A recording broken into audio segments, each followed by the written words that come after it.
joints out. In fact, how great is lives? How great is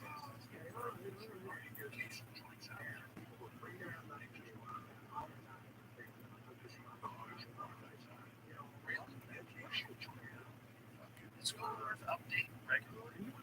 Does it? Really? I mean, it's not like 2 day, like every day, but like, so yeah, there's probably ways like how many times a month? At least maybe once a month in certain areas. They have something that is kind of live because they have I feel like we're in an episode of Black Mirror, but we just don't know it yet. You know? It feels like an episode of Black Mirror. These guys would get order for Black Mercedes. They go on the computer. They finally they go look. I mean, it was all tracked on a fucking computer. That made them went by the house. Done right then. I watched an episode of Black Mirror the other day. I haven't seen that show in a while. You ever watch that on Netflix?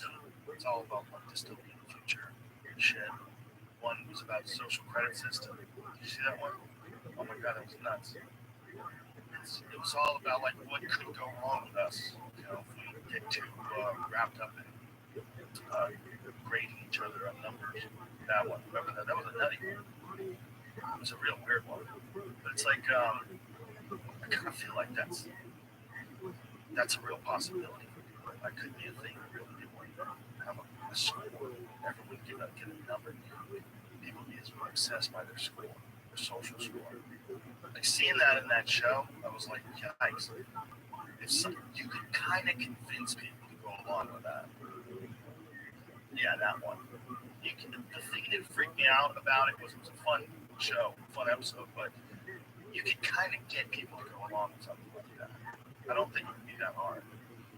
I think people would give in to some sort of score system like that. That's a dangerous thing, Joe. Yes, that's a dangerous thing. That's a dangerous thing. Because then you're putting so much thought into like the number. People get obsessed with numbers. They get real weird when it comes to numbers. If you give people a number, like you're 5 stars, Joe, you're like, oh, 5 stars. You're like 7 stars. You get obsessed. I want to be 7 stars. What do I have to do? What do I have to do to get the same rating that like God? Who would want that? You meet somebody, after like a year or two, I get used to it. You meet somebody, you know, like I can't hang out with this guy, he's a 4. You know, I mean, it's just like, it brings my credit down when I'm around me. We're going to 3 to my house. Exactly. Like, the fuck is raining? That's what this episode is. 7's a lot. I'm telling you, that could be worrisome. Michael Williams. Last time you watched that show. You know, I've watched only like one episode of that show. That's fine. I need to sit down and watch all 6 episodes. I just finished it. He is, by far, the greatest villain of all time on any TV show. I mean, I forgot how good he was. He walks into a crack neighborhood with a shotgun, raises the shotgun up, cocks it in the air, and says, "Oh, Omar's here. Wants to see some motherfuckers get shot." And all of a sudden he's standing there, and within 2 minutes, a bag of crack flying over him. Because you know he's gonna go up there and shoot everyone. That's how bad of a fucking savage this motherfucker is. Omar is coming. Ow! And he just stops, cocks the gun, and it's all over. Omar is coming. That was like Bourdain's favorite show. Yeah, I don't want to. I can't. I want to play the scene, but like, can I play it? It's like a complete fuck. Yeah, I guess this point. It's so good. Okay, play. This is my mail. Spoiler: it's never seen the wire.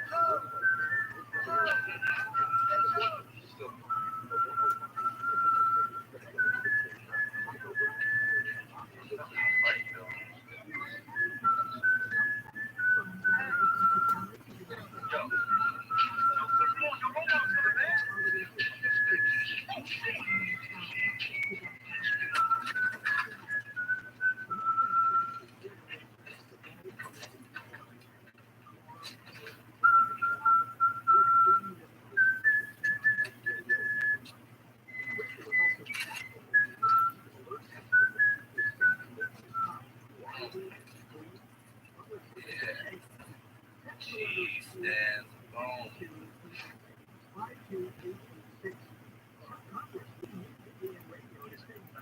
I went right from that to Oz. Really the fucking steaks. I forgot about Oz. Oz is very good. The Wire, tremendous police show, the best I've seen in years. Makes you fucking think about you and remember some TV shows that you like.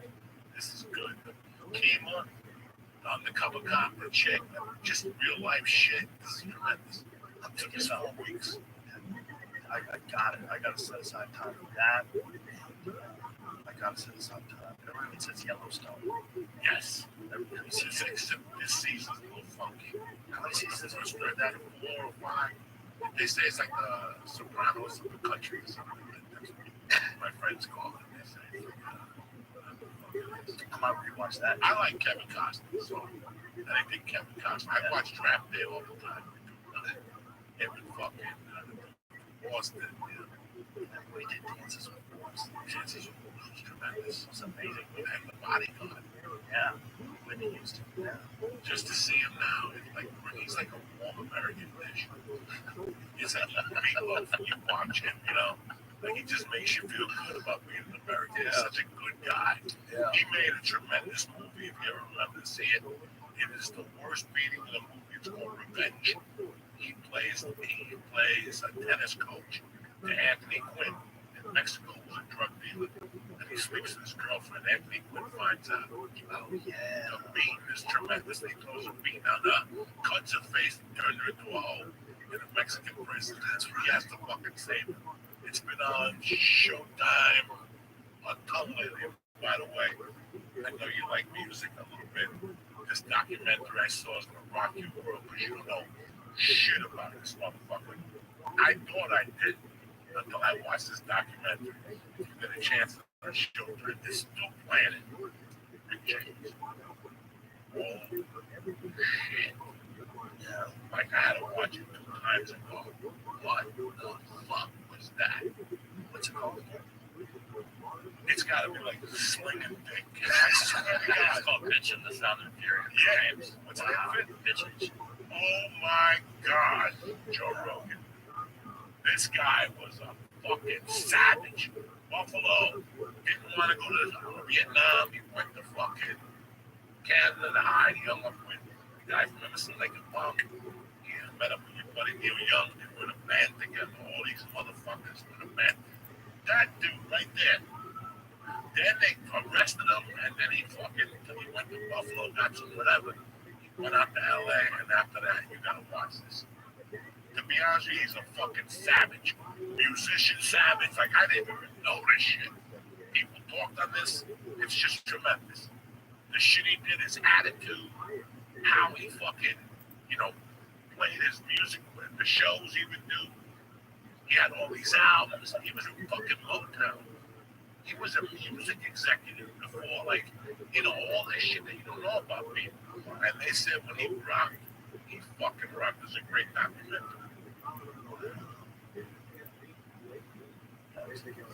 It's a Showtime documentary.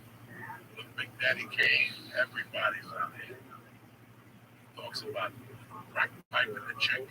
That was one of my first jokes. That was one of my first jokes when I was double playing, and then Rick James, the first,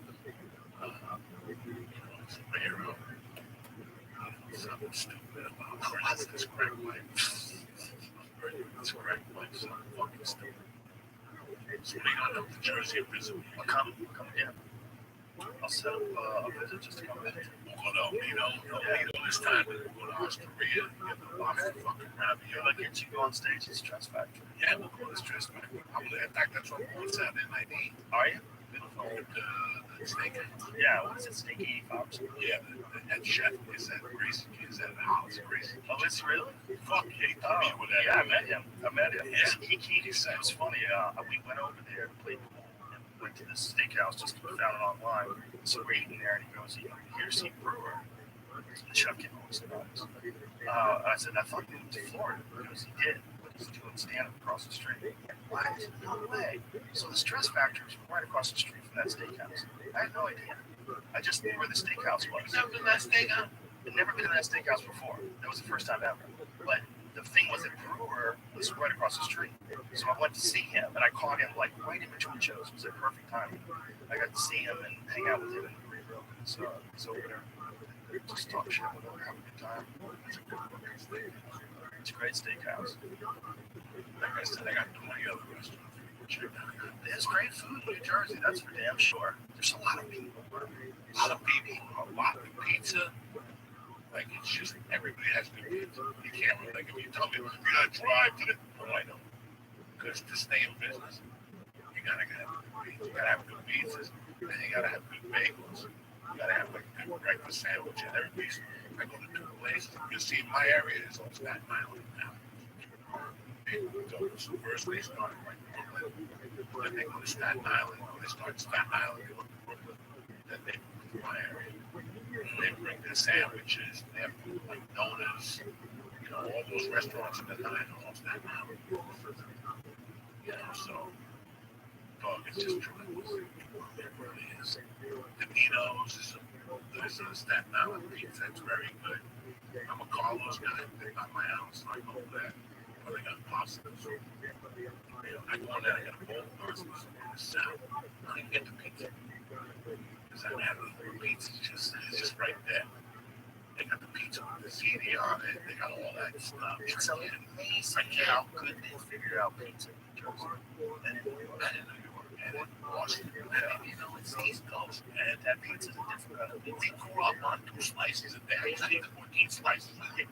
Now I eat 2. I get one after the night break. I gotta get like a 2 o'clock slice one day.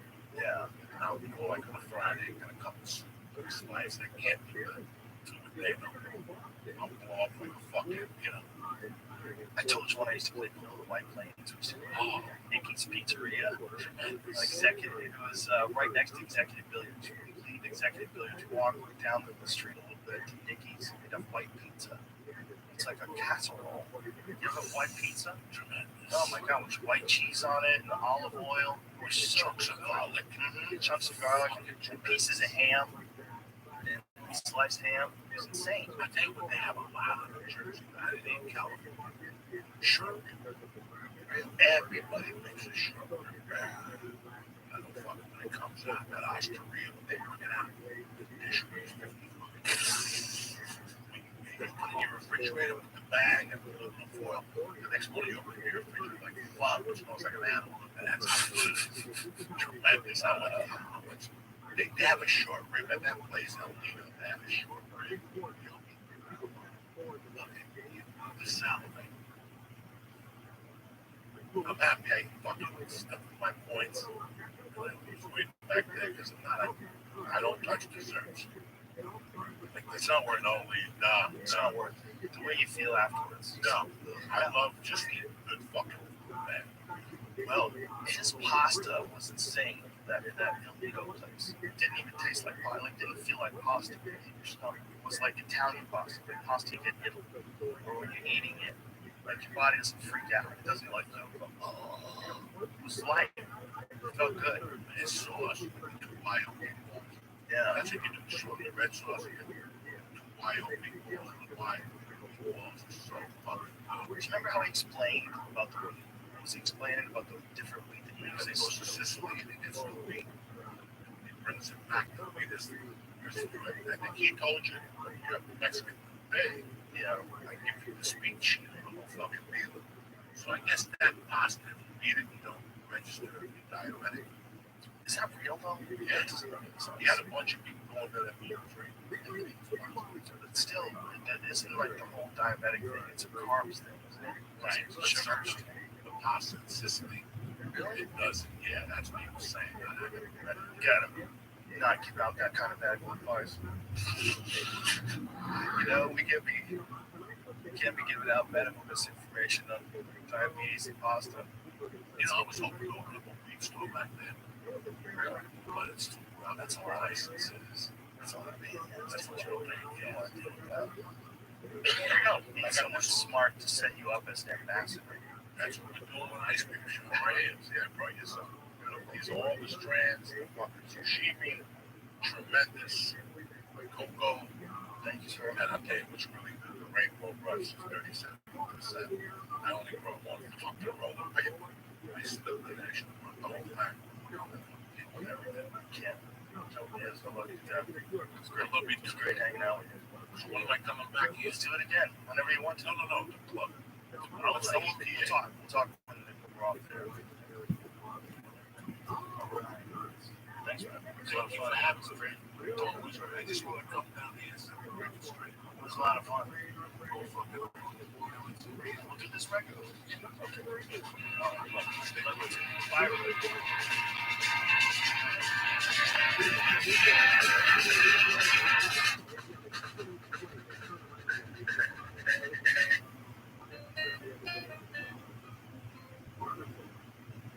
Joe Rogan podcast by night, all day.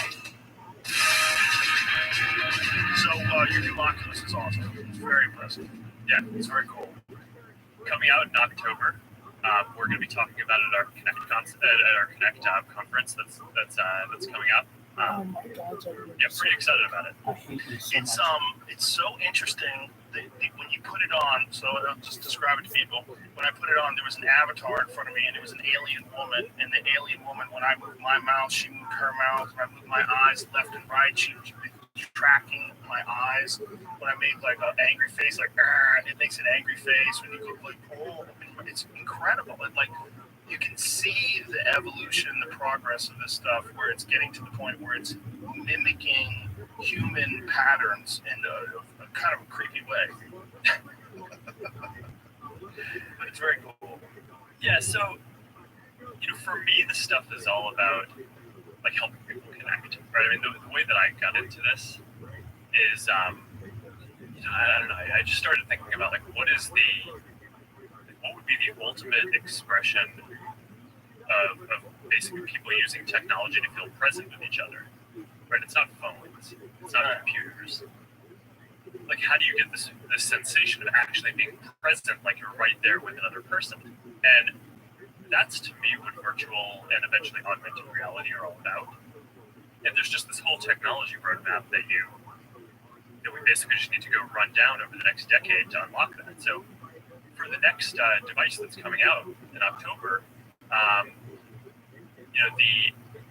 there are a few big features. I mean, the one that you're talking about, basically social presence. I mean, the ability to now have kind of eye contact in virtual reality, have your face be tracked, so that way your avatar, it's not just like this still thing, but if you smile or if you frown or if you pout or whatever your expression is, have that actually just in real time translate to your avatar. I mean, that's obviously like our facial expressions are just a huge, that's like and there's more nonverbal communication when people are with each other than verbal communication. You had a really good point too about face tracking, like if you're doing like a FaceTime call, that you don't look each other in the eye. Yes, you're looking at the camera to look in the eye, and then you don't see the person. So if you look at the camera, you're looking up, and if you look at the look down at the actual screen, you're not making eye contact with the person. But this is able to recreate actual eye contact. Yeah, the avatar. Yeah, no, this will be the first time really to do that. I mean, when we're using technology today, I mean, it's great to be able to make phone calls and video calls and all that. I mean, if you can't be with someone today, it's nice to be able to see their face. But when you're on a video call, you don't actually feel like you're there with the person, right? I mean, you get some signals, some information, you can see their face, but the whole time you're kind of trying to convince your brain that you're actually there with them. Your brain knows, right? It's like at kind of like a deep level. Yeah. That's you're not actually there with them. You're just getting some information about what they look like. And to me, what virtual reality unlocks is it basically really convinces your brain that you're there. I mean, when you're in there, you have to basically try to convince your brain that this isn't real, right? That you're not present. So yeah, and there are all these just subtle signals and things that either deepen the illusion or break it. That each time we do a new version, we just try to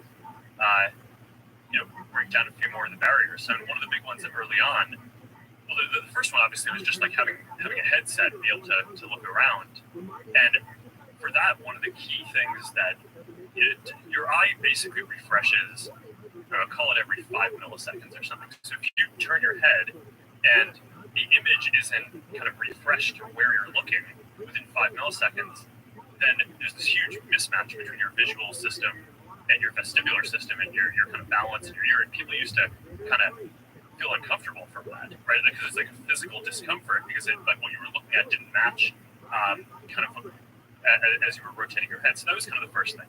Then we got hands. And there's this whole thing that was super interesting there where at first we want to, display your whole arm, which makes sense, right? Because I mean, it's you'd think, okay, it's a little weird to just see your hand. But it turns out that your brain is perfectly willing to just accept seeing your hand without your arm, as long because your hand is the thing that it's trying to manipulate. And as a matter of fact, when if we kind of interpolated and got your arm position wrong, right? So we get to these cases where your hands were here, and we'd sort of guess that your arm was like that or something.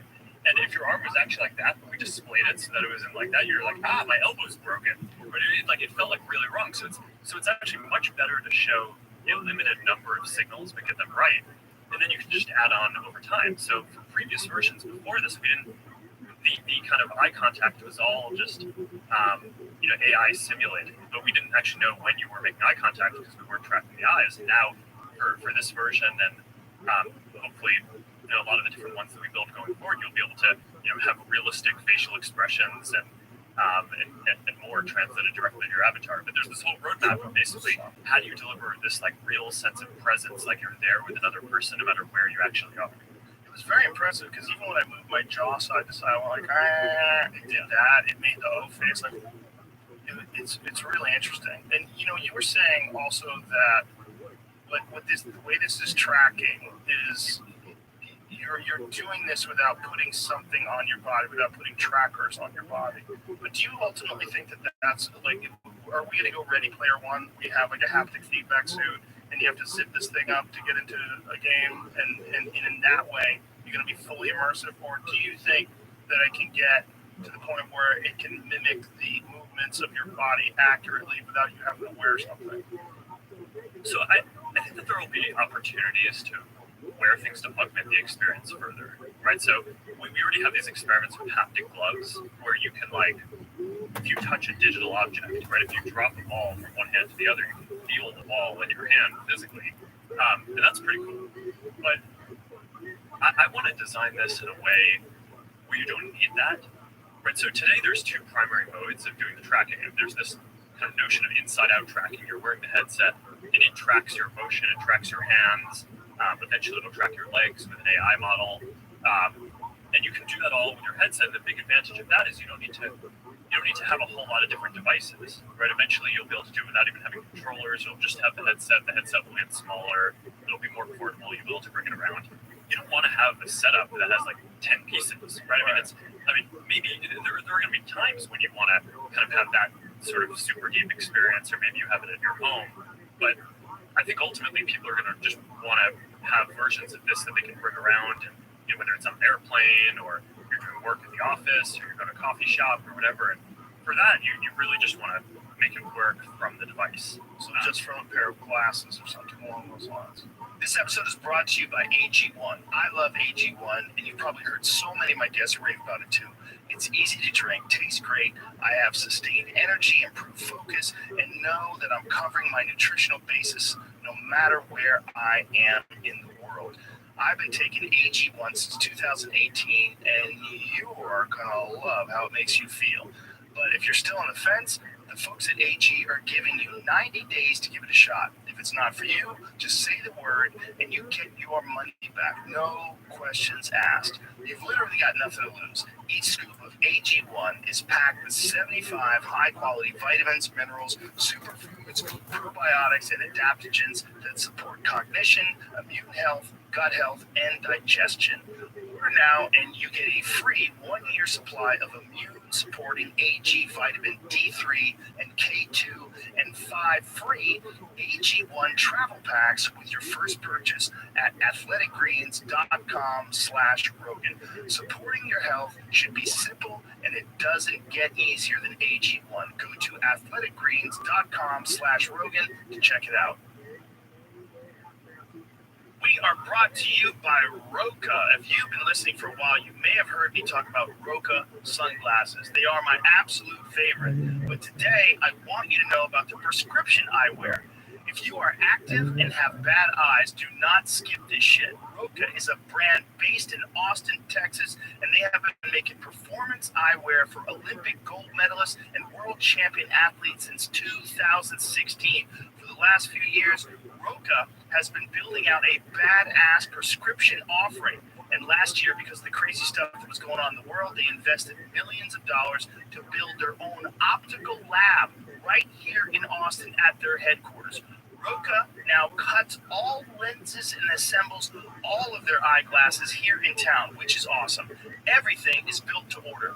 All of Roka's frames work for prescription lenses, and they have something for everyone, no matter how fucked up your eyes are. Regular prescription, progressives, also readers. Since they cut their own lenses, they can also work with extreme ranges that a lot of other brands can't offer. I've been wearing the readers and sunglasses for a few years now and absolutely love them. They are ultra lightweight, super comfortable, and Roka fixed that problem where glasses slip off your nose when you're looking down. They're the best. Since Rokas stay on your face, you can actually work out in them and ditch the contacts. Some brands have made prescription eyewear easy to get online. Roka did that and actually made their products better too. No bullshit. Check them out. I can wear anything, but I choose to wear Roka, and you should too. Get 20% off your order with the code Rogan at Roka.com. That's ROKA.com. Tap the banner or click on this episode's page to shop now. Yeah, I mean, right now there's kind of the concepts of virtual reality and augmented reality are sort of on two different development paths, but they're obviously fundamentally interrelated, right? So virtual reality, it's kind of possible to build today. Right, Quest 2, it's pretty popular, doing well. Hopefully the new one that comes out, I think it's a pretty big step above it. But you can build that today. There's a lot of new technology that we've researched that goes into that, but it also is building on top of decades of advances in displays that came from TVs and laptops and phones, and some of the display technology gets to piggyback on those decades of innovation and all these different companies that have done that work before. AR is a pretty different beast because what you really want to get to is not a headset. You want to get to something that's like a normal looking pair of glasses that is, it won't be like a wireframe because you'll need to fit some electronics in it, right? You'll basically need to have a computer there, and speakers, and a microphone, and batteries, and a laser projector, and then the display, which we and a lot of other folks think is going to be this technology called waveguides, which is completely different from screens because it's a screen. It's like you're looking at a thing, and basically you're looking at like all the pixels that are on the screen. The thing that's different about a waveguide is it'll actually be see-through. So you'll be able to see the world through it, and then it'll display holograms and be able to place them at different depths in the world. So is a waveguide a type of technology? Like what is a waveguide? Yeah, it's basically they can be made of different substances, plastic, glass, different substrates, and they basically get etched or printed in different ways. There's this big debate right now where a lot of the research is going into what is the right way to basically create these waveguides that have the right properties, because you want for augmented reality to get something that's wide enough field of view. So you can imagine in 5 years we're having this conversation. I'm not here. You're wearing AR glasses. Hologram Mark is here, and it's not only just is it kind of working as a hologram, but there's all these different dimensions beyond just being like a better video chat. If we want to play poker, it's like I could like deal a deck of cards and we could play hologram. Me could deal hologram cards, and you could have your glasses, and physical you there could pick up the hologram cards, and you could have a poker night where like some of your friends are there physically and some of them are there as holograms. And it's actually kind of wild. One of the thought experiments that I like to do is thinking about how few of the things that we physically have in the world actually need to be physical. Obviously things like chairs need to be physical. You're not going to be sitting on a hologram. It needs to be physical. But most entertainment type stuff, not just cards, but games, most media, TVs in the future probably won't need to actually be physical things. It'll just be like an app, just have an app there on your wall, and it's like snap your fingers, get the hologram there for the TV, and we can have our glasses and watch whatever you want there. And I don't know, they're sort of limited to being rectangular now because a bunch of limits in terms of the physics of how they get produced. But in the future, you'll just have like some high school students or college students developing apps. It'll just be wild. The crazy stuff will just kind of get created. And so you'll eventually be able to kind of have that all come through these AR glasses. So are there these AR glasses, are they in production now? Are they in development now? Like when you talk about this kind of technology where you can see things that aren't there and look at maps and watch videos and have it all on a small computer that's in the frame of the glasses. Do they exist already? No. I think we'll start to get stuff that kind of looks like the full version of this over the next, I'd say 3 to 5 years. But I think it'll also start off pretty expensive once it's available, and then it'll take a while to work down to something that's like hundreds of dollars.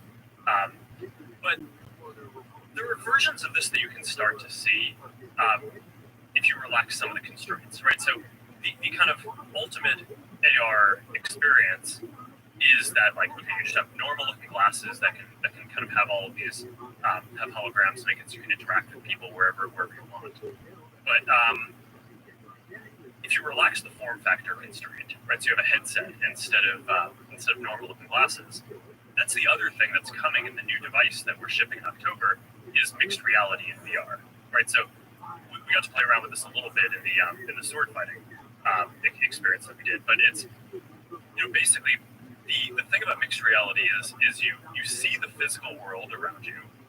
In the context of VR, it's not happening through a waveguide. It's basically happening through cameras on the device that capture the world and then translate that in real time into stereo images, so different images in both eyes, so that way you can, because otherwise it's weird where we kind of see stuff in 3D because we have our two eyes see slightly different things. So you're kind of the computers are putting that together on the fly, and then you can overlay digital objects on top of that. So when we were sword fighting, it's like the version of me and my sword. It's like that was a digital thing, but otherwise it was in your lobby, right? And you can see your lobby. Yeah. So you can start to see those kind of AR experiences starting to get built, but in a form factor around mixed reality VR first.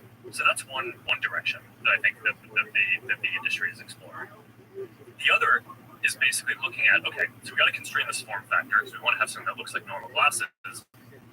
What's the most technology that we can fit into a pair of normal looking glasses today?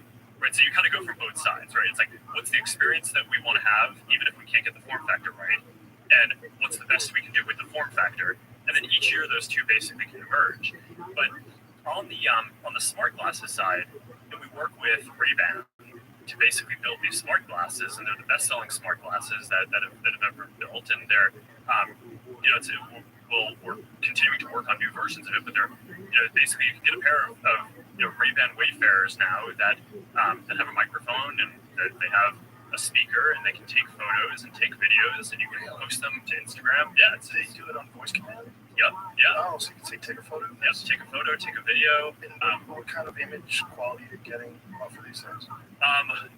It's pretty good. It's I want to make sure I don't get the spec wrong, and I just have all these different numbers in my head because I want to make sure I don't confuse it with the new version. Like similar to like a selfie camera? Like in comparison to the back camera? Yeah, no, it's not quite as good as the back cameras today, but it's it's like, I mean, you look at the quality and it's good, and it fits in like the corner of glasses. Does that bring about privacy concerns if people can just like start filming things? Yeah, so I mean, we designed it so it has a light on it. So whenever that I think is actually a really important part of this. And you put a piece of tape over the light. I mean, I guess in theory, but it's Yeah, there it is. Yeah. So that little thing in the corner, is that a highlight or a light? No, that's the light. That's the light. And it blinks, and it's a pretty active indicator. And I think if you put a piece of tape over it, it would probably interfere with the camera. So. And so those Wayfarers are essentially the same size as normal Wayfarers, and they have thicker arms. I think it's ever so slightly thicker, but it's within the same ballpark of weight. So we worked with the company that Ray-Bans. I mean, these are like some of the most popular and successful glasses, and part of the reason why I wanted to work with them is because they know a lot about glasses design, right? That's not my thing, right? So I figure, okay, they'll really bring to the table some constraints around like, okay, like how big can this actually be before it starts getting too heavy on your face and uncomfortable to wear for long periods of time? And I've just learned a ton working with those guys. I mean, they're super sharp. They're this great Italian company, and the collaboration has been awesome so far. So I'm looking forward to building more stuff with them. But yeah, so you basically have these two paths to the technology at once. You're kind of trying to explore all the capabilities put in the device that's bigger than the form factor that you want, while simultaneously, every year or two, cranking and kind of pumping more technology into what can you fit into the kind of form factor that you want, and make it a really great design. And then just eventually these things converge, and then eventually they'll converge, and you'll get the functionality and you'll get the kind of form factor, but it'll still be kind of expensive for a little while, and then you fast forward a few years from there, and then I think it'll really be a mainstream thing. But even VR today is doing quite well. I mean, it's I don't think we released like exact numbers on the sales, but I mean it's within the ballpark of Xbox or PlayStation or those kind of platforms. And yeah, so we started off. This was sort of my theory on this: is like, all right, gaming is use case number one for VR, but then pretty quickly, if you look at any platform, right? So computers, phones before, games are a huge part of those platforms. But if you look at the main things that people do, it's really about communication. Because this is what people do, right? It's like we communicate, and that's kind of how we get meaning in our life, is interacting with other people. So it's like, all right, that's going to happen with VR. And sure enough, if you look at the top apps in VR now, the top few are basically social, metaverse, hang out with your friends apps that are not centered around any specific game. So that kind of hypothesis around, okay, VR is starting to add different use cases. It's going from games first. Games are still growing and going to be huge, to just kind of social, hang out with friends, be present. And we're getting all these other use cases that are kind of crazy and are happening sooner than I thought. So, another big one is fitness. Just because, I mean, in a way, these are like the first physical computing platforms. It's like you don't like move around while you're on your computer. I guess you could a little bit on your phone, but it's sort of awkward because you're looking at the small screen. But like VR and eventually AR are really designed to be able to move around and do things and like interact with the world, and that's really important to me. I mean, it's like I hate sitting in front of a desk, right? It's like I just feel like I'm not like active. I'm like wasting my day. So I don't know, there have been these awesome experiences that basically a couple of companies, you can kind of think about it like Peloton for VR, where, it's like Peloton, they sell you the bike or the treadmill, and then you buy the subscription and you get the classes. There's a couple of companies that basically they do cardio, they do dancing, they do boxing, but instead of having to buy a bike, you just have your Quest headset, and once you have that, you buy a subscription to these companies, and you can just take lessons and do different things in fitness. And it's I thought that was pretty wild. I thought that like in the long term something like that would start to happen, but it happened way sooner than I thought, which was really cool to see. Well, if you do one of the boxing games, you realize right away like this is a really good workout. Like the virtual boxer, when they come towards you and they're in that ring and they start throwing punches at you and you move in your head, you really wind up getting like a really high heart rate. You put out a lot of energy. It's really good cardio. I found like my feet would hurt because I was pivoting and moving so much, because I was like constant like switching stances and trying to get away from punches. And as you get further on in some of the games, like the opponents become more difficult.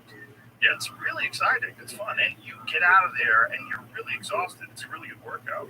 Yeah, so I mean, and that's just the kind of nature of the whole platform, and that's one of the things that I love about it. But those aren't even trying to be fitness apps, right? They're just fun. Yeah, it's just that they just happen to be physical. Are they capable of having two people, like we had a fencing match today, you and I did, Yeah. which is really fun.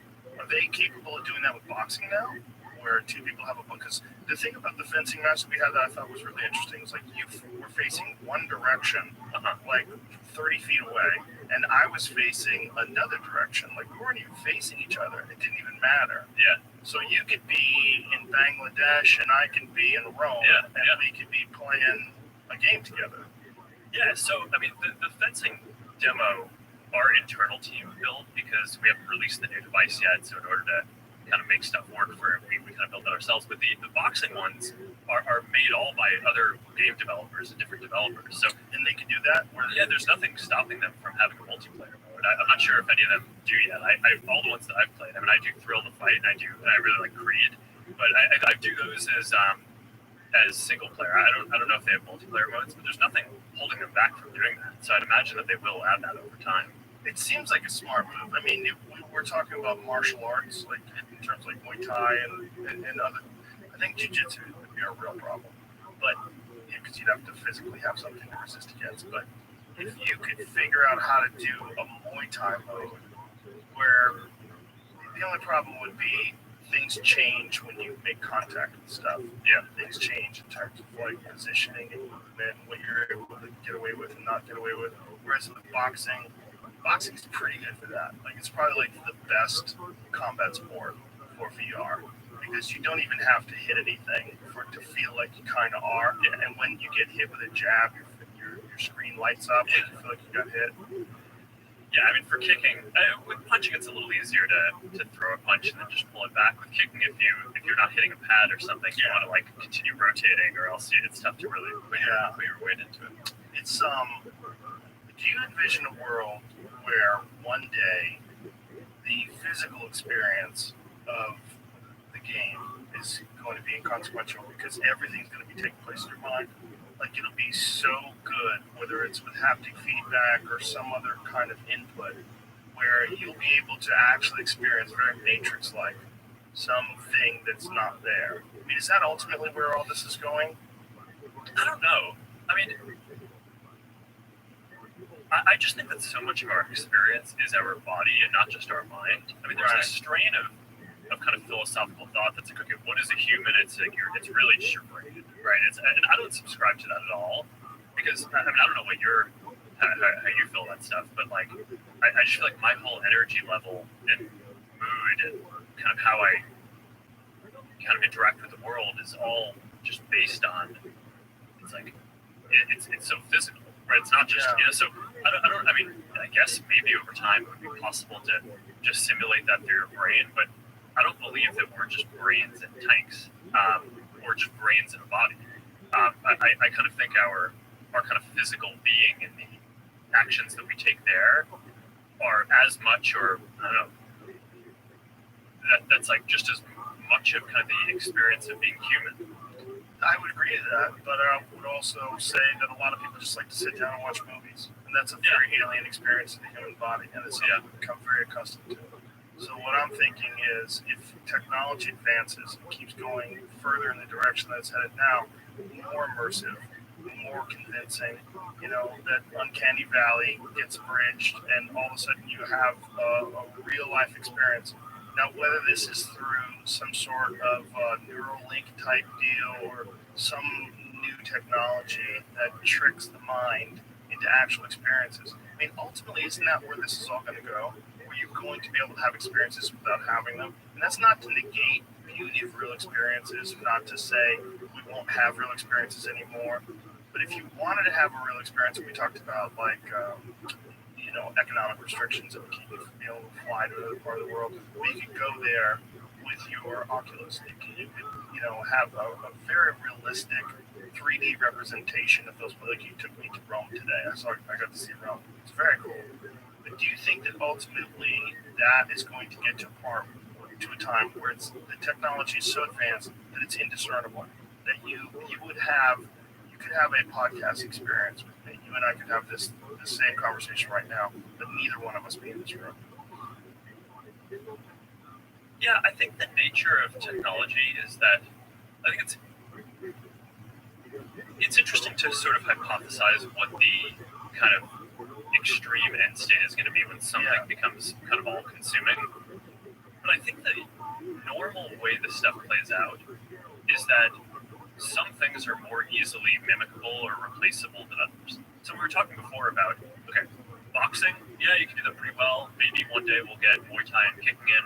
Jiu-jitsu, that's going to be pretty hard, right? Because you need like all kinds of resistance. So, I mean, I think the way that this progresses is like it'll keep on being able to do more things really well, and I would guess that there will be other technologies or other things will advance in the world that will prevent any one thing from ever subsuming everything else.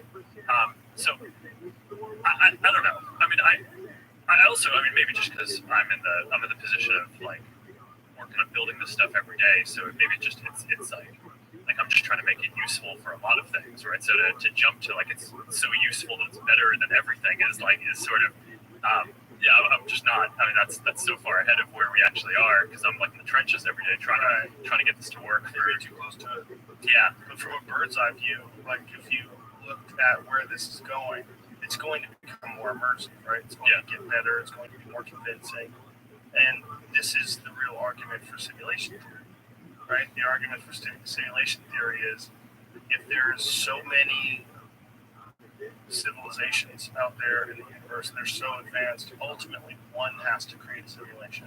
It seems like that's going to happen. If the human race could survive another 100,000 years, the odds wouldn't create a really realistic simulation. It's probably pretty low. Yeah, I think the question is just how realistic and how good. Yeah. So I think that there's, to me, like the holy grail is building something that can create a sense of human presence. Right, it's like, I mean, I've spent the last almost 20 years of my life building social software, making it so that whatever limited computation you have, you can kind of share something about your experience. And, it started off with primarily text right when I was in college. Then we all got these smartphones, and they had cameras, and then it became a lot of photos. Now the mobile networks are good enough that it's starting to be a lot more video. And to me, this kind of like immersive experience is clearly going to be the next step.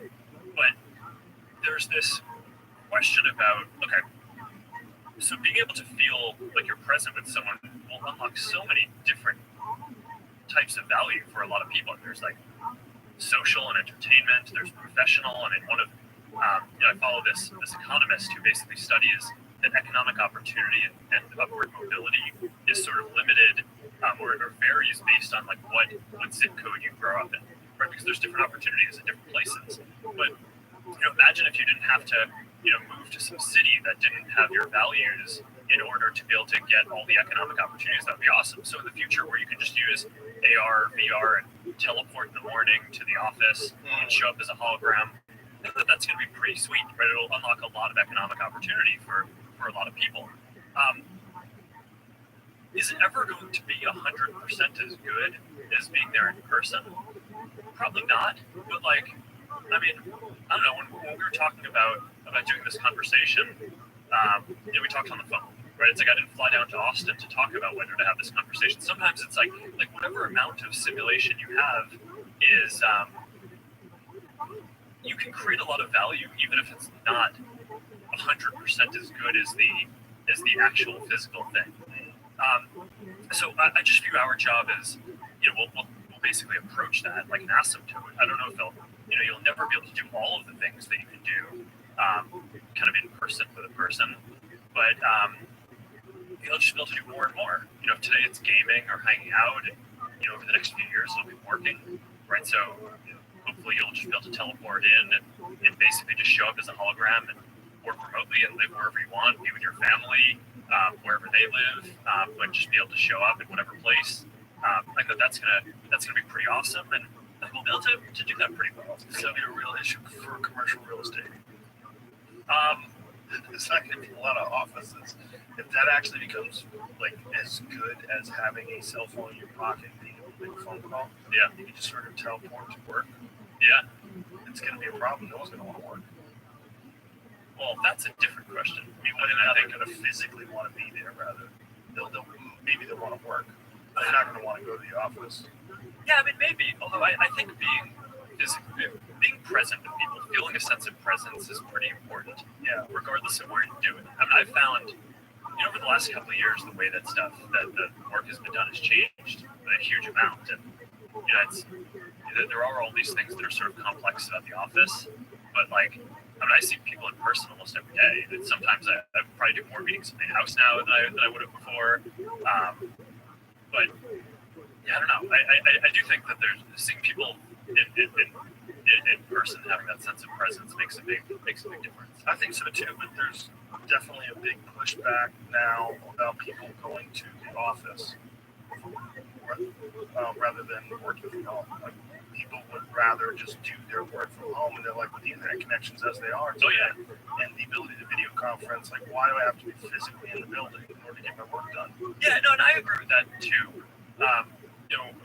Our company's actually pretty forward-leaning on remote work. I mean, just especially some types of work, especially software engineering, you can do pretty well from a lot of different places. And if you're an engineer, sometimes it's actually better to not be in the office because then people aren't bugging you. You kind of want like a block of like 5 hours where you can just work on a problem. And I don't know, it's like I have this thing where I'll be like in zone kind of flow concentration, working on something, and my wife will like ask me some like basic question. And just like, oh man, it's like I just like lost my flow, and it's like and like from her perspective, it's like, oh, not a big deal. It was a quick question, just go back to what you're doing. It's like, no, that's not how it works. but it's so I do think to some degree having people be able to work remotely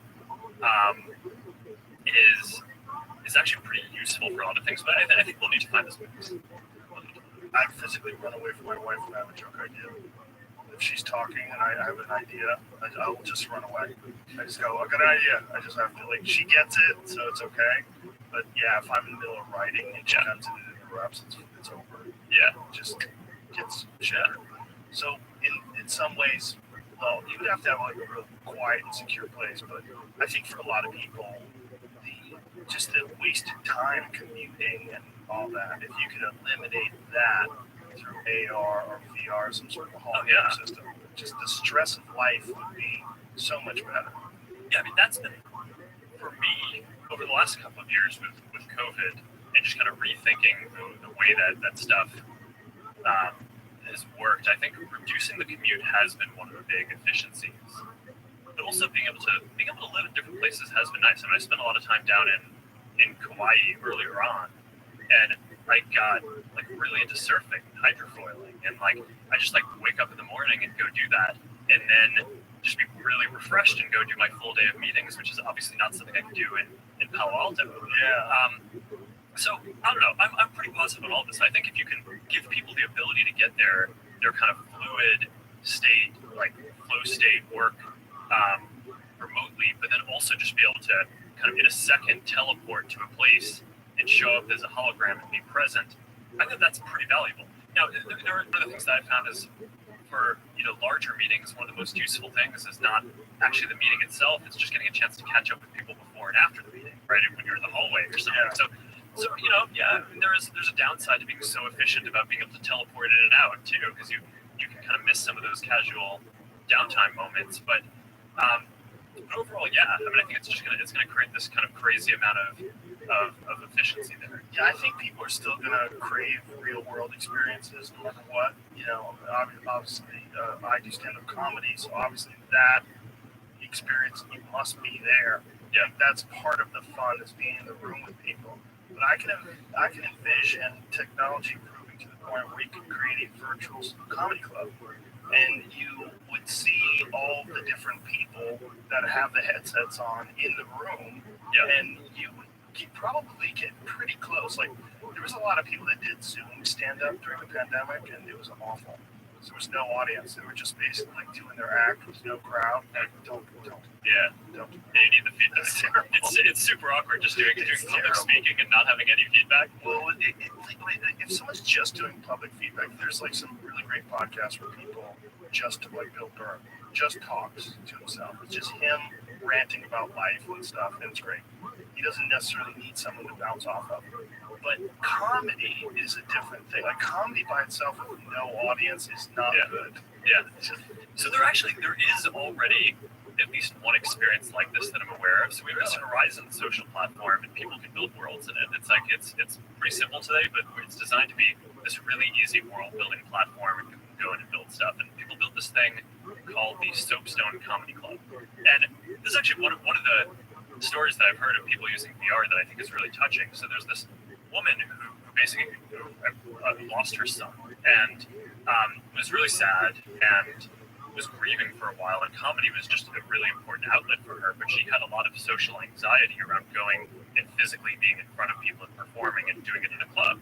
So she started doing it at the Soapstone Comedy Club, and it had a little bit more anonymity because it was in virtual reality, but she could feel a real sense of presence of other people there. And I mean, talking to her about it, it's like it's been a real important experience for her to kind of be this creative outlet and help her get over this grieving that she's had. And it's not something maybe that she would have been comfortable having the kind of full intensity experience of a physical comedy club, but you kind of got a bunch of the way there by feeling like you were present with people there. My friend Brian Redband, he does this thing called virtual Redband, where what does he do? He does like they go to diners and stuff like that. They set up VR chat. Yeah. So he does it in Oculus, and he has a bunch of his friends log on at the same time, and they go into a room together and hang out. It's really interesting because I think that they're like to be able to have an online community where you go to a place and you all meet up and you're all like talking and hearing each other's voices. Yeah. And seeing the avatar movement, like that alien avatar that you showed me today, it's very real looking.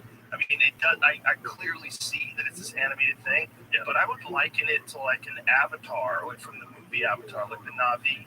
Like, there's something cool about it where it's like it's definitely a step above a lot of these things that I've seen in the past. That's moving into this much more realistic sort of place where I can imagine a lot of people just deciding, like today I'm going to be a penguin. I'm going to go to this diner and hang out with these guys as a penguin, and it's exciting. It's kind of fun. Part of what's a little tricky about it is that in some ways, some of these experiences I think feel more realistic than, for example, having a Zoom call, right, where you can actually see the person's face. Because I mean, the way that our memory works, it's very spatial, right? So when I leave here today, I'll remember that you were across from me, and there's a symmetry, right? It's like you're across from me, so that means I'm across from you. We have a shared memory of kind of the space of the place. And I guess it doesn't quite work because the headphones, but normally, if you talk, it's coming from that direction. And spatial audio and kind of directional, building a spatial model of things is how we make memories. So you take something like Zoom, and it just completely blows that up because now it's every meeting that you have looks the same, right? They're like, and also there's no symmetry, right? So if you're in the top left of my box square, that doesn't mean that I'm in the same place for you. So we don't have any kind of shared spatial sense of that. And I don't know if you've had this experience, but I just kind of feel like if I'm into a day of Zoom calls, they all sort of blend together, and I have a hard time remembering what meeting someone said something in. Right. Whereas then, say if you go into VR, it's like, okay, you have an avatar. It's obviously not super realistic yet. It'll get better and better over time as the computation gets better. Although, as an aside, I'm not actually convinced that even when we have photorealistic avatars, that people are going to prefer that to the expressive ones. But that's kind of a whole separate tangent that we can go down. I think you'll clearly want the ability to do both, have a photorealistic one and an expressive one. But yeah, I mean, if you're sitting around and someone's a penguin or your friends are clearly cartoony, but you're sitting around a table and you have a shared sense of space, and your friend is to your right, which means that you're to their left, and when they speak, you're coming from that direction. You actually remember the spatial sense of that in the same way that you would a physical thing, it's just kind of getting all those details right over time. I just think that this is like some of the most exciting work that I've gotten to do in a while, because I just feel like building social experiences on phones is so constrained. But in some ways, it's awesome because there's like billions of people that have phones. So we can build services that get used by billions of people around the world, and that's obviously rewarding in its own way too. But like having the ability to define what these next platforms are going to be and have them break out of these boxes that have been really weirdly defined, right? In terms of like these things, phones, computers, they were not designed for basically communication and interaction. They were designed for kind of work and certain computational workloads. And so a lot of what I'm trying to do is like, okay, well, what does it look like to design the next computing platform in a way that's like really people-centric? So if you were doing it in the way that like our brains worked and how we actually process the world and how we think about stuff and what matters to us, I don't think you'd build a platform that was designed around apps. You'd build it where the fundamental unit of how you interact with it is around kind of people and how you express yourself. And you'd want to be able to like have an avatar and an expression of your identity and be able to just jump between a bunch of different experiences rather than have everything be so siloed. So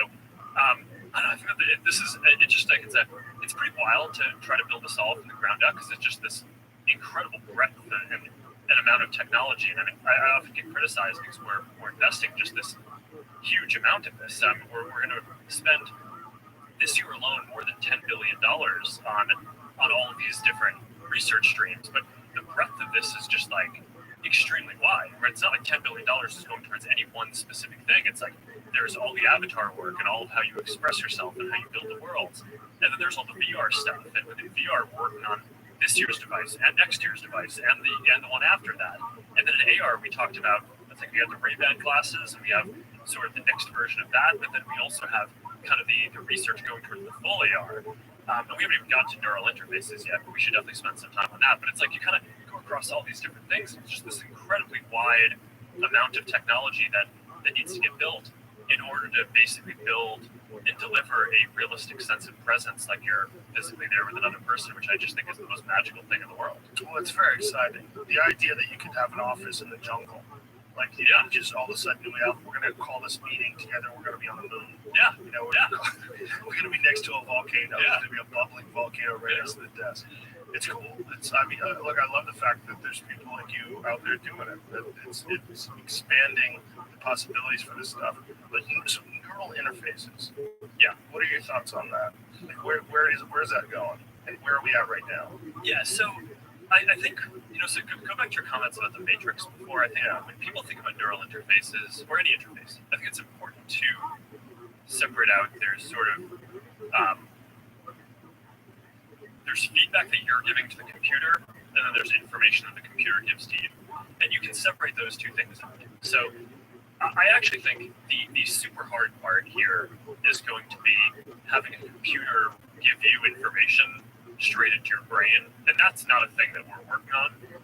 So some people, like Elon with Neuralink and those companies, I think that's just taking this like super far off. I mean, maybe it'll be ready in like a couple decades. I mean, there will probably be interesting use cases in the near term for people who have injuries or something like that. But I think, normal people, I think in the next 10 or 15 years are probably not going to want to get something just installed in their brain for fun, is my guess. I don't want to be an early adopter. Yeah, I think you want like the mature version of that, not the one that where it's going to get a lot better next year and you need to like get your brain implant upgraded every year. So, but here's the kind of version of this that I spend a lot of time thinking about. So you have AR glasses, right? And how are you going to control them? Right? I mean, how you kind of control any computation device is obviously it's super fundamental to what the platform is. So you have a bunch of different modes. One of them is going to be voice, where you'll be able to talk to it. But that doesn't always work, right? If you're in a public place or you want to be discreet or you want to just not annoy the people around you, you're not going to dictate everything out loud. A second way is going to be, using your hands. So let's say, okay, so I snap my fingers, we have a chess game, right? Or a poker game. And okay, here's our chessboard and I move a piece. It's like, okay, yeah, that'll do it in my hands. That's kind of cool. But like, you're not going to be walking down the sidewalk, like manipulating stuff with your hands. I mean, that I think already reports. Yeah, I mean, I think at some basic level, if you can get past that just being weird, I think most people's hands will just get tired. Right? If you hold your hands out like this for a long enough period of time, eventually you want to put your hands down. So the question is, how do you make it so that you can basically go and have your mind give commands to the computer, in this case the glasses, without having to speak out loud, without having to wave your hands around, even though those things will be great for some use cases, you're not going to want them all the time. So the research that we're doing, it's based on it's basically it's input only, and it's focused on, so it's not trying to send signals to your brain. It's trying to make it so that your brain can communicate with the computer. And the path that we have is based on the fact that we have all these extra motor neurons in our body, right? And part of the reason for that is, like, in case you get hurt, you have neuroplasticity, you can rewire, do stuff, like find a different pathway to kind of send a signal to move your finger or something. There's all these different ways that it turns out our brain could tell this finger to move, but we've sort of optimized individually, we kind of reinforce certain pathways and end up using one kind of motor neuron pathway to do a specific thing, and you have all these others that are not that used. So it turns out you can have a device on your wrist that basically your brain can communicate with your hand, tell your hand to move in like a pattern that it isn't used to, and then the wristband can sort of pick up those signals and translate them into completely different things, like having a virtual hand move in front of you while your physical hand is just kind of sitting there at your side. So you will be able to have this experience in the future where, like, you're sitting in a meeting and your wife texts you and it pops up in the corner of your glasses, and you want to respond, but you don't want to, like, pull out your phone and read motion. That no one even knows you're doing it, and you just, like, send a message. And That seems like a massive distraction. I mean, people are already distracted by their phones. Like, when people get a text message and they're like, hang on a second, I just can't answer this real quick. And you're like, okay, you're sitting there having lunch with someone and they're not talking to you anymore because they're looking at their phone. But now they're going to be looking at these AR glasses and just thinking out text messages. And you won't even know that they're distracted. They're just going to be not connecting with you. I don't know. One experience that I think has been interesting since I've been doing more Zoom calls, especially earlier in COVID. One thing that I think actually was quite good, or is quite good, is the ability to both kind of have everyone who you're meeting with on video chat, but then also have a chat thread going with some of those people. So that way, like, let's say there's something that you don't want to say to everyone who's in the room, but you want to ask one person. It's like, hey, can you clarify this thing that you said? Or you like don't want to say something in front of someone. It's like, I have this issue a lot because there's like a lot of confidential information that I have around the company. I don't want to share it with everyone, but I want to, like, get certain people's opinion on stuff. And if I'm doing a meeting and it's purely physical and, like, everyone is there, I found that sometimes I, like, have to wait until the meeting is over to go get the answer to the question that I want. Whereas if I'm kind of having a virtual meeting over Zoom or in VR in workrooms, you can just kind of text people while you're doing that. So I actually think that it will unlock a massive amount of efficiency in communication and expression between people to make it so that people don't have to wait a question about if you have glasses and you're kind of going about, it's one thing to have VR and you put it on when you want to go, play a game or do a meeting. In the kind of fullness of augmented reality, when you kind of have glasses and you're, like, going about that through your life, having some kind of really smart do not disturb mode that has a sense of, like, okay, this thing really shouldn't distract you when you're doing something important that's going to be a really important AI problem too. I think to be able to kind of simulate and understand, because I don't think it's going to be as black and white as, like, do not disturb on or off, right? I think you want some intelligence there about, routing and kind of understanding which things you're going to want to get and which things not. And maybe have certain people a priority, like if your wife or your family is trying to get a hold of you, they can get through, but business people can't get through. Yeah.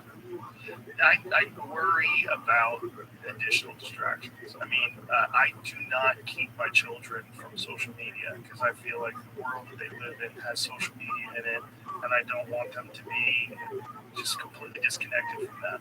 I limit the amount of time they use their phones, and I try to talk to them about the importance of not being, like, completely absorbed in social media and these kind of things that these kids do.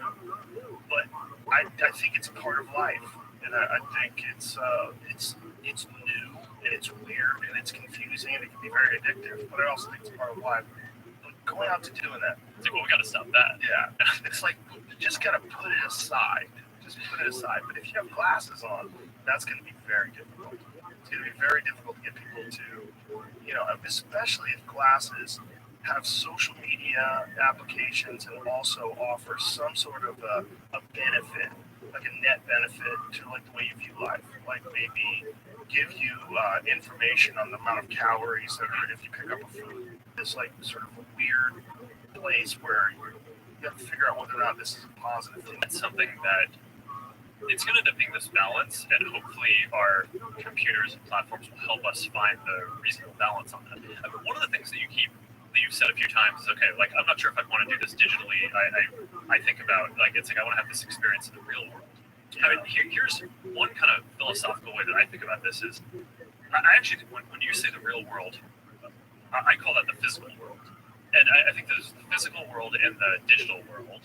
And I think the combination of those increasingly is the real world, right? It's, like, there's all this additional information that we bring to the physical experiences that we have that, whether it's digital or just from our own experience or studying that we've done, that's more than just kind of the physical kind of sensation that we get.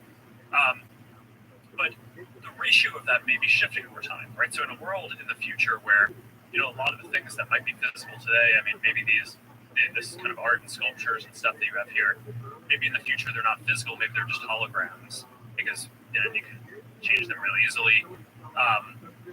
Maybe over time the sort of ratio of the amount of physical stuff that we interact with to digital stuff shifts and becomes more balanced or something like that. Whereas, historically it was all physical and there was very little kind of information or digital overlay on top of it. And now I think it's just steadily been increasing. But I mean, I think it's probably going to be a lot healthier for us, rather than consuming kind of all this additional context through this tiny little portal that we carry around on a phone, and you're just kind of like looking at this and you're missing the whole context. I think to have it be able to be overlaid and have kind of people be able to pop in and interact with them through it, I don't know, that's going to be powerful. We'll obviously do the balance on this right, but it's I don't know, that's sort of how I think about it. I think like probably the right way to think about what the real world is at this point is not actually just the physical world, but the physical world, I'm probably more kind of optimistic or believe that the physical world is more important to our being and essence and soul than a lot of other people in the industry. So I mean, I really care about getting that balance right. I think the balance is important, but I think you're correct. I think there is an ever-increasing landscape of digital world that's undeniable. It's a part of life now. And as the technology improves, it's going to be a bigger part of life. I wouldn't say my fear is, but my thoughts are that we're going to lead to a time someday where people become fully immersed 24/7 in a non-physical world. And I think that's the matrix, and that's what people are worried about, it, that as this technology advances, especially with some sort of neural interface, that we're going to get to a place where we're not really here anymore. We're there always. This episode is brought to you by MeUndies. MeUndies believes that underwear should feel good and look good. It doesn't have to be one or the other. They have unbelievably soft fabrics and all types of cuts, colors, and sizes, so you can easily find exactly what you like. You already know I wear MeUndies. I'm wearing them right now, but you'll never know what pattern I'm rocking. So instead of the first thing I put on and I feel them all day, I cannot overstate how nice it is that MeUndies have comfortable fabric that makes their underwear feel like a luxury. They've also got convenience covered with monthly memberships that hook you up with a new pair from extra small to 4XL, plus exclusive deals and early access. Plus, if you aren't satisfied, your purchase is on me. Listeners can buy one, get one 15% off by visiting MeUndies.com/Rogan. That's MeUndies.com/Rogan. Tap the banner to learn more. We are brought to you by Roka. If you've been listening for a while, you may have heard me talk about Roka sunglasses. They are my absolute favorite. But today, I want you to know about the prescription eyewear. If you are active and have bad eyes, do not skip this shit. Roka is a brand based in Austin, Texas, and they have been making performance eyewear for Olympic gold medalists. And for the last few years, Roka has been building out a badass prescription offering. And last year, because of the crazy stuff that was going on in the world, they invested millions of dollars to build their own optical lab right here in Austin at their headquarters. Roka now cuts all lenses and assembles all of their eyeglasses here in town, which is awesome. Everything is built to order. All of Roka's frames work for prescription lenses, and they have something for everyone, no matter how fucked up your eyes are. Regular prescription, progressives, also readers. Since they cut their own lenses, they can also work with extreme ranges that a lot of other brands can't offer. I've been wearing the readers and sunglasses for a few years now and absolutely love them. They are ultra lightweight, super comfortable, and Roka fixed that problem where glasses slip off your nose when you're looking down. They're the best. Since Rokas stay on your face, you can actually work out in them and ditch the contacts. Some brands have made prescription eyewear easy to get online. Roka did that and actually made their products better too. No bullshit. Check them out. I can wear anything, but I choose to wear Roka, and you should too. Get 20% off your order with the code Rogan at Roka.com. That's ROKA.com. Tap the banner or click on this episode's page to shop now. This episode is brought to you by 511 Tactical. Have you ever driven down the road and spotted one of those signs that say 511 and wondered, what the heck is that? Well, if you're in the know, then you know. But if not, here's a quick introduction to the world of 511. 511 stores are your one-stop shop for some of the world's most innovative technical apparel, footwear, and gear. They have incredible backpacks, purpose-built boots, functional fitness gear, and of course, their legendary tactical bands. So the next time you see one of those 511 signs, make a pit stop and explore the world of 511. Or if you can't wait, visit them online at 511tactical.com and use the code JRE to save 20% in-store and online. That's code JRE at your local 511 store or head to 511tactical.com. To learn more, tap the banner or click on this episode's page. How many people are on? How do you limit your social media use? How do you do it? Me personally, I mean, I'm just doing so many things that practice there are so many hours in the day. But and my kids, I haven't had to think about it quite as much yet because they're pretty young, 6 and 5, right? Lucky just turned 5 this weekend, but it's so they use it. I want them to use technology for different things. I mean, I teach them how to code. I think it's like an outlet for creativity. I mean, Augie especially, Max likes building things. Augie thinks about it as art. So whenever every night I try to do bedtime with them religiously. So I try to end my meetings in order to be able to put them down and ask them what activity they want to do. You can read or you want to wrestle or whatever and Augie's just like, oh, I want to do code art. It's like that's such an interesting way to think about it. I always think about coding as like you're building something, and she just thinks about it as making the computer make art. So it's just like so anyway. I think it's good for them to get that exposure, but I don't know these things. It's not everything that you're doing on a computer or screen isn't the same. There's a lot of research into well-being that shows that there's are you actively engaging? Are you engaging with a person? Are you building relationships? Or you're just consuming?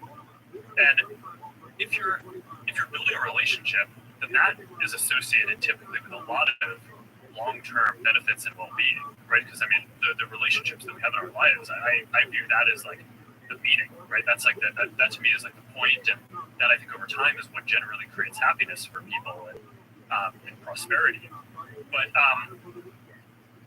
if you're just sitting there and consuming stuff, I mean, it's not necessarily bad, but it generally isn't associated with all the positive benefits that you get from being actively engaged or building relationships. Right. And so you engage with people actively online and build digital relationships, and especially as this technology improves, you can actually have meaningful experiences with someone's avatar.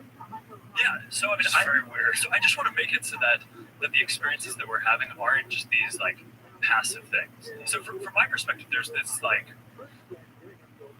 people spend a lot of time on screens today. It's basically computers, phones, and TVs. And I'm always amazed because I spend all my time on phones and computers that for Americans, still almost half the time that they spend on screens is TVs, more than phones or computers. So really, I mean, yes, I mean I think it might have just tipped to being in the last few years to being more more phones and computers than TV, but TV is huge. Because I know, like, Netflix and YouTube, I think a giant amount of Absolutely. stuff is on phones. It's a lot on phones, but it's a lot on TVs too, and a lot of people are still just watching, cable or different things like that. And so, when you think about new experiences, I actually think the first thing that they're going to go do is eat TV, right? And kind of the more passive things. So, when people talk about being worried about, the time that people are spending in different kind of social experiences, I mean, the time has to come from somewhere. I think it's worth looking at where it's coming from. If it's coming from sleep, that's probably not great. Right? If it's coming from exercise, I wouldn't be that happy with that. If it's coming from TV, I'm pretty fine with that. Right? That's actually maybe a net improvement in well-being for people overall if you're shifting from this more beta kind of consuming state to just being actually actively engaged, potentially building a relationship to eat. Right? So I think before we worry about this kind of consuming more and more of people's time, I actually just think looking at the mix of what people do today is good. Hopefully they'll be more useful. But I don't necessarily want the people to spend more time with computers. I just want the time that people spend with screens to be better. Because today so much of it is you're just sitting around and I don't know, in this beta state consuming stuff. And I think that's I don't know. So you asked me how do I control my own social media time or my time on this stuff. It's I do a bunch of social media. I do a lot of messaging. I really don't watch that much TV, and that's because I just don't have that much. I don't know. I find it puts me in this really weird mental state to unless there's something that I'm just really attached to, right? So I really like watching UFC, for example. That's because I also like doing the sport, right? So it's I have some kind of connection to it. But I don't know, just sitting around watching it. I don't usually get into a lot of TV shows. Have you always been a very physical person? Because I follow you on Instagram. Yeah. I see wakeboarding and stuff. Yeah. You're very active, which I think is it's a great message too. It's great for you. It's also a great message for other people that here's this guy who's incredibly busy and his life is overwhelmed with technology, yet he's constantly doing physical things and using his body and exercising, getting out in nature. Yeah, I think it's something that my parents really stressed for me early on. They're my parents pushed me pretty hard. They're you're going to do well in school, and you're going to be on 3 varsity sports teams. And it's That's just it. And a lot of other stuff. Yeah, but that. You don't have any debate. That's it. It's so it's that's just what you're going to do. So and I'm super grateful for it. They weren't very prescriptive, right? They didn't tell me I had to do computers, they didn't tell me which sports I had to do, but they're this is important. But I don't know. I've found it, especially as the company has scaled and in some ways become more stressful, it's more important, right? My sort of day is it's you wake up in the morning, look at my phone, get 1 million messages, right, of stuff that come in. It's usually not good, right? People reserve the good stuff to tell me in person, right? But it's okay, what's going on in the world that I need to kind of pay attention to that day, so it's almost every day you wake up and you're punched in the stomach, and then it's okay, well, fuck, now I need to go reset myself and be able to kind of be productive and not be stressed about this. How do I do that? So I go, I read, I take in all the information, and then I go do something physical for an hour or two and just kind of reset myself. And over time, what I found is that it's not actually just, I used to run a lot. But the problem with running is you can think a lot while you're running. So I've a small focus. So, at the beginning of COVID, I mentioned that I spent a bunch of time in Kauai. Our family has a ranch down there, and I spent a lot of time foiling and surfing, and it's you're foiling or surfing and you're on a wave, you have to pay attention the whole time, right, or else you're going to fall. And it's not a great experience. I don't know if you surf, but no, I don't. But I tried foiling. I'm an oaf. I couldn't get on the thing. Well, my young daughter is really good at it, my 12-year-old, and she just zooms around and gets on that thing, and I couldn't figure it out. Yeah. It's you're talking about e-foil. Yes. I bet if you tried it for a few days, you'd get it down pretty well. Yeah. I tried it for about 3 hours. I was like, oh my god, this is awful. But the actual foiling, not the e-foil. I mean, the e-foil weighs like 40 pounds. An actual foil board maybe weighs like 5 to 10 pounds. So after you learn how to foil, flying an e-foil is like, it feels like you're flying a tank through the air or something. But it's like, I don't know, it's a pretty interesting learning curve, but it requires full engagement the whole time. Yeah. And then, I mean, that's sort of, this is sort of, yeah. And this is sort of how I got into MMA too, is after, now I don't spend as much time in Kauai because things are ramping back up and I'm in the office a lot more. So it's like, all right, there's not as much foiling in Palo Alto. So it's like, all right, what's a thing that is both like just super engaging physically, but also intellectually, and where you can't afford to focus on something else? And I think to some degree it's like MMA. Yeah. Right. So I've just found that is just really important for me in terms of like what I do, maintain my focus, because then like after an hour or two of working out or rolling or wrestling with friends or training with different folks, it's like now I'm ready to go solve whatever problem at work for the day, and like I've fully processed all the different news for the day that's come in, and we're just ready to go. How did you get introduced to martial arts training? Like, how long ago was this? It was in the last 12 months, actually. Really? Yeah, because it was basically I used to just run a lot and just do that, and then basically since COVID, it's like got super into surfing and foiling, then got really into MMA. So how did you initially approach it? Like, how did you get a trainer? Like, what did you do? I know a bunch of people who are into it. There's actually this really interesting connection between people who surf and do jujitsu. Oh yeah. So a lot of so a bunch of the guys who I do that with, they kind of have gyms in Kauai, and I basically collected a bunch of recommendations, ran them by a bunch of people who I know, and I ended up. I trained with this guy Dave Camarillo. Guerrilla Jiu Jitsu. Yeah. So, and he's awesome.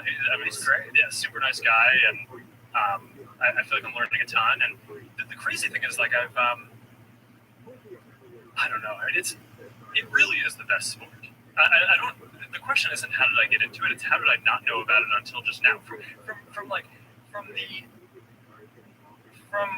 the very first session that I did. Like 5 minutes in, I was like, where has this been my whole life? It's like, all right, my mom made me do 3 varsity sports, and like my life took a wrong turn when I chose to do fencing competitively instead of wrestling in high school or something, right? It's like there's something that's just so primal about it. That's I don't know. It's and I've since then I've just introduced a bunch of my friends to it, and that's been really fun because now it's like we train together and we just like wrestle together, and just I don't know. There's like a certain intensity to it that I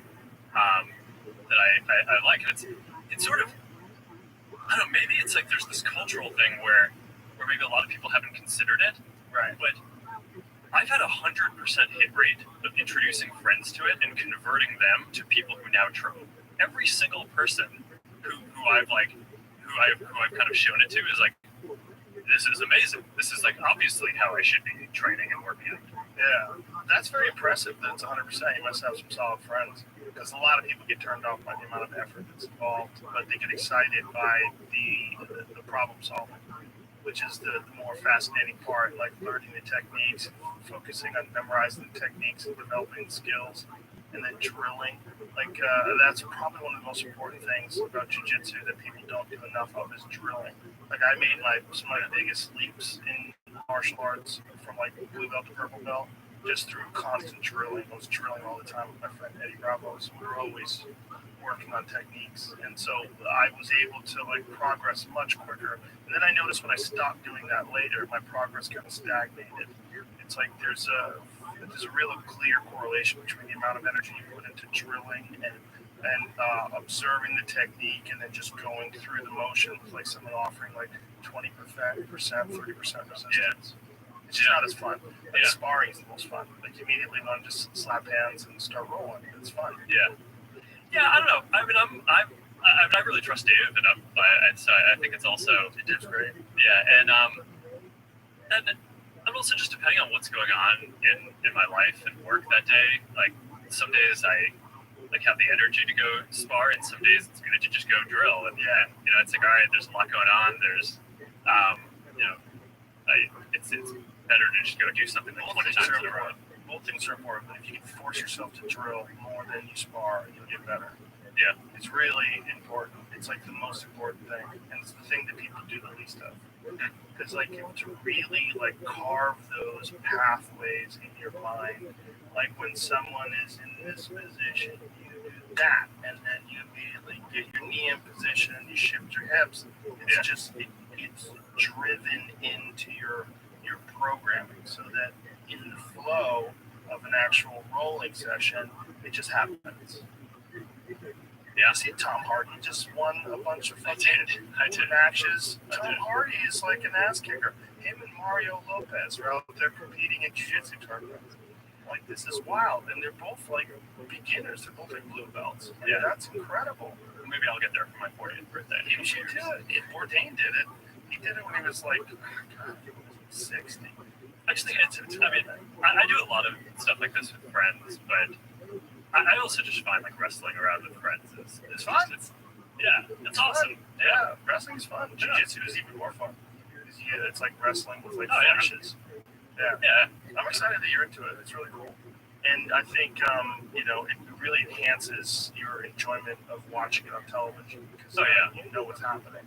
But there's also like a lot of good parallels, I think, in philosophy for life and work and all that. I think both surfing and foiling and jiu-jitsu, MMA, it's like, I think it sort of teaches you about like the flow and momentum of things. And I think business is like this in a similar way, where it's like the hardest thing is knowing when you're in a position where you need to push through versus sort of developing the intuition for when like, all right, when like the momentum is just going in the other direction. It's like, all right, you're not going to be able to pump over this swell.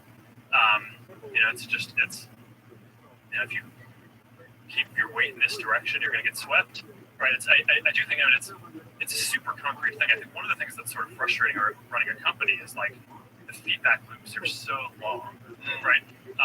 It's like, all right, so I showed you the pre-release version of the new VR headset that we're building. It's like we've been working on that for years, and now it's like, so basically the ideas that went into that, and there's obviously a lot of problem solving even up until now to kind of get it to work well, but the basic principles, okay, what like big features are we going to prioritize?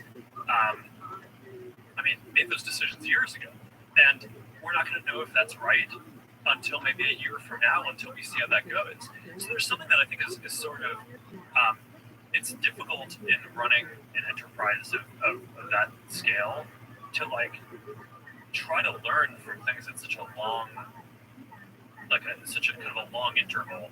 And it's something that I just find super rewarding, is having these parts of what I get to do on a day-to-day basis where you're learning about, like, you get to push on the world or push on other people and get to kind of see how that goes like a second later instead of 4 years later. Right. It's like, all right, am I going to be able to like go turn that direction on that wave, or am I just going to get swallowed? Right. So it's I don't know. I think that having that mix in your life is it feels really important and healthy to me. And I try to get my friends into it. My kids do jiu-jitsu too. I just think it's like really important that they kind of develop all these skills and appreciation for doing physical things, just like my parents taught me. But I don't know. I guess overall, it's like a big part of. It's a big part of who I am, I think. And going back to the other conversation about like, are we just brains and tanks? It's like no, because this is like the part of my life that I think is. It's like this is super fun. Like the building things. It's like that's super engaging too. It's like a very different type of intellectual exercise. It's also the one-on-one physical connection with a person. I would imagine that your life has got to be very bizarre because you are the head of this enormous platform and you're dealing with so many human beings and so much negativity and positivity and all kinds of fires that you have to put out and all sorts of chaos, and to just have one thing, one person right in front of you is probably really good to sort of clean the pipes out. Yeah. Just like clear your mind and have your ability to focus on things, to sort of like put into perspective. Yeah. It's got to be very unmanned. I mean, I don't know how, I've talked to people about this before. Whenever people talk about like social media sites and they're doing this and they're doing that, I'm like, can you imagine trying to manage at scale 5 billion people or whatever it is? How many people are on Facebook right now? Facebook is almost 3 billion, but across our different properties, it's like a little more than 3.5 billion. So, yeah, That's impossible. Like, no one can manage 5 billion people. yeah, Or 3 billion people. A billion. It's like the numbers are just, they're so absurd. It's so preposterous. It doesn't make any sense. So, like, I would imagine that for your mind, the amount of pressure that's involved in just maintaining, it's like, it has to be like looming over you at all times in the background. Like, it's probably very difficult for you to find things that filter that out. yeah. I mean, there's always stuff to work on, right? Yeah. So I think a big part of trying to push forward is maintaining enough control of my time to push on the things that like I believe need to be advanced for the future rather than being reactive. Like if my day is primarily consumed with just reacting to things that people are throwing at me, I mean, I could spend all of my time 1,000 times over just reacting to all the things that people throw at me, and I still didn't get through the whole list. Right. Which, by the way, I mean, I think that that's probably a somewhat extreme version because I'm running this company, but I actually think this is probably true for everyone. And I think pretty much every person, I think, has a lot that gets thrown at them, and you can spend all of your time just reacting to that. And I think a lot of what kind of creates the ability to be successful long term and to build things and change your life and build products that change other people's lives is carving out the time to do stuff that's proactive. And that's both taking care of yourself, right, and kind of and being physical and getting out there and also getting to spend time with my family and my girls and all that. But it's also, I mean, I could spend all of my time just working on the things that we've already built and not trying to advance this vision for the future. But balancing that is important. I mean, it's like I also spend a ton of time on all the social media pieces of what we're building. And it's like they're nowhere near done, right? And there are some awesome evolutions that are happening there with enabling more creators and enabling more people to have a voice there. I mean, the creative economy has sort of exploded over the last few years, and I think it's just at the beginning of like sort of hopefully remaking a lot of the economy for the country and the world, so that way more people can pursue creative endeavors. I think that's just going to be one of the most positive trends that comes out of this decade. So I agree with you 100% on that. Really an amazing time for people to be able to carve out an alternative living. yeah, And to do so through social media platforms. And there's so many people like using all the platforms that have developed these followings and started businesses, whether it's in fitness or there's people that are just chefs that like they cook online and they share and sell recipes. yeah. It's amazing.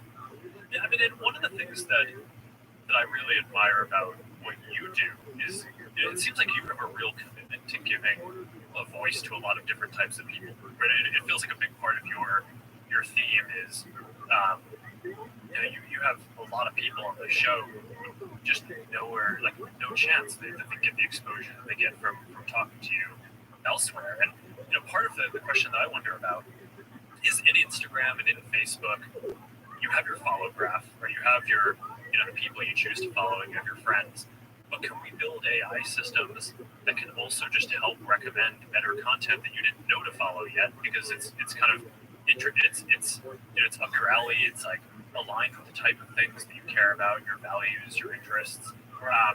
And I just view that kind of confluence of building. It's a very specific AI problem. It's not like this kind of general intelligence AI problem, but I tend to think about things in terms of more specific problems that you can break down and try to deliver value for people. But I think I just love it if in a couple of years a significant, not the majority, but a significant part of the Instagram and Facebook experiences were basically highlighting different creators who you might be interested in but might have not otherwise seen. And I think that would both be good for people who are using those experiences to like discover more people, get more diversity of input into their lives, but also I think can help push that creative economy forward. It's I don't know. That's one of the things that I'm super passionate about right now. Well, having an algorithm like that can really help. Like one of the things that Spotify does really well is suggest new music.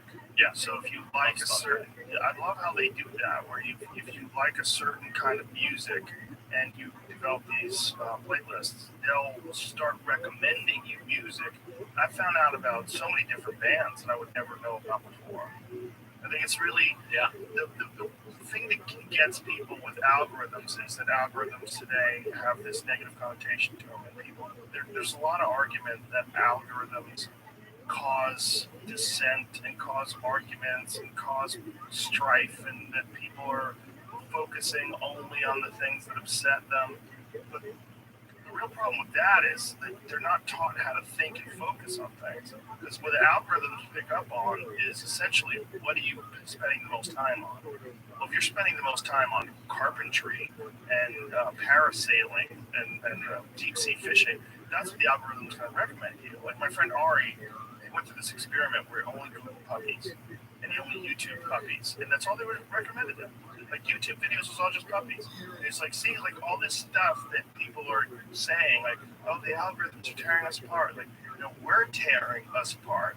The algorithms just highlight the things that you're interested in. It's not like the algorithms a tricky program designed by the communist government to try to get you to argue with each other. No, you're arguing. You like to argue. Yeah, I mean, I think that the algorithms can also obviously be designed better or worse. So, one of the things that I'm pushing on a lot right now is there's this idea in designing recommendation systems of explore versus exploit, and that it's like, okay, if someone has spent a bunch of time, searching for puppies, they like puppies, so if you show them a puppy video, they'll probably engage with it. But if you only show them puppy videos, over the long term, you're missing an opportunity to understand what other things that they're interested in. So even though it might not be kind of ideal for the experience today, carving off 5%, 10% of basically the experience to just try to expose people to different things to see if they're interested in that too ends up paying long-term dividends. So I do think that these systems done well, if you design them with a long-term perspective and you're not just trying to kind of maximize engagement today, but you're really trying to understand what people care about, who people want to become, and what their values are. I think you can build some stuff that gets really good over time. But I do think that the design of the system and the values that go into it matters quite a bit too. I think so too. I'm not neither pro nor con algorithms or recommendations. I think it's a fascinating aspect of social media, but I do think that there are certain people that, unfortunately, when they get excited about a thing or when they start going online, they gravitate towards things that irritate them, upset them, and that's the big concern that many people have with algorithms and with the use of social media, Twitter in particular, is that people are using it and getting upset, and it's creating more tension and more of a divide. Yeah, I mean, I think it's interesting to think about these services not just in terms of the information that is conveyed, but as a product designer, a big part of what you're designing is the emotional experience that people have using it. So, I just don't want to build something that makes people super angry, right? And I think that these things have different charges to them, right? I mean, Twitter, I agree. It's like you're on it. It's the plus side of it is that you get all these people who are super witty and are saying super insightful things, but a lot of them are very cutting, right? And I find that it's hard to spend a lot of time on Twitter without getting too upset. On the flip side, I think Instagram is a super positive space. It's almost I think some of the critique that we get there is that it's very curated and potentially in some ways overly positive, but it's I think the energy on Instagram is generally very positive, and it's easy to spend time there and kind of just to like absorb a lot of the positivity. I think that's true, but how did that happen? Well, Why is Instagram generally friendlier? I mean, so I think it's the design of the system, but it's one thing is I think images are a little less cutting usually and kind of critical than text. I think the news in general is often negative. I think the incentives of the news industry are often well, I think just the mission of the news industry is to kind of speak truth to power and highlight things, like hold people accountable. So I think that even if you're looking at it from that perspective, I think a lot of this stuff is like it's generally has this very critical tone to it. But like with everything, there's just a balance. If you spend your whole life living in criticism, then that's super negative. But I think that what we've tried to do with Facebook is have a little bit of both, right? I mean, Facebook has images and videos, but it also has news. And the part of it that's probably the most critical, where we probably have the most controversies around the more newsy type stuff, the more political type stuff. And over time, I've generally just felt like, hey, that's not even what people in our community tell us that they want, right? People say that they come here because they want to connect with other people and explore interests. And so I just want to emphasize that more of it. But like, there's some very intentional decisions that you can make in terms of designing this stuff. So, for example, on Facebook, when you're reacting to a post, you in addition to liking it, you can heart it, you can like give it kind of an angry emotion. And one of the decisions that we've basically made is if someone kind of gives an angry reaction, we actually don't even count that in terms of whether to show that to someone else or maybe we even discount it, right? So it's if you could kind of view it as, okay, someone chose that they like were interested in this post and chose to give an angry reaction, but we just don't want to amplify anger, right? That's like not what I kind of view us as here to do. So we're just going to basically take that signal and like not use it to show the post more. So how do you do that? Like, how do you decide, like, what if it's anger, but it's justifiable anger? Yeah, I think that that's exactly the right question. Is basically, when I was making that decision internally, a bunch of teams went, well, there is a lot of stuff that's wrong in the world, and people should be angry about that. It's like, yeah, I think that's fair, but I'm not here to design a service that makes people angry, right? So I kind of think that there's a balance, and it's not like there's not going to be any angry stuff. I mean, people can still react and say that something is negative, that they don't like it, but I don't view our job as going and needing to kind of amplify all that stuff. So why do you have the option to have an anger response? Well, I think it's good for people to be able to convey it. I just so it's like a thumbs down. Yeah, it's like an angry emoji. Angry emoji. And so obviously there's the option to have angry comments, which is just people's ability to express themselves. Yeah. But we basically choose to. If someone likes something, or if a friend chooses to share something, we use that as a signal to say, hey, this might be something that you're interested in because someone reacted to this, right? It's like a friend had some kind of emotional reaction to this and thought it was interesting enough to engage with, so you might also think it's interesting to engage with. But we try to intentionally mute the kind of angry reactions, just because that's just not what we're trying to do in the world. I appreciate that. What do you think about the argument that algorithms in general, because the fact that they sort of appeal to human nature, like they amplify the things that you're interested in, and unfortunately people are interested oftentimes in things that upset them. What do you think about the argument that this is whether it's too influential or it has too much impact on people, and that a better solution would be to just let everything exist how it exists and don't have any kind of algorithm and let people find what they find and share what they share and just let it exist in sort of the free market of ideas? Yeah, so we actually started there, right? Because at the beginning we didn't have the technology to do this kind of ranking. And the very first thing that you run into is if you don't do any kind of ranking, the system gets gamed in different ways. So if you're not ranking anything, the most recent stuff shows up at the top. So, okay, so what do you get? You get a bunch of businesses that want to make sure that you see their stuff, so they just post constantly. They post like 50 times a day, so that way they've always posted something within the last 10 or 20 minutes, that way it's always at the top of the feed. The other thing that you get is like, you miss obviously really important stuff, right? So like, my cousin is pregnant, and when she has a baby, she's going to post about that, and like that post better be at the top of my feed because I don't want to miss that, right? It's like I want that update, and like, you know, we know that that's valuable even without knowing the even if we don't understand the kind of specific content of what she posted. There's going to be a ton of people commenting congrats and you know, a ton of hearts and positive reactions. So that's the question there. Like, how does that enter into the algorithm? Like, if you're going to favor something like your cousin's baby being born, how would you go about doing that? And how does the AI figure out that your cousin just had a baby? That this should be in all the people that follow her. It should be in all their feeds because they would want to know. Yeah, she had a baby.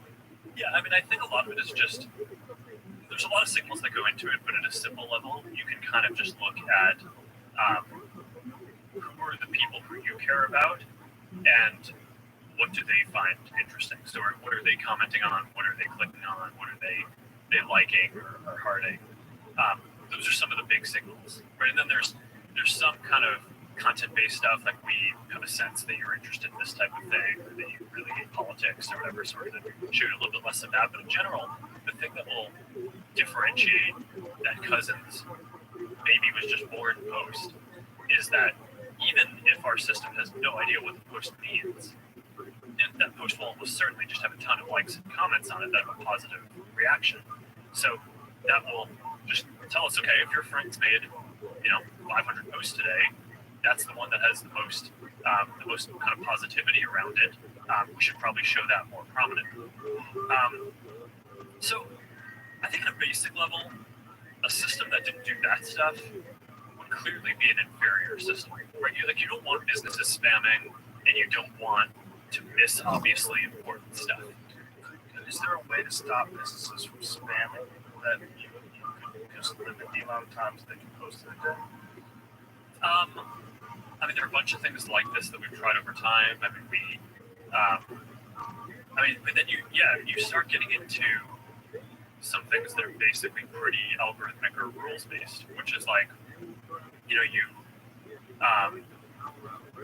start trying to rank stuff based on the kind of quality of the posts, right? Or sort of how much engagement they make. I mean, I guess you could tell people they can't share more than this amount, but I don't know. It kind of feels to me like you want to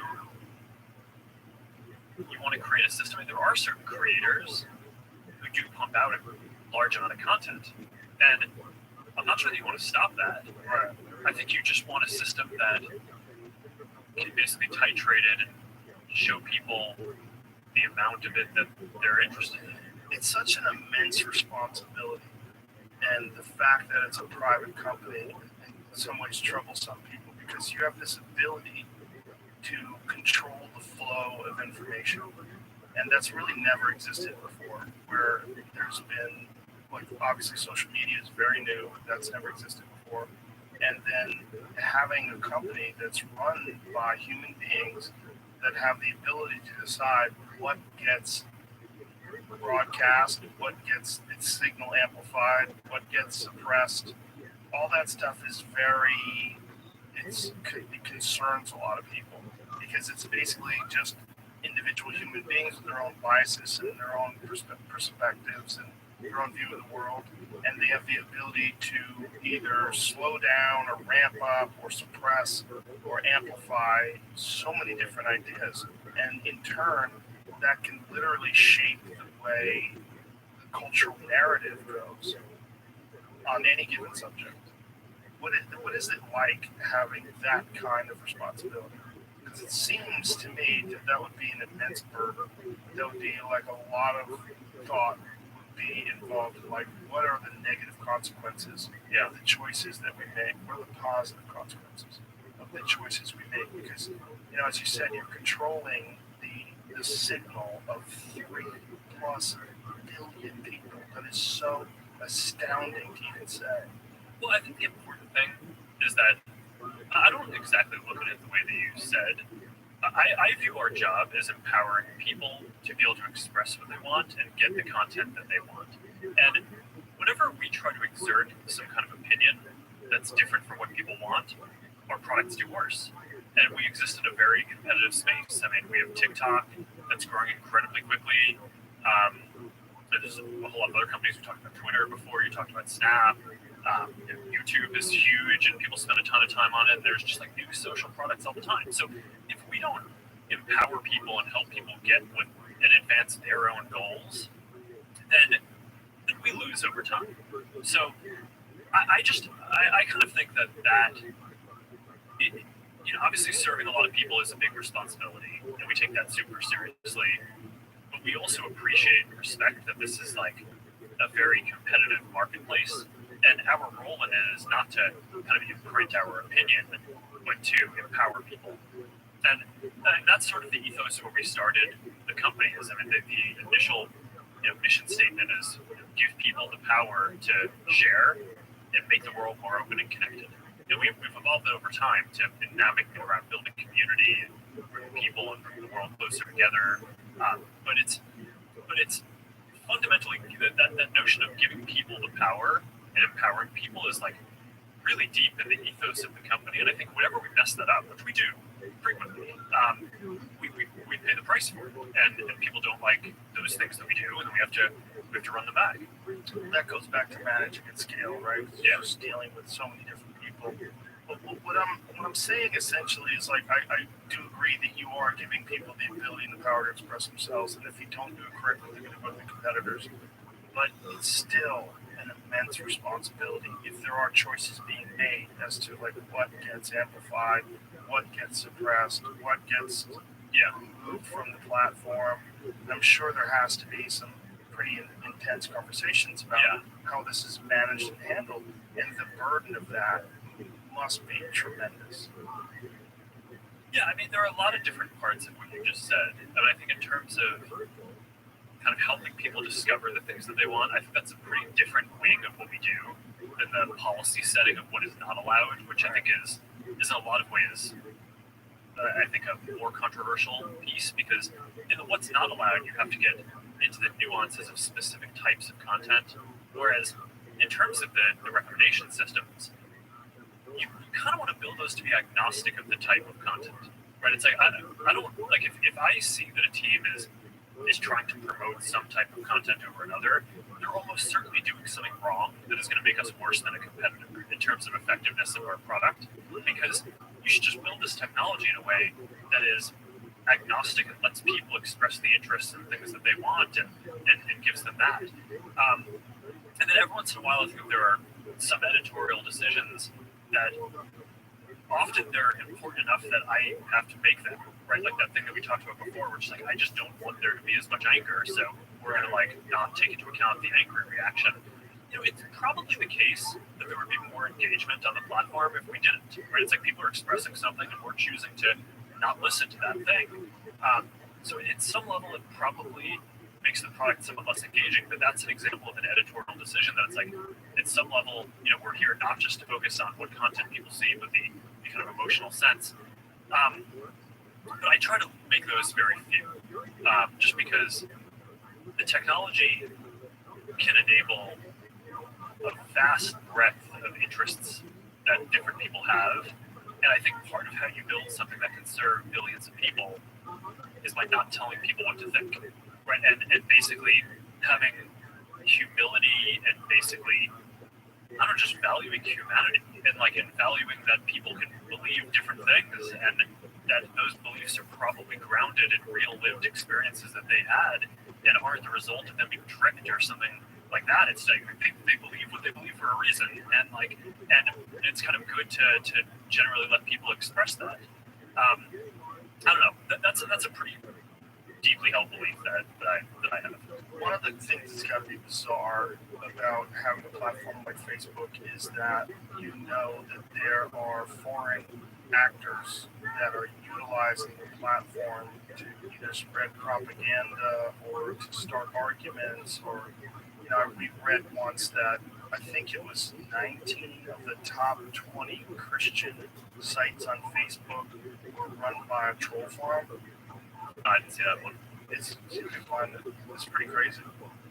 The amount of resources that are put into creating fake pages or pages that don't really represent real people but promote certain ideologies or certain political agendas, and then they'll use these to start arguments with people. And you don't even realize the people who think they're arguing with real people, they're reading the opinions of real people. Yeah. Meanwhile, there's a guy with a bank of phones. Yeah, no, so we call this 19 of 20 Christian Facebook pages are fake. Yeah, so we call what you're talking about coordinated inauthentic behavior. So basically these are inauthentic behavior. So it's basically coordinated, right? It's like And some of these policy acronyms that we come up with, they have to be very specific, right? But basically we have a team of hundreds of counterterrorism and counterintelligence people who basically try to look for these different signals to find. And like you said, a lot of this is that one that you were just mentioning. I don't know who's behind those fake pages, but the Macedonian troll farms were basically a bunch of spammers who created fake pages. They want people to click on them so they can make money from the ads. So that one's actually pretty easy to disrupt because you just make it so that they can't use the ads to monetize anymore, and their whole economic incentive goes away, and they sort of dry up. Dealing with nation states is a lot harder because they're more kind of ideological or sovereignty motivated. So there, I think you just kind of need to be very vigilant, and it's more an arms race, and you just kind of are building up better technology for defense, and you assume that they're going to keep on getting more sophisticated, and you keep on needing to get better. But at this point, we have it's like tens of thousands of people working on this at the company. I think we spend like $5 million a year was the last stat on sort of all this community integrity work. I mean, it's like our kind of defense budget. It's like, just to put the numbers in perspective, That's you call it defense budget. I mean, it's basically it's like, it's to defend the integrity of the community, but it is bigger than the defense budgets of probably most countries, but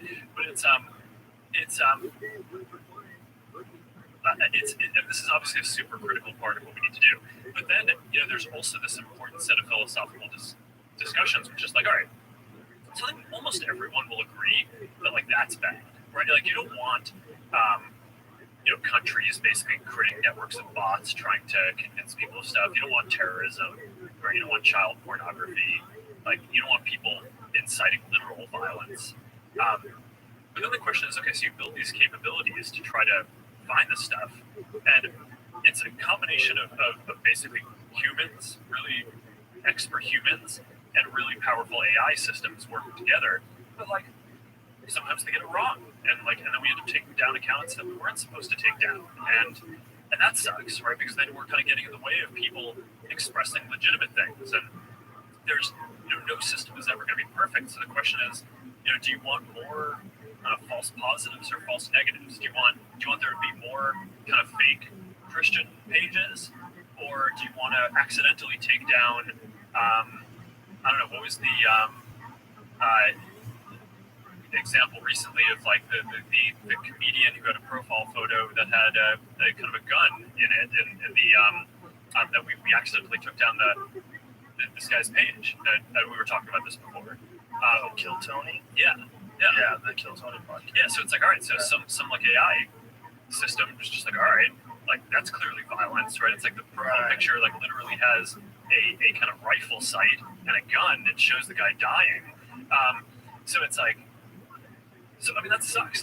This is some of the stuff that this hurts me, right? Because when we take down something that we're not supposed to, that is that's the worst. That's discern.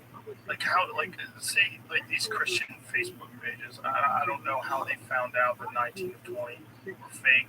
But if someone just says I am Bob Smith and they post as Bob Smith and they have a photograph and they, but really what they're doing is trying to talk shit about Joe Biden and get people to vote Republican in the midterms. Like how do you know whether someone's real or not? Like this is the big argument with Elon and Twitter. Because Elon asked Twitter, like, what percentage of your website is filled with bots? They say 5%, and he says, I don't believe you. I think it's higher. And let's find out how you come to this conclusion. Yeah. And, I believe they said that they just took 100 random Twitter pages and looked at the interaction, and there's some sort of algorithm they applied to it. But how do you discern? Yeah, so I mean, I think estimating the overall prevalence is one thing, but I think that the question of looking at a page and is this page authentic? Like, there's a bunch of signals around that. One of the things that we try to do is for large pages, we try to make sure that we know who the admin of that page is. We don't necessarily, you should be able to run an anonymous page. You don't necessarily need to out yourself and say who you are running it, but we want to make sure that we sort of have like an identity for that person on file, so that way we know, like at least behind the scenes, that person is real. For certain political things, I think having a sense of what country they're originating from. I mean, some of that you can do just by looking at where their server traffic comes from, like is the IP address coming from Romania, or because if it's like an ad in some other country's election, then you probably want to make sure that ad is especially in countries that have laws around that, are coming from someone who's a valid citizen, or like at least in that place. So there's a bunch of, I think, I don't know, one theme in my worldview around this stuff, when it gets into some of the stuff we talked about before, is like, I don't think that this stuff is black and white, or that you're ever going to have like a perfect AI system. I think it's all trade-offs all the way down, right? And you can build a system, and you can either be overly aggressive and capture a higher percent of the bad guys, but then also by accident take out some number of good guys, or you can be a little more lenient and say, okay, no, the cost of taking out any number of good guys is too high, so we're going to tolerate having just a little bit more bad guys on the system. These are values questions, right around what do you value more, and those are super tricky questions. And part of what I've struggled with around this is I didn't get into this to basically judge those things. I got into this to design technology that helps people connect, right? It's like, and like, I mean, you could probably tell we spent the first hour talking about the metaverse and the future of basically building this whole technology roadmap to basically give people this realistic sense of presence. It's like, that's what I'm here to do, right? So this whole thing that's like arbitrating what is okay and what is not, I obviously have to be involved in that, because this is at some level, I run the company, and I can't just abdicate that. But I also don't think that as a matter of governance, you want all of that decision making vested in one individual. So I think one of the things that our country and our government gets right is the separation of powers. So one of the things that I tried to create is we created this oversight board. It's an independent board with that basically we appointed people whose kind of paramount value is free expression, but they also balance that with things like when is there going to be real harm to others in terms of safety or privacy or other human rights issues. And basically that board, people in our community can appeal cases to when they think that we got it wrong, and that board actually gets to make the final binding decision, not us. So in a way, I actually think that is a more legitimate form of governance than having just a team internally that makes these decisions, or maybe some of them go up to me, although I don't spend a ton of my time on this on a day-to-day basis. But like, I think it's generally good to have some kind of separation of powers where you're architecting a governance, so that way you have different stakeholders and different people who can make these decisions, and it's not just like one private company that's making decisions even about what just happens on our platform. How do you guys handle things when they're a big news item that's controversial? Like there was a lot of attention on Twitter during the election because of the Hunter Biden laptop story. Yeah, we have those too. Yeah, so you guys censored that as well? So we took a different path than Twitter. I mean, basically, the background here is the FBI basically came to us, some folks on our team, and was like, hey, just so you know, like, you should be on high alert. We thought that there was a lot of Russian propaganda in the 2016 election. We have it on notice that basically there's about to be some kind of dump of that's similar to that. So just be vigilant. So our protocol is different from Twitter's. What Twitter did is they said you can't share this at all. We didn't do that. What we do is we have, if something is reported to us as potentially misinformation, important misinformation, we also do this third-party fact-checking work because we don't want to be deciding what's true and false. And for I think it was 5 or 7 days when it was basically being determined whether it was false, the distribution on Facebook was decreased, but people were still allowed to share it. So you could still share it, you could still consume it. I say the distribution is decreased. It got shared. How does that work? Basically, the ranking in newsfeed was a little bit less. So fewer people saw it than would have otherwise. So it definitely. By what percentage? I don't know off the top of my head, but it's meaningful. But I mean, basically, a lot of people were still able to share it.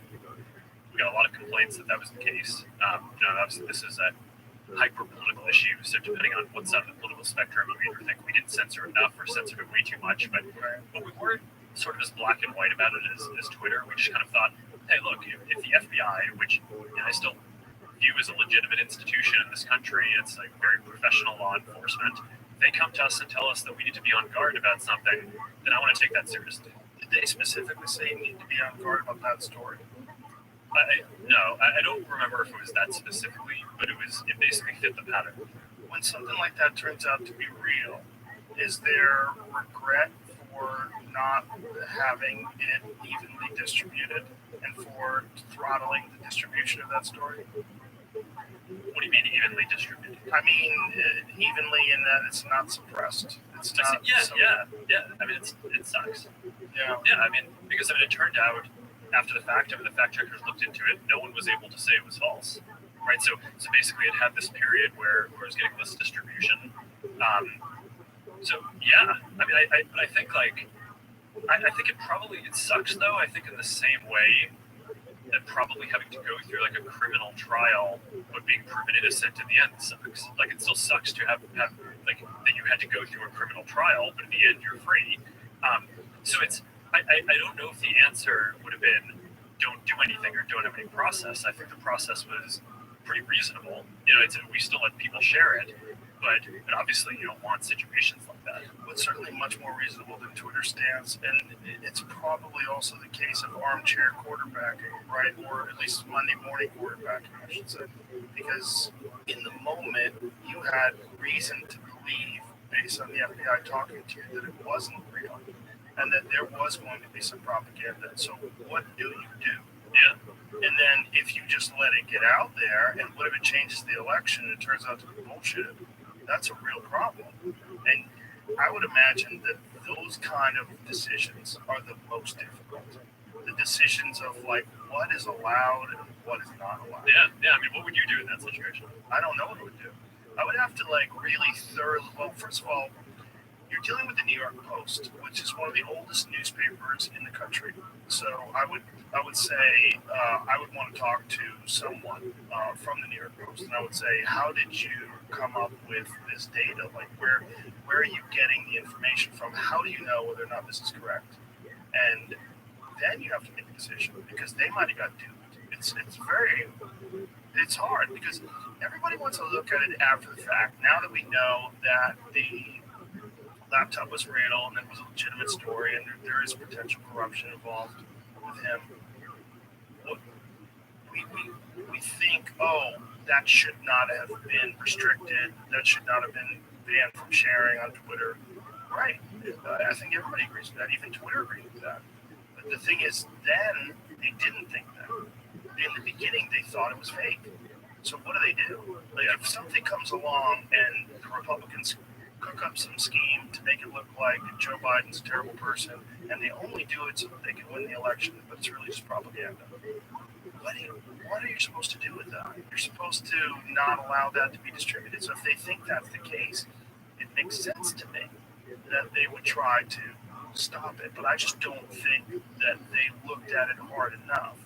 When the New York Post is talking about it, they're pretty smart about what they release and what they don't release. If they're going over some data from a laptop and you can talk to a person, but then again, this is just one story, one individual story. How many of these pop up every day, especially in regards to polarizing issues like climate change or COVID or foreign policy or Ukraine? Anytime there's a really controversial issue where some people think that it's imperative that you take a very specific stance and you can't have the other stance. Those moments on social media, those trouble a lot of people because they don't know why certain things get censored or certain things get promoted. Yeah, I agree.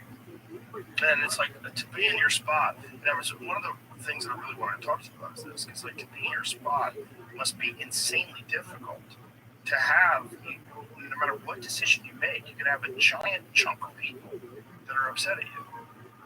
And there might be a right way to handle it, but I don't know what the fucking right way is. Well, I think the right way is to establish principles for governance that try to be balanced and not have the decision making too centralized.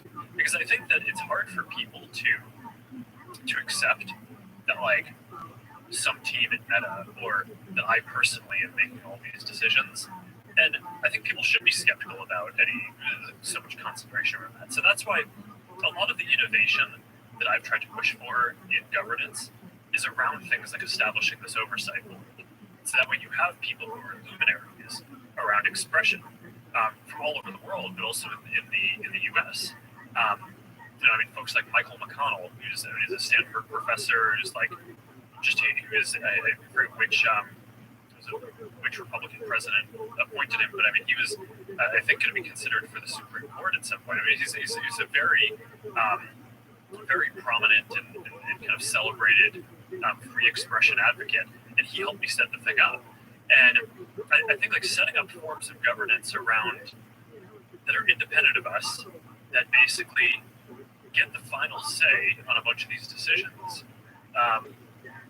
and that's a step in the right direction.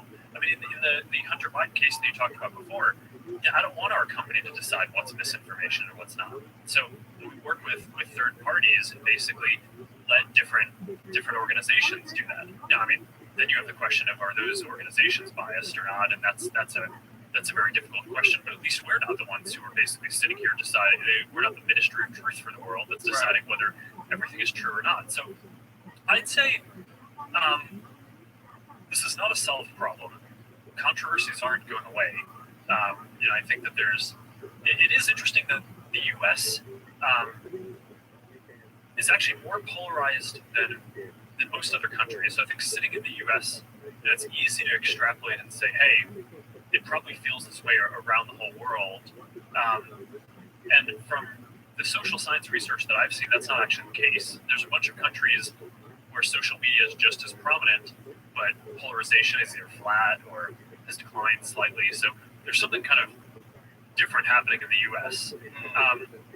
But for better or worse, it does seem like the next several years do seem like they're set up to be quite polarized. So I tend to agree with you. There are going to be a bunch of different decisions like this that come up because of the scale of what we do.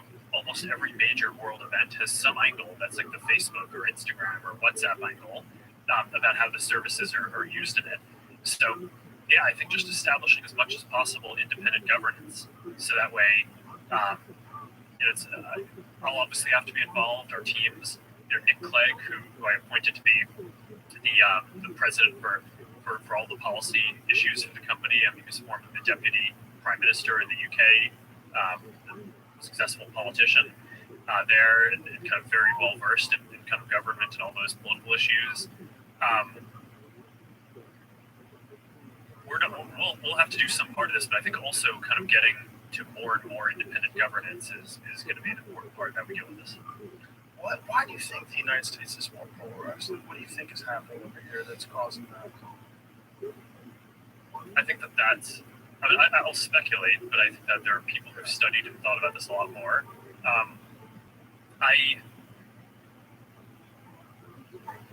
I think there's probably a media environment issue that predates the internet, right? So I think we have sort of, it seems like, I don't want to say uniquely because it's probably, we're probably not the only country that has this, but in terms of having like some of the news is so far left, some of it is so far right. I think, there's all this talk about filter bubbles on the internet, but I think even predating this, like going back to like the 70s or 80s when Fox News and all these other, cable, these kind of prominent media organizations were established. I think that has had a long-term effect, and people have studied that.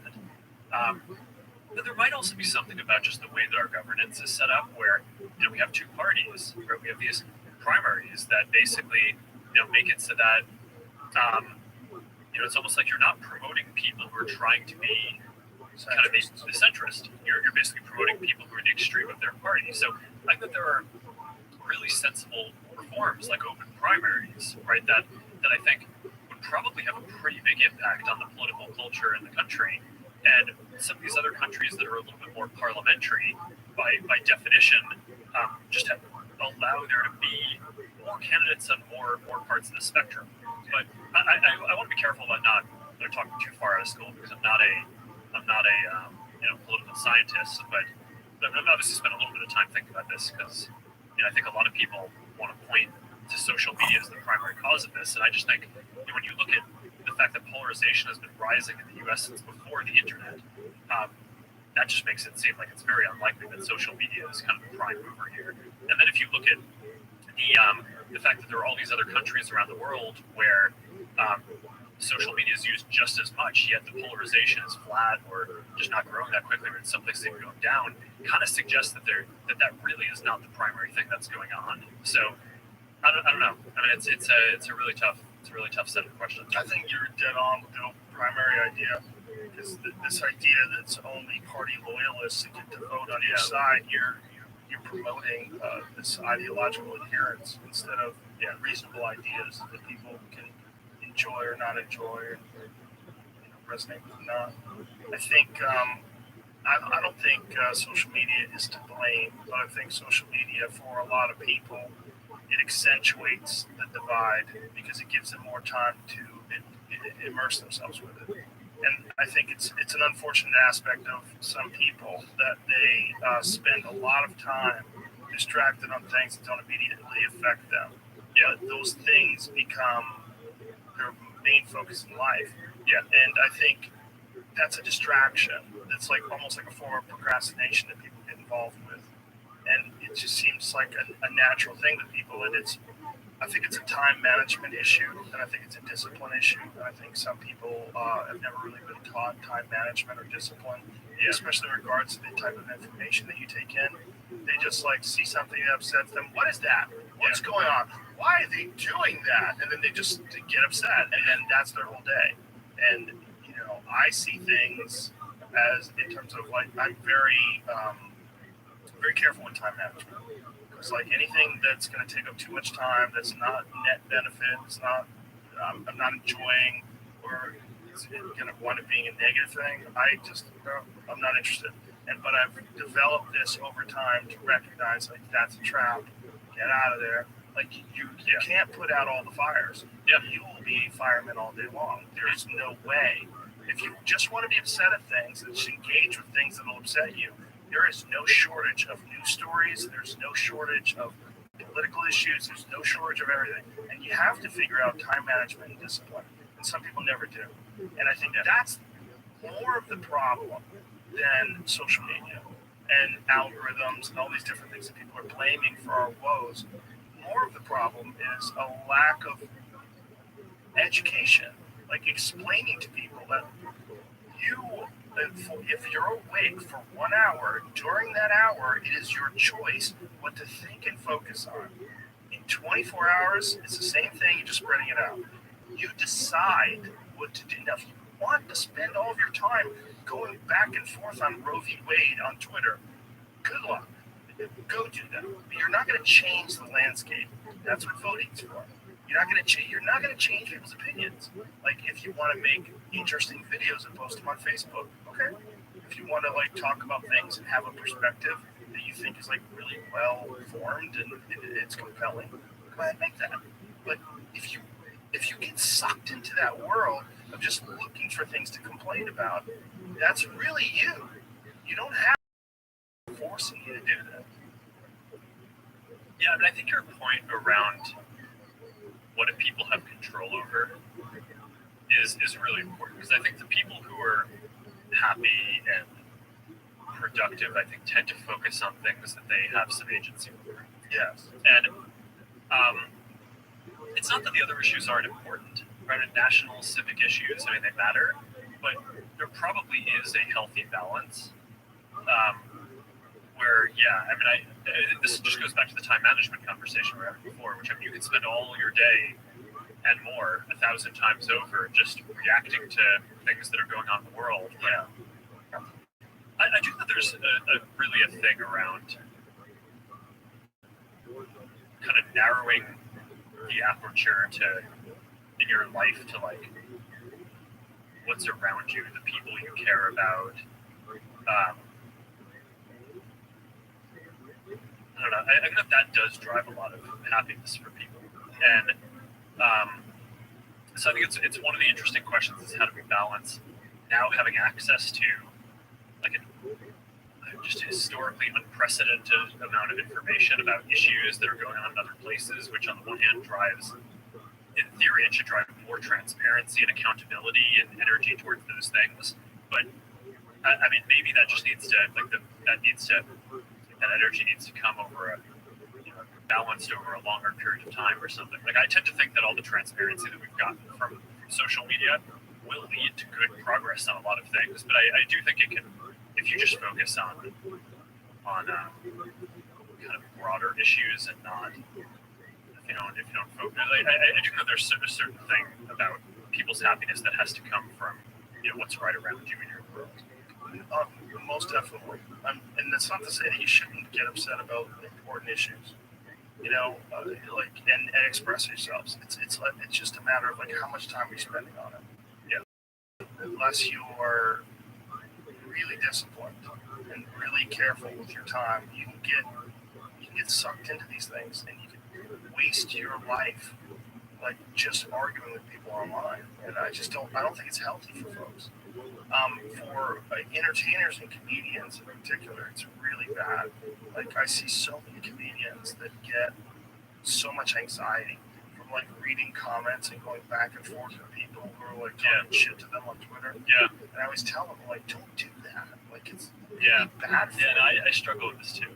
Yeah. Well, I mean, on the one hand, some of this is it's free product feedback. Right. So I mean, so like, actually, this is like one of the hard things about it.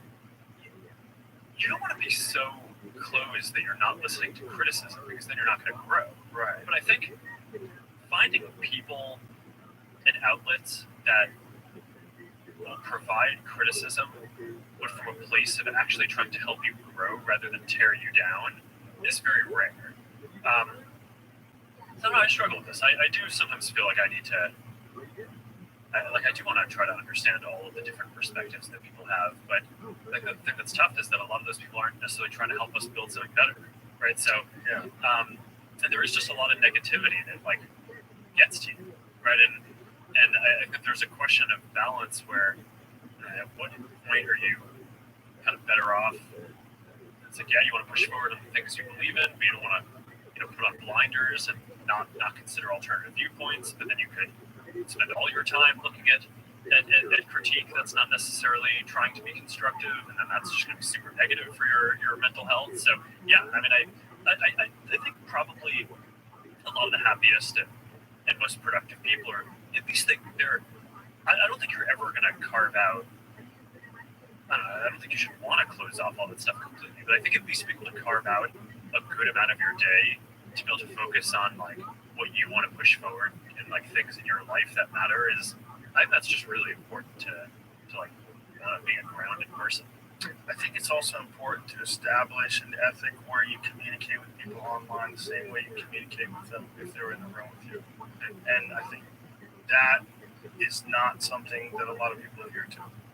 People, they talk to people on Twitter like it's not a real human, without, you don't have real feelings, and you're just trying to say the most biting, mean, and cutting thing that you can. Yeah, and that's unfortunate. And I don't do that. I used to engage in it. Like I used to argue with people back and forth, and I realized like, what am I doing? Like this is not good. I always feel like shit. I never feel good. Even if I win the arguments, it doesn't feel good. It's all, you're filled with anxiety, and then a new fire starts up in the comments. You know, like someone else will jump in, and then you got a new opponent, and like, what are you doing? Like, well, that's a massive resource problem. Like it's a giant issue, and whether or not you want to focus on important things in life, or whether you want to like win these little verbal battles between people on Twitter or Facebook. It's unnecessary. Yeah, it's just for allocation of resources. It's a terrible idea. Yeah, and I mean, what we hear from our community is that that's not what people want to spend their time. Something that there is. I think that part of the challenge in designing products is sometimes what people tell you that they want to spend their time on is different from what they actually do spend their time on. I'm sure, but I think a lot of the time, even if people's revealed preferences of what they actually spend their time on are different, there's some truth and aspiration they think they want to spend their time on that, like, there is some long-term value in helping out with that too. So that's why I've just consciously tried to, just downplay a lot of the political controversy on the services a bit, and it's like when people come to our services for, it's connecting with other people, right? I mean, and expressing what matters to you, which I mean for most people isn't some kind of big global issue. It's like something that matters in their life, like what's going on with my kid's life. How's my wife doing? What's going on in my local community, right? And I don't know, I think that there's something that's powerful about being able to focus more on that and be a bit more grounded in that.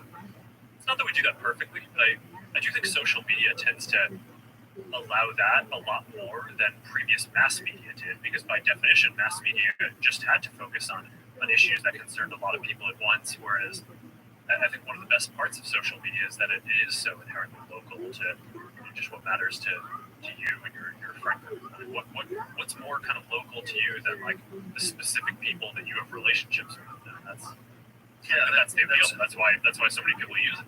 Very good point. And also, the interesting aspect of social media that I think often gets ignored is the discussion of social issues. I mean, people have a greater understanding about how most people think about social issues today than we ever did in the past. We're sort of informed how we felt about things based on the news, based on, the rare commentator on the news, or stories that were in the news, or editorials that were in the New York Times, or what have you. And now you get a day-to-day sense of how people feel about things. And of course, it's also clouded by people that are saying things to sort of virtue signal and get people to like them based on the opinion they think is going to be the most likely to attract positive attention. But it at least is opening up this new field of people openly debating and discussing ideas that used to be only talked about by people that are already approved and on television and in the media. So we sort of get this, particularly about videos, right? Videos are a really interesting example of that, because someone can have a really concise and interesting perspective on something, and that will get shared millions and millions of times. And it just has to go viral. It just has to catch someone's opinion and go, wow, she's got a really good point. And then that gets out there. That is really powerful. And that's something that never existed before, where just a regular person with an interesting idea. Yeah, and I think that that's an area, hopefully, with systems that will be able to be more possible in the future than has been in the past. I think as the AI can help people discover things that they might be interested in. But yeah, I mean, I'm a little more mixed on this. I mean, I think on the one hand, I think the comments and actual discussions that happen online are not as good as they could be. I mean, I think like live interactions, like like what we're having now, like that's hopefully an interesting discussion for people who are watching. But I think if you look at the comment threads, like you're talking about, I think that experience probably needs a significant amount of innovation before it's good. But I do think being able to see different people's opinions and maybe more like the original posts and the comments back and forth. Because like when I see a friend has some opinion on something, like I know where that person's coming from, right? In terms of their values and their life story, and that just means a lot more to me than like I don't know, the New York Times telling me that something is good or bad. And there's also a lot of diversity because people tend to have friends who are from different backgrounds.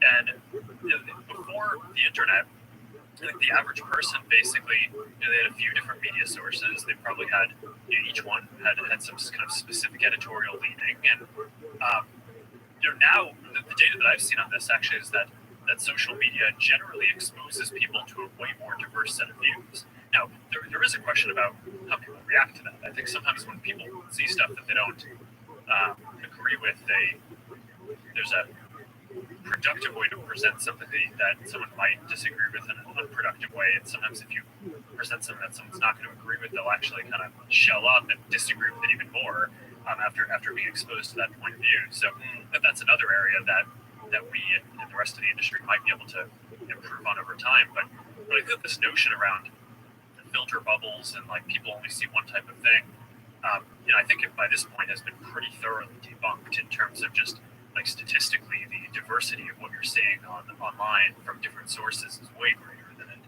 ever was before.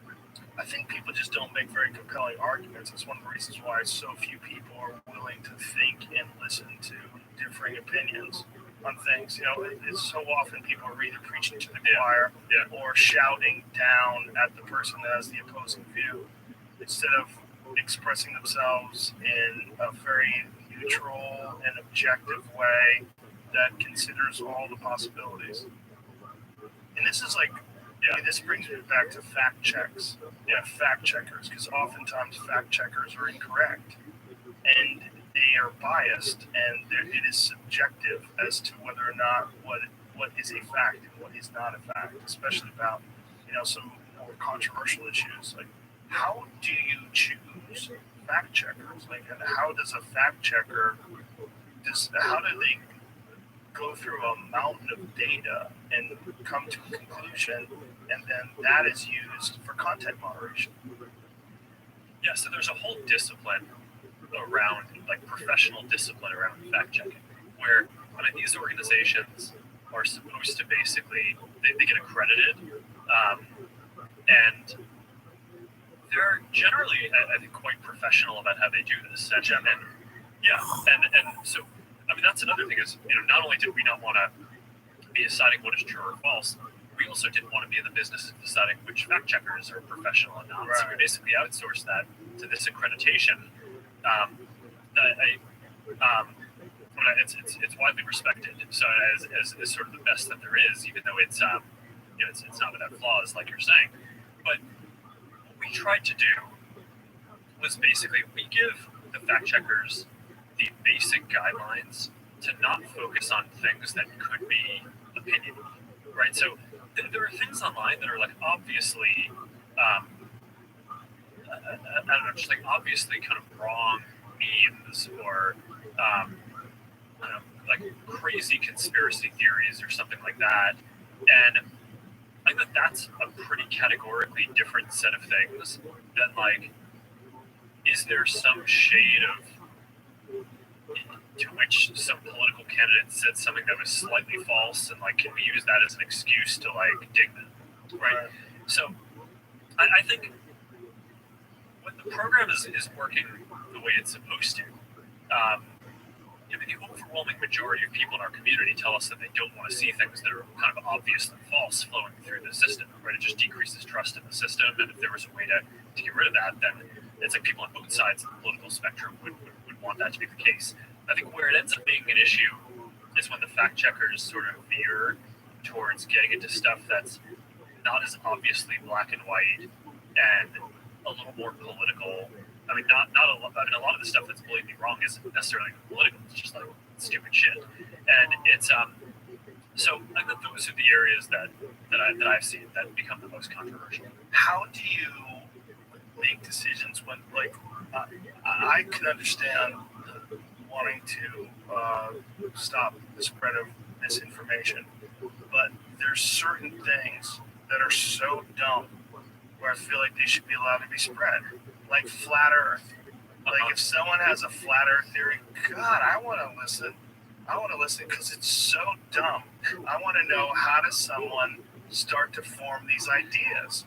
Because there's a thriving community. I don't know if you know, if you ever Google hashtag space is fake. I have not. You should.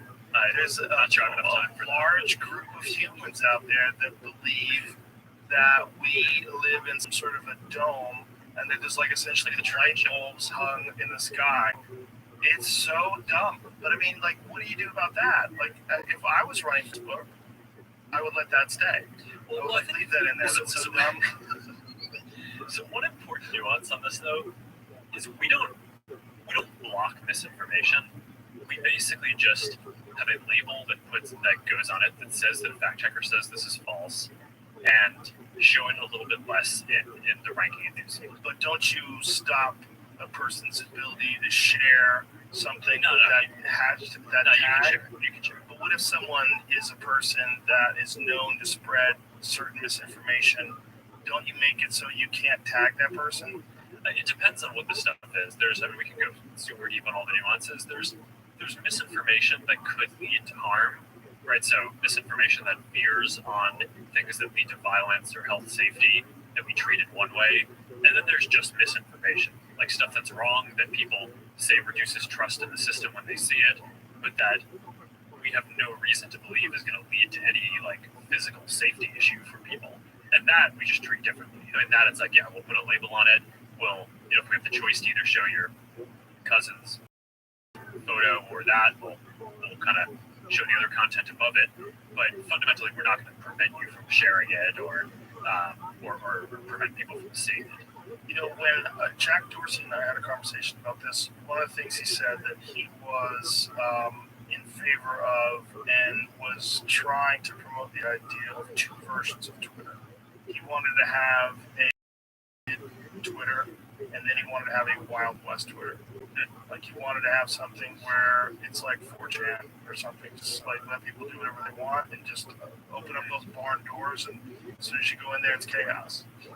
Like, what do you think about that? And do you think that there's an important function of content moderation that to set a tone? I mean, you can kind of see it. Yeah, I mean, yeah. I think that the tough thing is there's like most of the categories of harmful content are things that I think almost everyone would agree with. Right? So it's like you don't want foreign nations interfering and stuff like like bot networks. You don't want terrorism. You don't want child pornography. You don't want like blatant intellectual property violations. You don't want people promoting violence. Okay, so you go through all this stuff. I think that's most of that stuff. I actually think is not that controversial. Right? It's like people want it gone, and they expect us to, as a technology company that operates at scale, to be able to do this reasonably. So then I think that there are a couple of issues. One is sometimes those systems get that stuff wrong, and we say that something is bad when it wasn't, or we miss something that is bad. So I think that there's that type of issue, which is like you just make an operational mistake, which is important, but is kind of one type of issue. Then I think you get into the types. There are a couple of types of issues, and I think misinformation is probably the biggest one, where there is actually just not widespread agreement at all about how to handle it. I think that a large percent of the population, the vast majority, says that they don't want to see misinformation, but then people disagree on what misinformation is, right? So, so people don't want to see what they think is misinformation, but honestly, even more than that, they don't want other people to to be kind of to see what they think is misinformation. So that's pretty difficult because then different people have different views, and I think that maybe a policy like what Jack was talking about for that type of have a Wild West version of social media where you're just allowing terrorism free for all. I mean, that's crazy. Right? The Taliban is on Twitter, which is really wild because Donald Trump isn't. Tough for, I'm not super deep on Twitter's policies, so tough for me to comment on that. But Twitter has pornography. I mean, they have hardcore pornography. You just accidentally stumble onto someone you follow's page. Yeah, so that's something that just is more of, going back to your point around just for the community feel, pornography is a thing that we don't allow, and I think it's somewhat controversial because, I mean, it's like you could make a pretty good argument, I think, that like this isn't doing physical harm to people. I mean, I know that there's arguments on both sides of that, so I don't want to go super deep on that, but I'd say our reason for not wanting pornography is more for the feel of the community than kind of the sense of harm. And obviously, child pornography is different. That's obviously real harm. But I think that's one category of content where it's kind of more of an editorial moderation decision. I don't think it's a political decision. It's more of like we want the feel of the service to be about people connecting with their friends and family and not necessarily coming across that kind of content. But yeah, I mean, that's sort of, I think, how the whole thing breaks down. I mean, there's most of the stuff that I think gets taken down. Actually, most people would agree needs to get taken down. And then I think there's mistakes. And then there's, stuff like how do you handle misinformation, which I think society as a whole doesn't agree on. So my basic approach to that is give people choice and try it. Like, so basically don't take it down, but basically let people share the stuff, but also flag if something, if an accredited fact checker said it might be false, and also get us, we shouldn't be the ones deciding what's true and false. So kind of try to set up this independent governance to do that. I think it's a pretty well balanced system. It's not perfect. We'll need to keep on iterating on it and making it better over time. But those are the basic principles for kind of how I think about navigating that. One thing that people freak out about, and oftentimes I'm a little skeptical of their concerns, is people think they're being shadow banned. It's always people think they're being shadow banned. Like, is shadow banning a real thing? And what does that mean? Well, I mean, there's no policy that is shadow banning, so I think it's sort of a slang term, but that maybe refers to some of the demotions that we were talking about, right? So if someone posts something that gets marked as false by a fact checker, then they'll get somewhat less shown. It's just that post, or all of their posts for the future? I think that there's, if you do it once, then it's that, and then I think if there's like some history within a page, or that there's kind of different rules for pages and groups and different things, then there can be some kind of broader policy that applies. But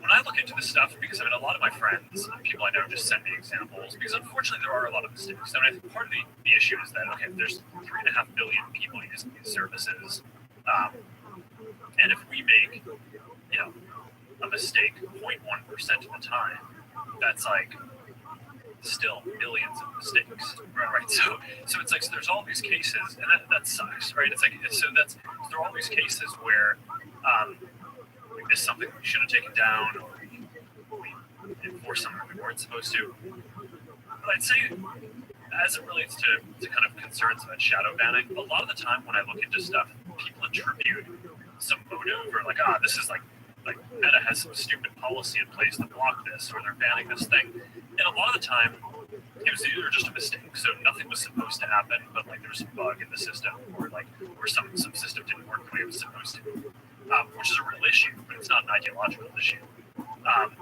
And a lot of the time, also, when people are worried about stuff like shadow banning, it actually, like, maybe their post just wasn't as good or something, and it just didn't get the distribution that they wanted to.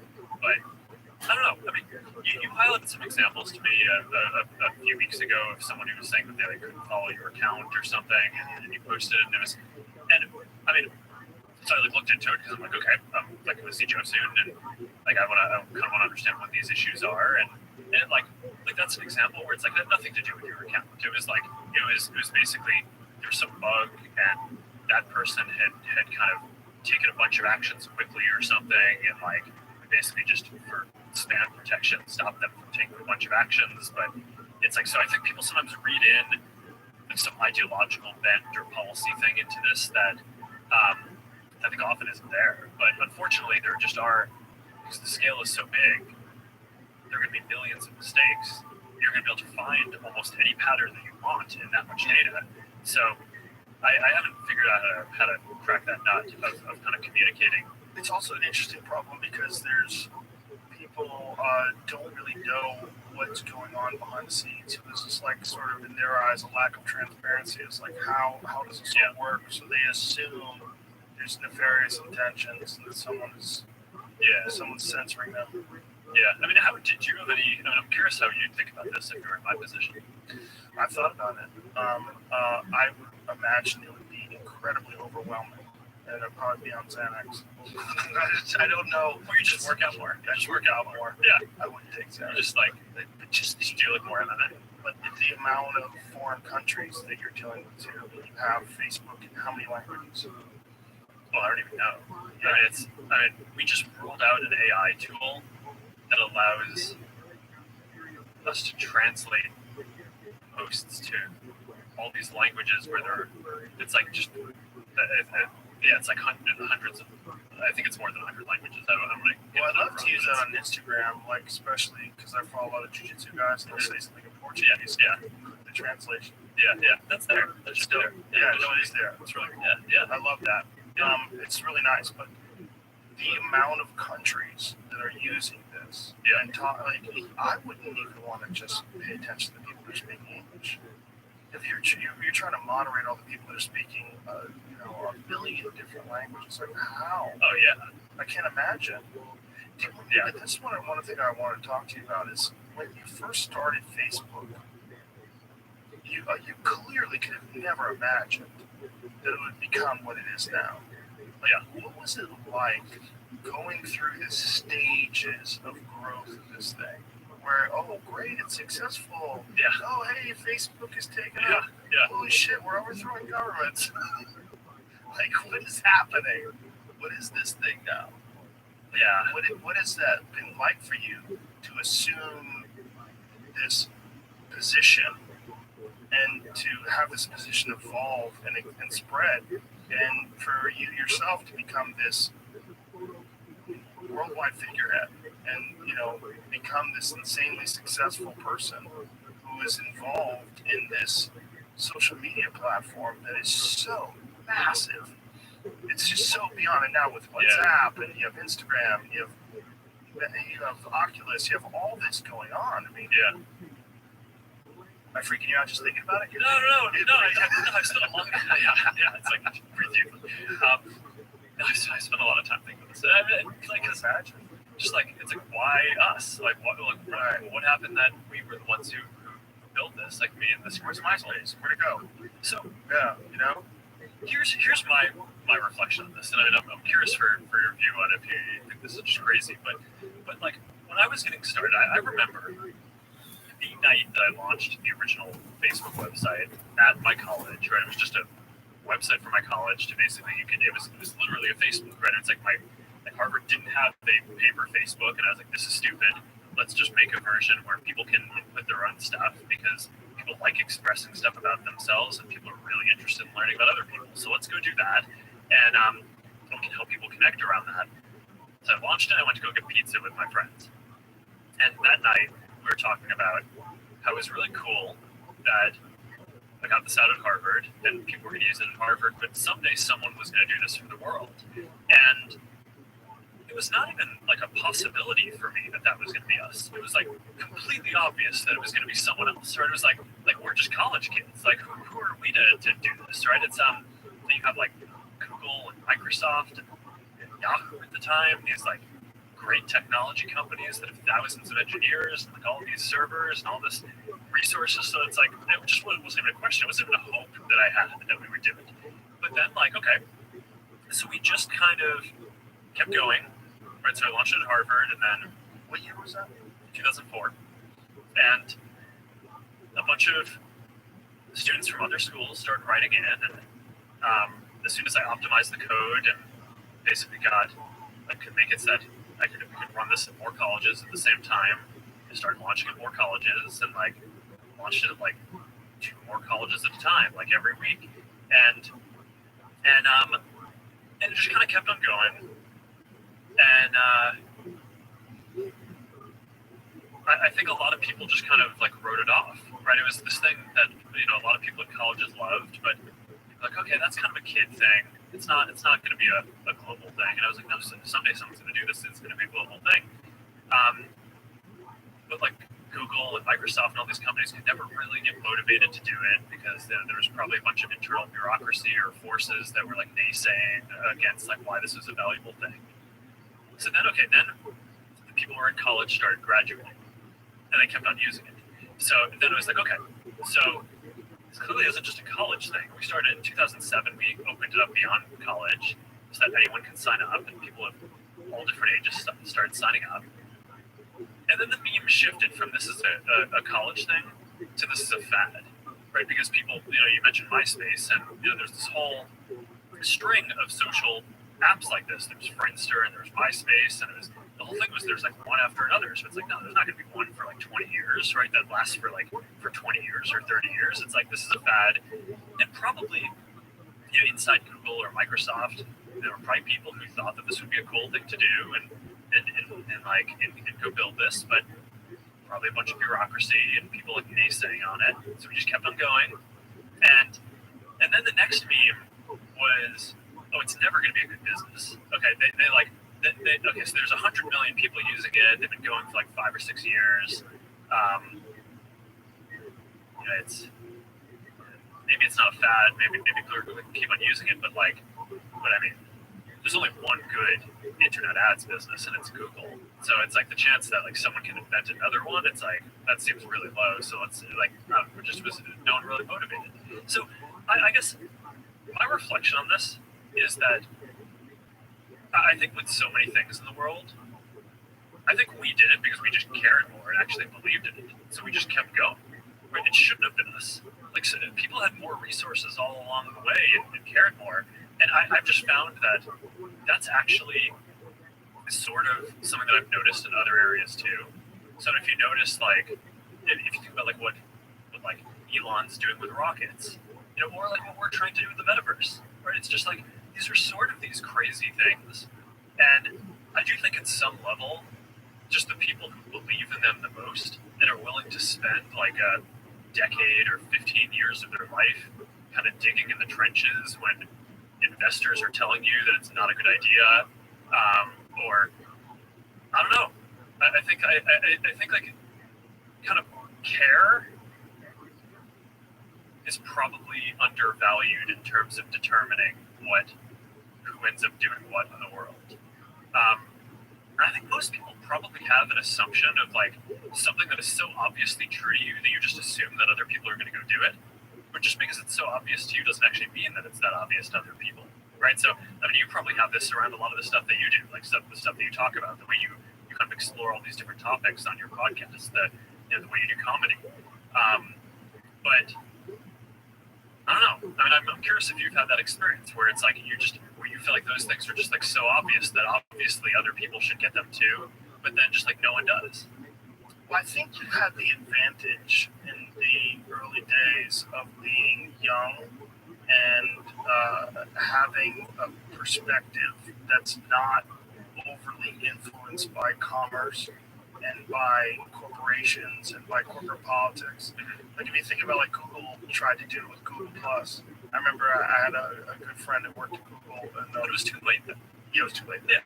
I was joking around with her. I'm like, this is dog shit. This is never going anywhere. It's And they didn't have an original idea. I mean, they just did. I mean, you can come late to something as long as you sort of have a unique contribution that you can bring to the space. But they didn't. Yeah, so you're trying to get people to escape, leave from other social media platforms to go to this other clunky one that is just basically like a beta version of some new new Facebook or just You can't build the same thing 6 years later. You have to add, it wasn't compelling.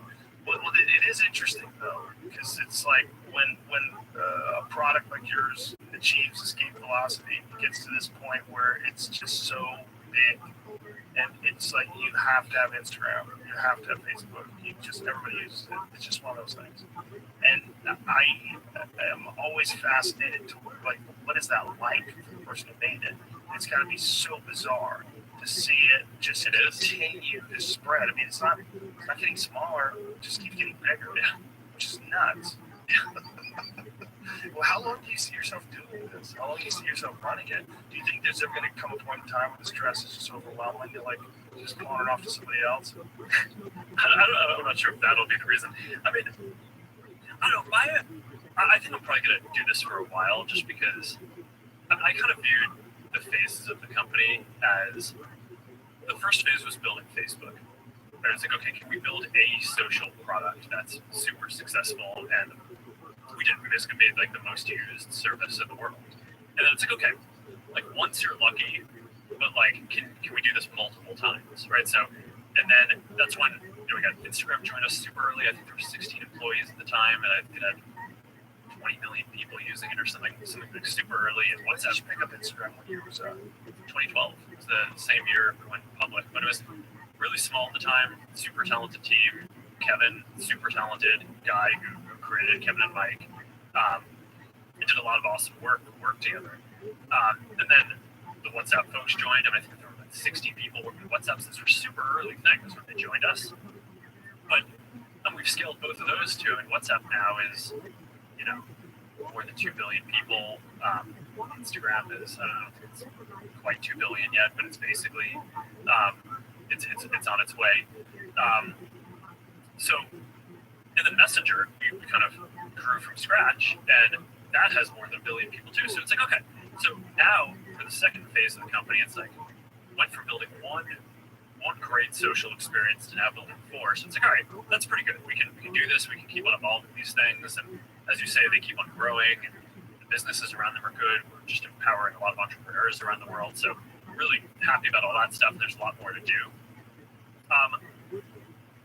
When I look at a lot of what we're doing, still just and those experiences feels constrained by the fact that it's happening on the phone. And I just think phones are very limited. So I think for the next chapter of what we're going to do, it's about continuing to build those, but also defining what the next computing platform is going to be, which is world and feeling a presence that you can have with another person. You're never going to feel a super deep sense of presence with someone on the phone, but that's like the holy grail. If we can deliver that through glasses or a headset, then that's what I'm going to dedicate the next 10 or 15 years of my life to.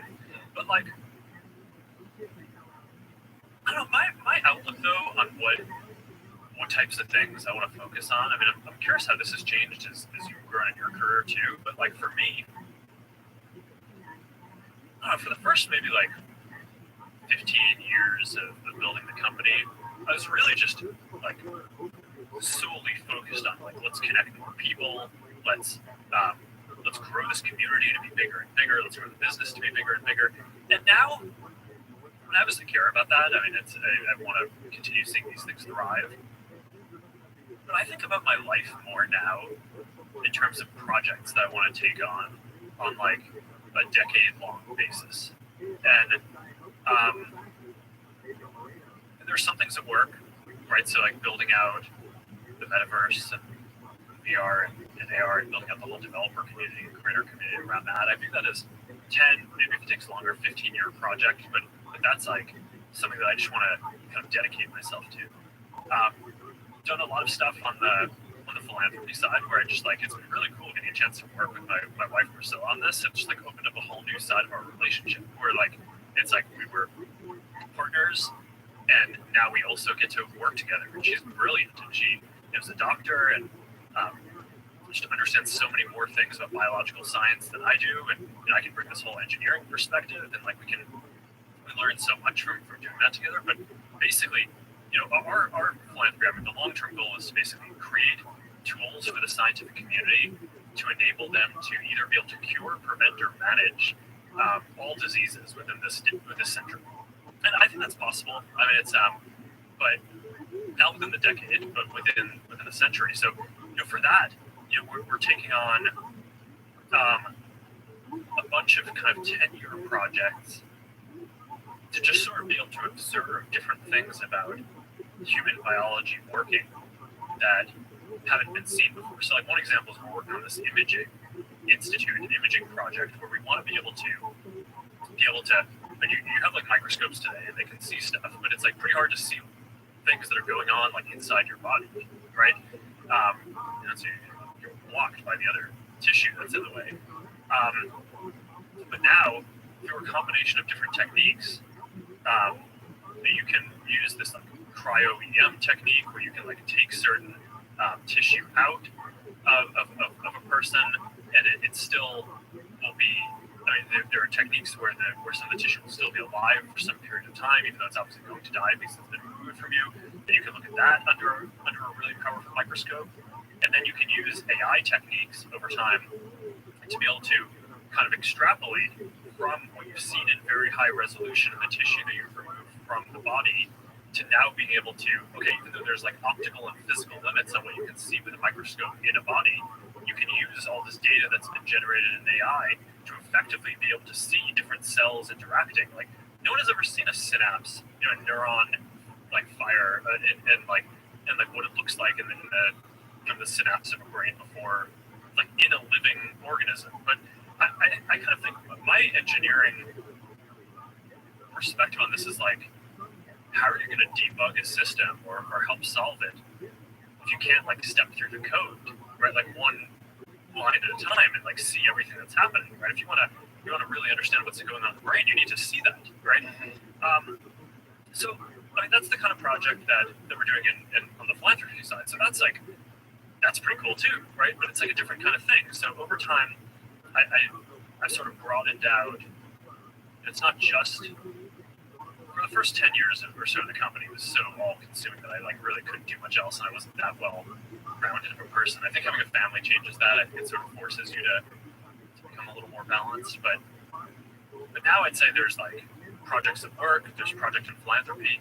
There's also just personal stuff that I just really enjoy, like building up our ranch to be self-sustaining and like 100% like off the grid and being able to grow all the stuff that we want there and like raise our own cattle. And I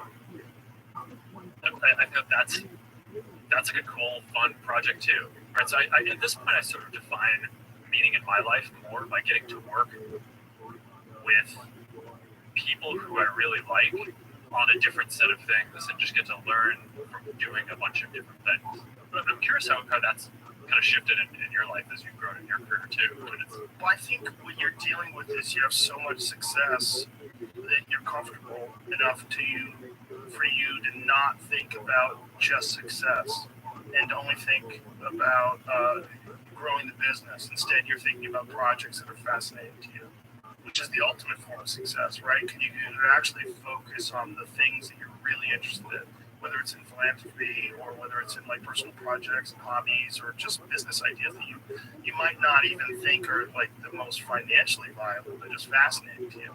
I think that's amazing. I think that I would love to see that in more people, because I think so many people just get caught up in the game of resources and numbers, and they just want to grow numbers and grow and have more money and have bigger toys and have bigger this and bigger that, and it's a trap.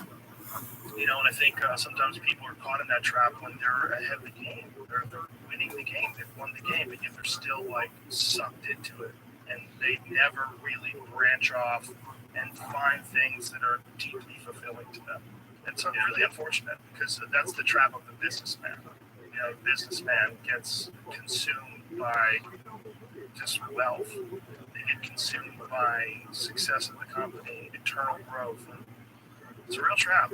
I have a similar perspective in that I don't think about my show in terms of how it grows or how it does well. I just do what I like to do, and I think as much about archery and jiu-jitsu and playing pool and automobiles. I think about a lot of different things.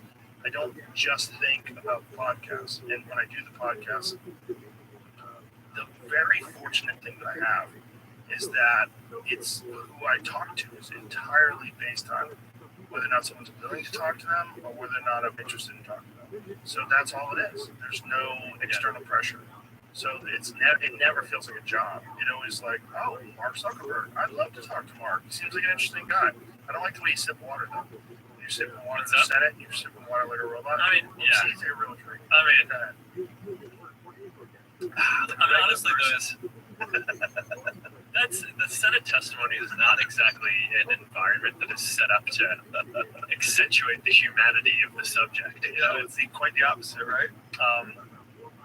I don't know. I mean, if you're up there for 6 or 7 hours, you're gonna make some face that's worth making a meme out of. Right, and then they're just gonna only concentrate on that, and that's gonna be the big deal. But so I'm just fortunate that I can do this and the appeal of the show. I think, if I have to think about it, I don't think about it too much, honestly. But if I thought about it, I think the appeal of the show is that I'm actually interested. Those are the people I've chosen. Yeah, whether it's I'm talking to a scientist or a philosopher or an athlete or you or anybody, I'm interested. I'm genuinely curious, and if I wasn't, I wouldn't do it. Yeah, I mean, there's I was going to say paradox. I'm not sure if it's a paradox, but I think there actually is a feedback loop between those things. I would guess them, right? It's like you're saying that you don't care as much about the viewership or the listenership of the show, but to some degree, because you're following your curiosity, you probably are producing a more interesting show that more people will watch. Yeah. I bet, solely focused on just turning the crank on the business, it would probably incrementally grow.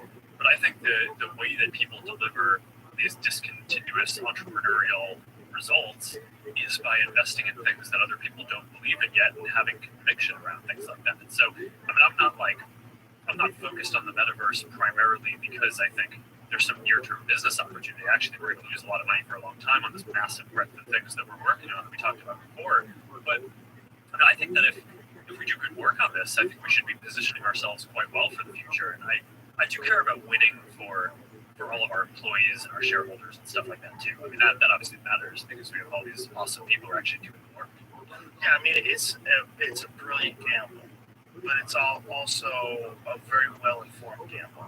Like what you're doing is, and you're not just gambling, you're innovating. So it's a really cool place to be. But what you're saying and what you're talking about is authentic focus and interest. And I think today in this world where there's so much bullshit, it's so hard to know what's real and what's not real. People value they value authenticity, rather. They value it in a really unique way. And when someone can create a service or a social media platform or something where like people really believe that the people behind it are trying to make it the best thing possible, and they're not just trying to grow it, forever and make it constantly get bigger and make more money, and they're also genuinely trying to innovate, and they're genuinely trying to expand into this new realm of the metaverse, and they're genuinely trying to moderate content in a thoughtful way. That resonates with people. It's very important. That's probably one of the reasons why it's so big. And I think that applies to many, many, many things. I think people are oftentimes very short-sighted, and they're only thinking about growth. They're thinking about constant, never-ending growth, and they're not necessarily thinking about why am I doing this in the first place? What if I didn't have to do this anymore? What if I had so much money that I could do whatever I wanted? Would I still do this? Why would I do it? How would I do it differently? How would I do it differently if I wasn't thinking about just money? I was thinking in terms of like big picture things and making it more enjoyable, making it more thrilling to me, making it more exciting. And I think that we're very fortunate, you and I, in that we have the ability to take those kind of most important freedoms for the Western person that's listening to this. Like, this is not confined in a communist country. There's obviously a lot of bigger problems that they have. But like, you're in a position where you can make your own choices. Like, what would be the best choice to make? Well, the best choice to make is to actually follow your interests. Like, what is actually fascinating to you? And for you, the fact that you're really interested in like health and philanthropy and those things, as well as also interested in the metaverse and interested in AR and VR and all these different modalities, all these different ways to express it, and how enriching it is to people's lives. It's fucking cool. Just trying. But you're succeeding. I mean, it's obvious. It's pretty dope. And I think we'll be 3 hours. We can wrap it up here. All right. Thank you for coming. It was really cool to meet you. Yeah. And I appreciate all the things you're doing and what you're saying. And I'm so glad you're into martial arts now, too. It's great. Awesome. Together. Yeah, no, it's great. Great to get a chance to do this. Yeah, let's do it again sometime, man. Let's do it. Whenever you have some new crazy shit coming out, whenever you take things to a new next level. All right. Come on in. We'll talk. Let's do it. All right. Thank you. you. All right. Bye, everybody.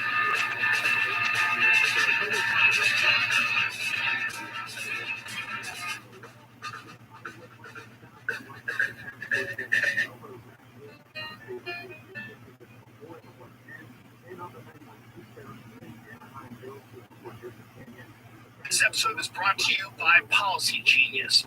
In a worst case scenario, you don't want to worry about money. Whether you depend on someone or someone depends on you, a good life insurance plan can offer peace of mind if a tough time arises. And Policy Genius offers a smarter way to find and buy one. Their technology makes it easy to compare quotes from America's top insurers in just a few clicks to find your lowest price. You can find life insurance policies that start at just $25 per month for $1 million of coverage. Some options offer coverage in as little as a week and avoid unnecessary medical exams. They have licensed agents who can help you find the best fit for your needs. And since they work for you, not the insurance companies, you can trust their guidance. With Policy Genius, there's no added fees, and your personal details are private, which is why Policy Genius has thousands of 5-star reviews on Google and Trustpilot. Ensure your loved one's financial safety today. Head to policygenius.com or click the link in the description to get your free life insurance quotes and see how much you can save. That's policygenius.com. Tap the banner or visit this episode's page to learn more.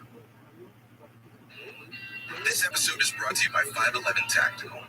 Have you ever driven down the road and spotted one of those signs that say 511 and wondered, what the heck is that? Well, if you're in the know, then you know. But if not, here's a quick introduction to the world of 511. 511 stores are your one-stop shop for some of the world's most innovative technical apparel, footwear, and gear. They have incredible backpacks, purpose-built boots, functional fitness gear, and of course, their legendary tactical pants. So the next time you see one of those 511 signs, make a pit stop and explore the world of 511. Or if you can't wait, visit them online at 511tactical.com and use the code JRE to save 20% in-store and online. That's code JRE at your local 511 store. Podcast, check it out. The Joe Rogan Experience. Train my day, Joe Rogan podcast my night, all day. What's up? Oh shit. What's the last time we did these? 2 years? Right? It was like No, it was during? It was during the beginning. Yeah, it was during. Because I remember I asked, it was a fight companion, I remember I asked, get a choice. Your family gets COVID, or your family gets hit by a drunk driver on the freeway. You choose. Easy. Yeah, exactly. And that was the last one I did. Yeah. Bro, I like the gray beard. Oh, shit. Remember this, huh? Fuck yeah. Fuck it. Become the old wizard. Dude, I was dying. About 100% of the pictures out there, the old pictures of me with the black goatee, those are all dying. I started getting gray hair early. Yeah, you were like 30, right? Or earlier. I was getting, yeah. And at first I'd get like 1 or 2 and I would just pluck that motherfucker out. And then there was 3. I'm like, okay. And then there was like, damn, there's a cluster here. And I'd be plucking out all the grays. And I go, you know what, I just gotta dye it. So I started dyeing my fucking beard. And then you get to a point where you're so goddamn raw that it looks fucking good. Like when I see dudes in their 50s and 60s and they're dyeing their hair. If you're a rock star, yes, keep dyeing your hair. I get it. You know what I mean? You gotta keep that image. But James Hetfield, he lets the gray go. You know, Yeah, he can pull it off. yeah. So I figured, fuck it, I'm just gonna just let the grays, embrace the grays. This shit can't be good for you either. That dye. It can't be. We're looking at Just for Men the other day, like people that have had like burns all over their face. Oh, really? Doing that shit, yeah. Because some people have like allergic reactions to it. But there's some new fall, I'm thinking, damn, maybe should I dye this motherfucker? Is it too late to go back to dyeing? Because there's like, it's a pain in the ass. Right. You at home, you have to fucking dye, and then your skin's dyed, and then you gotta scrub your skin to take the dye off your skin, and then you gotta put a Vaseline around it so that there's no skin or dye on your skin, and it's a big fucking ordeal. And then you get lazy, and then you see like grays, like half of the gray in your hair. You have hair with half gray, half dye, and it looks really stupid. So, My shit's all. yeah. Hey, I have no hate for anybody still dyeing their hair. You know, I basically just got lazy.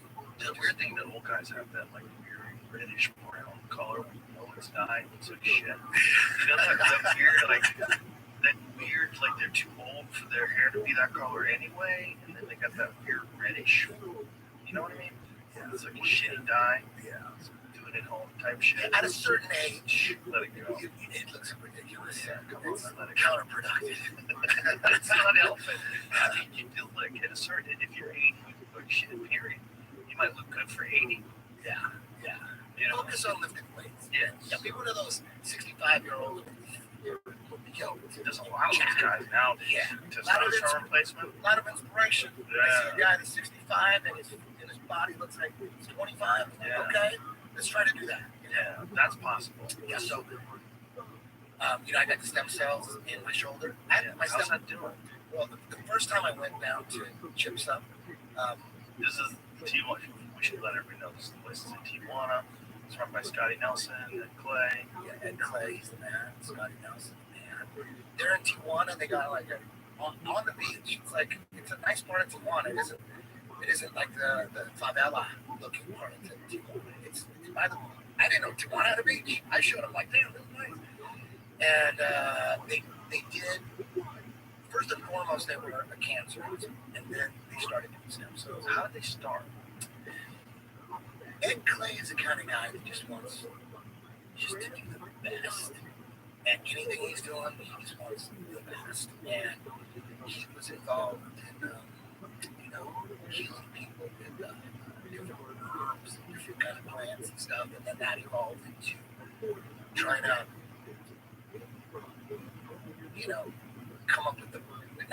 but combine all the best cancer treatments in the world and combine them and use them together. Did he do it because he knew somebody with cancer?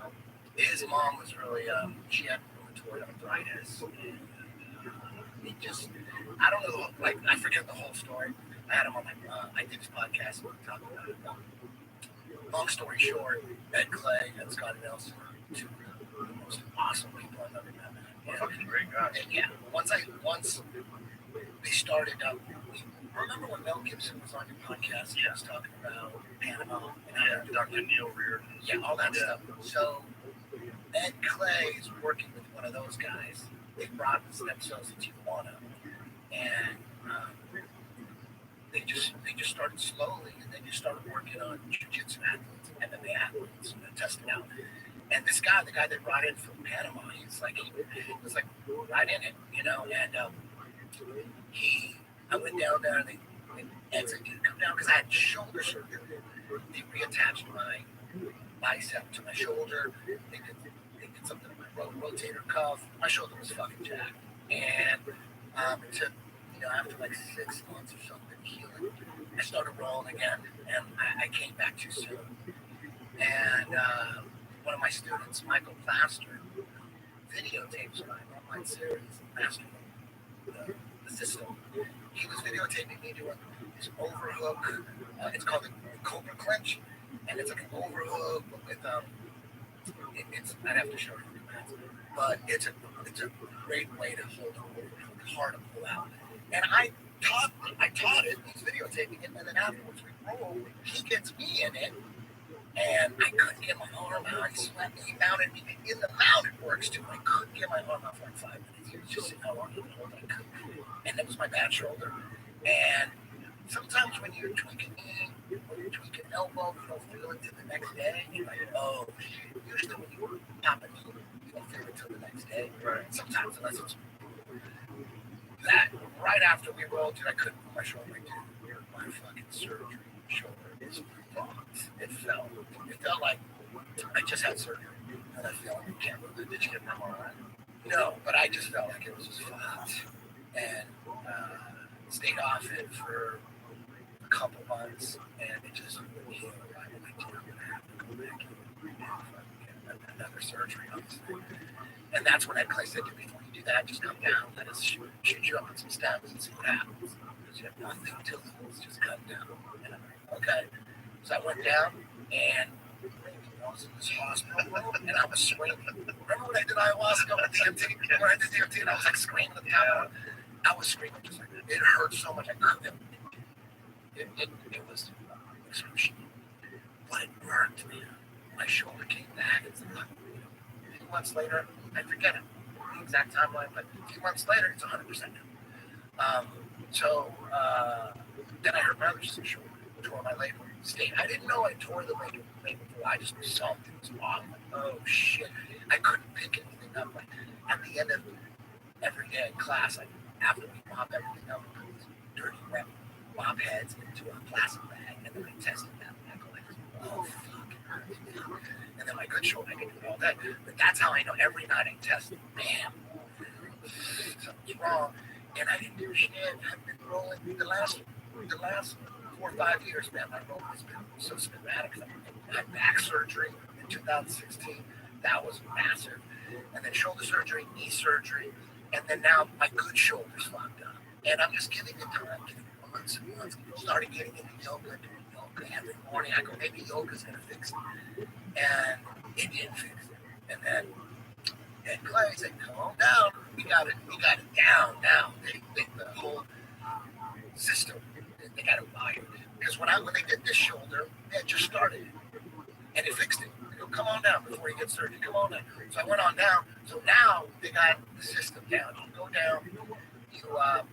They get you a hotel. It's all included in the package. You have a hotel in San Diego, in the marina. It's beautiful. They pick you up. You stay there at the hotel. They pick you up. So you stay in San Diego? You stay in San Diego. So you don't stay in initially. You land in San Diego. They pick you up on a Monday morning. You come in Sunday night. Spend the night. You wake up Monday morning. They drive you across the border. Then you stay. There's a nice ass street in Tijuana that looks like LA. It doesn't look like the Tijuana. I hear like the cartel just fixed it all up and everything, but it looks so nice. There's a street and there's a Marriott there. It looks like it could be anywhere in the United States. It doesn't look like the T that you're thinking. The T that you're thinking does exist, but there's certain spots there because really not. Yeah, cartel. Yeah, none of that's going on by the beach where they're at. So, big is Tijuana? I don't know the dimensions. And is it like big, like Burbank? I would say, I don't know. I have no idea, but it ain't small. I mean, there's a lot of bad. Most of it's bad in favela looking, but they got some good areas too. And then you get there Monday. You go get your MRIs right away. Whatever injuries you have, go get your MRIs. The first time I went, I didn't get an MRI. They just shot me. They were just trying it out. Now they got it down. They got it down to the size. Now they do so much that I wish Ed Clay could explain. But you get there, you get your MRIs, and then all day you're on NAD, you're on all this. It's not just hyperbaric chamber every day. A Gerson therapy, juices. They got us Gerson therapy. Gerson therapy is a combination of juicing and coffee enemas. Oh, juice. That's what saved Javi Vasquez. Javi Vasquez had colon cancer. You get Gerson therapy, and the way to do it if you have cancer is something like this. You juice all day, like probably 8 to 10 juicings, and then in between coffee. Juice, coffee. You have to have fresh squeezed juice, coffee, green. I don't know. I'm not sure. Spinach, beets. I'm not sure, but it's a lot of fresh green juices, and then it's just juice, edible coffee. Something about the coffee. So it gives you a rush. right? Hobby bottom is totally human. Yeah. You know, so they do a little bit of that there too. They give you a little bit of that NAD with the IV, hyperbaric chamber every day, some electrode thing that they put on the pulse on the injuries. Everything all day. They're throwing everything at you. Person therapy here. 13 times a day, 1 glass of juice hourly, 13 times a day. You have 3 or 4 coffee enemas and perhaps also castor oil enemas. Something about those animals. What's coffee enema feel like? It's coffee up your butt. Coffee in your butt. Is it coffee grounds or actual coffee? Like this coffee, It's like fucking Black Rifle coffee, just squirt up your butt? some latte, caramel latte or something. I don't know. Get like rapid heartbeat, like stimulated from it? You know, like drinking it? I don't remember.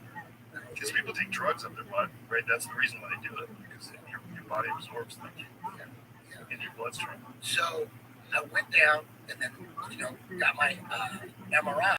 And man, like I said, before I went in for my good shoulder, it was fucked up for a while.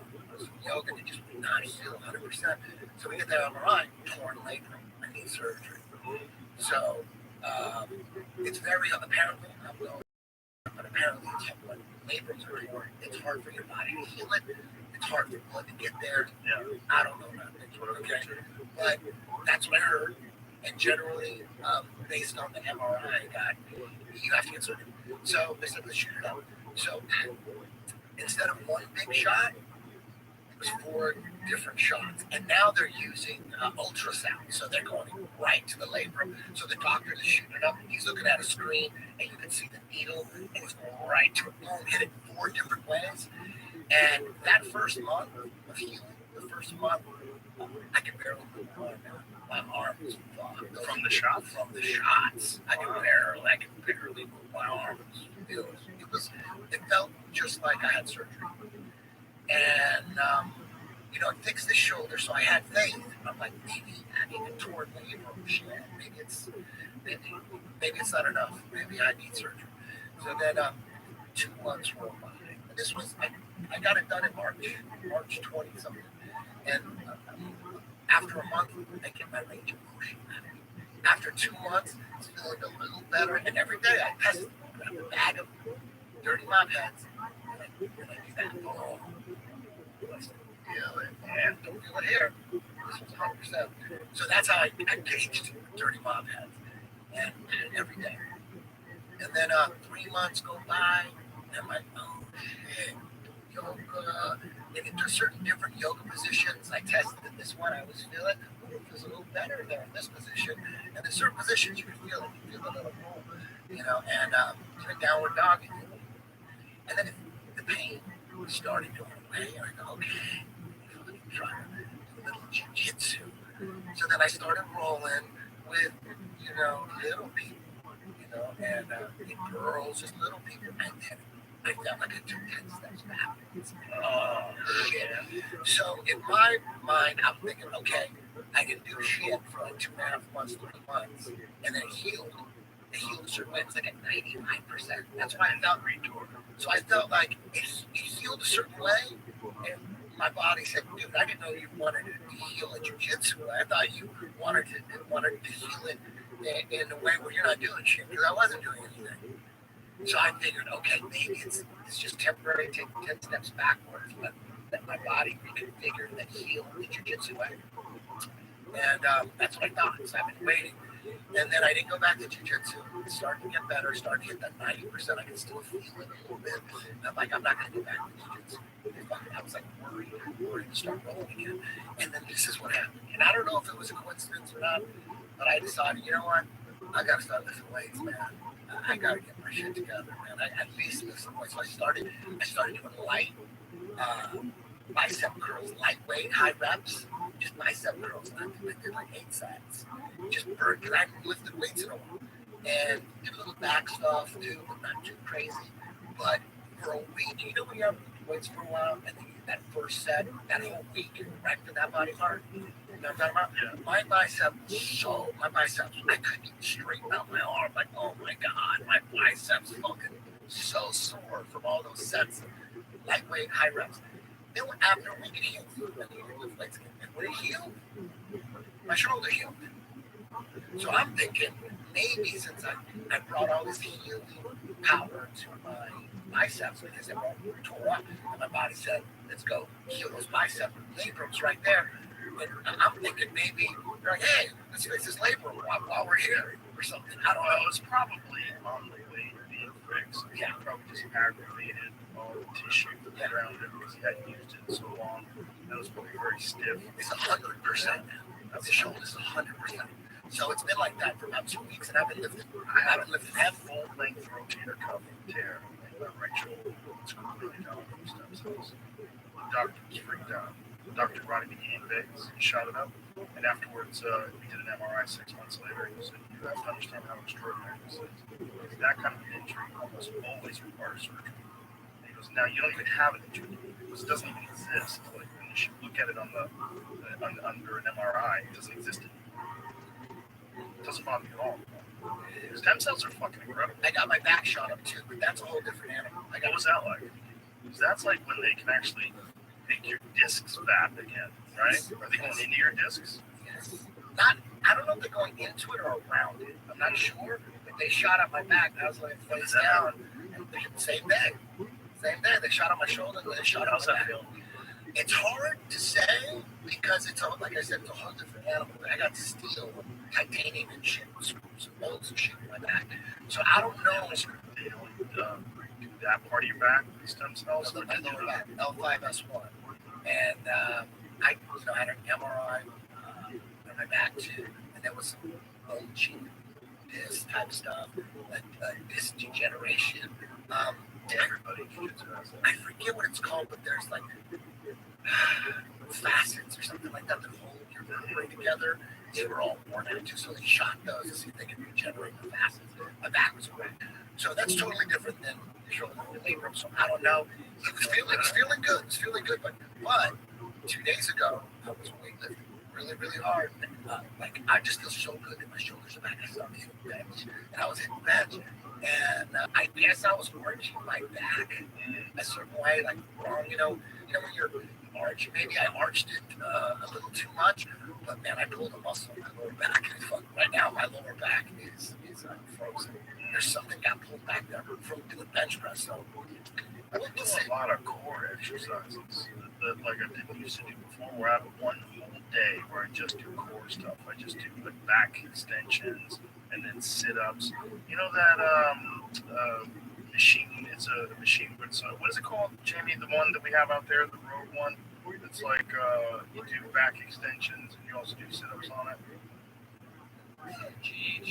Yeah, glute, hams, buttocks. I don't know, but it's fucking great. And I do those with weights. So I'll do like back extensions. Like I hold on to 25-pound dumbbells, and I do back extensions with that, and then I'll do sit-ups with that. The same thing. That fucking thing. Glute ham developer. That thing's the shit for. It's great for your glutes too, because at the top you like flex your glutes and it makes your butt up thing. We have that up there too. This is your legs are isolated and you're lifting your back up. But they're both really good for your back. So I do that a lot, and I do these straps that strap onto your ankle onto a pulley machine, and I do like knee raises, like lying on my back. So I'll put like a 75-pound kettlebell on the ground. I use that to hold on to. And I put 100 pounds on the stack of the cable pulling machine. And I put my legs in these straps, and I'm just doing knee raises, lying on my back, just pulling my knees towards me, which I think would be really good for jiu-jitsu. Really strong, good muscles for like butterfly guard and shit like that. Yeah, yoga for me is that's I'm 52 now. You hit 50. In my opinion, if you're not doing yoga at least 3-5 times a week, and 50, your body just going down. You got to do something. Yeah, it's basically you got to remind your body not to shut down certain angles. That's what I think yoga is. I think if you are not doing yoga and you're just sitting watching TV, I think your body is magical, but it's kind of dumb too, in the sense that it just does whatever you do. Like if you just sit there, your body's probably thinking, Okay, he wants that body that just sits there. Let's create that body that just sits there. So when you get up, your back sore and everything. But if you're doing yoga, you're telling your body, listen, I want this. Don't shut that down. Let's keep this one going. Your body's like, oh, we were about to shut that shit down. Okay, he wants to keep it going. It's just atrophy. Yeah. It's atrophy. Yeah. It's like when you get a broken arm, you just of course it's not talking. I'm just saying. You're just responding to what you want. Like when you lift weights, your body builds you a strong body. When you don't do shit, your body makes you a shitty body. Yeah, your body just deteriorates. Yeah, so that's what when you get old, there's no ifs, ands, or buts about it. If you're not lifting weights, if you're not doing something that like makes your muscle tissue fire, it's gonna do. I get Tai Chi now because you grow up in your 20s, you see old Chinese people doing Tai Chi. Like, what are they doing? Oh, it's all it is. We were looking at it like they were thinking it was a martial art. Yeah. Tai Chi is it's like yoga. Yeah, it is like. You got to keep your body moving, or it will shut itself down. And think it's a good job. Yeah, isn't it funny when you see like young people that don't move their body? You just think it's going to be that way forever. Yeah, like people that skip PE or ditch PE class. It's bad for you. Fuck, it's essential. It's essential. Yeah. As you get older, when you see men that are older and they look at like their shoulders literally, you see them, you're like, man, that ain't no way to live. Yeah, no way to live, just being feeble. Do you think Instagram is influencing more and more people to work out? Yeah, for sure. Right? Because on Instagram, you just see everybody working out. Everybody's got to show their workout. Every girl's got to be working out. Everybody's working out. Yeah, for sure. That's just my feed. You know what I mean? It's also influencing people to use filters. This comedian posted a video up of her complaining about something. She had a filter on it, and she didn't realize that when she puts her hand by her face, the filter, you put lips over her finger. Oh shit! It's the most ridiculous shit. Filters are that's the devil. They're telling people, dude, this is how I look. That's a cartoon. That's not even you. But you got some weird fucking filter over your face that pretends you're 29 years old and you're 46. This is horseshit. This is so weird. It's so weird that people think that that's okay. Like that you want to lie to people and pretend that's what you really look like. Post a picture on Instagram with a picture. You have there's 20. No, but it's the video filter. Yeah. If you're making a video and then your face is a cartoon, that's kind of weird. Yeah, it's total horseshit. It's complete horseshit, and I guess women are affected by that more than men because they see other women use it and feel like, well, I'm going to use it too. Because these bitches all look fantastic, and I look normal. You know, like it's just. But then you meet these people. You meet them in real life. And you're like, hey, what happened?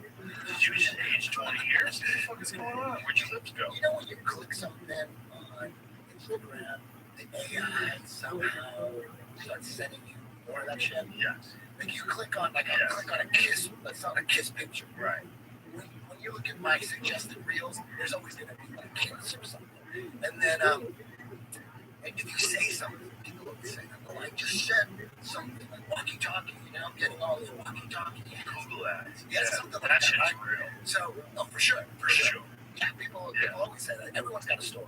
Like I said something about a Silverado Dodge or whatever. Like some shit that you would never think would show up as an ad. I think it's even beyond that now. Because I'm scrolling through, and then every now and then you scroll, there's 3 videos of suggested reels. You know what I'm talking about? It's usually shit you suggest. And there was one of a hot mention, and I looked at it. And I didn't click it. But I looked at it. You know what I mean? And then I kept scrolling. You know what I mean? I didn't click it. And then all of a sudden, dude, every day I didn't know there was so many hot mentions, dog. There's a lot of them out there. They're on Instagram and they're doing the same type of pictures that normal girls do, like bikini pictures and all that. One thing that I didn't think was popular, I had no idea, but apparently it's really popular. Is moose number. Camel toe? Of course it's popular. You're looking at pussy lips. That's exciting. That's huge.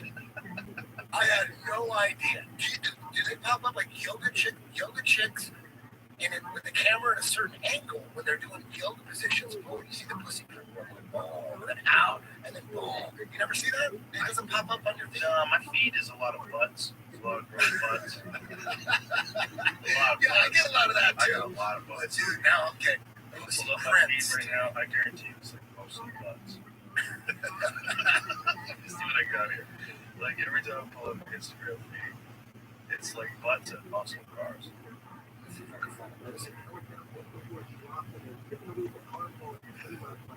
Yeah, it's all butts. See, it's all this kind of shit. It's all girls around They just keep sending you that. and it's a lot of kettlebell stuff. You click on one and then boom. This kind of shit. But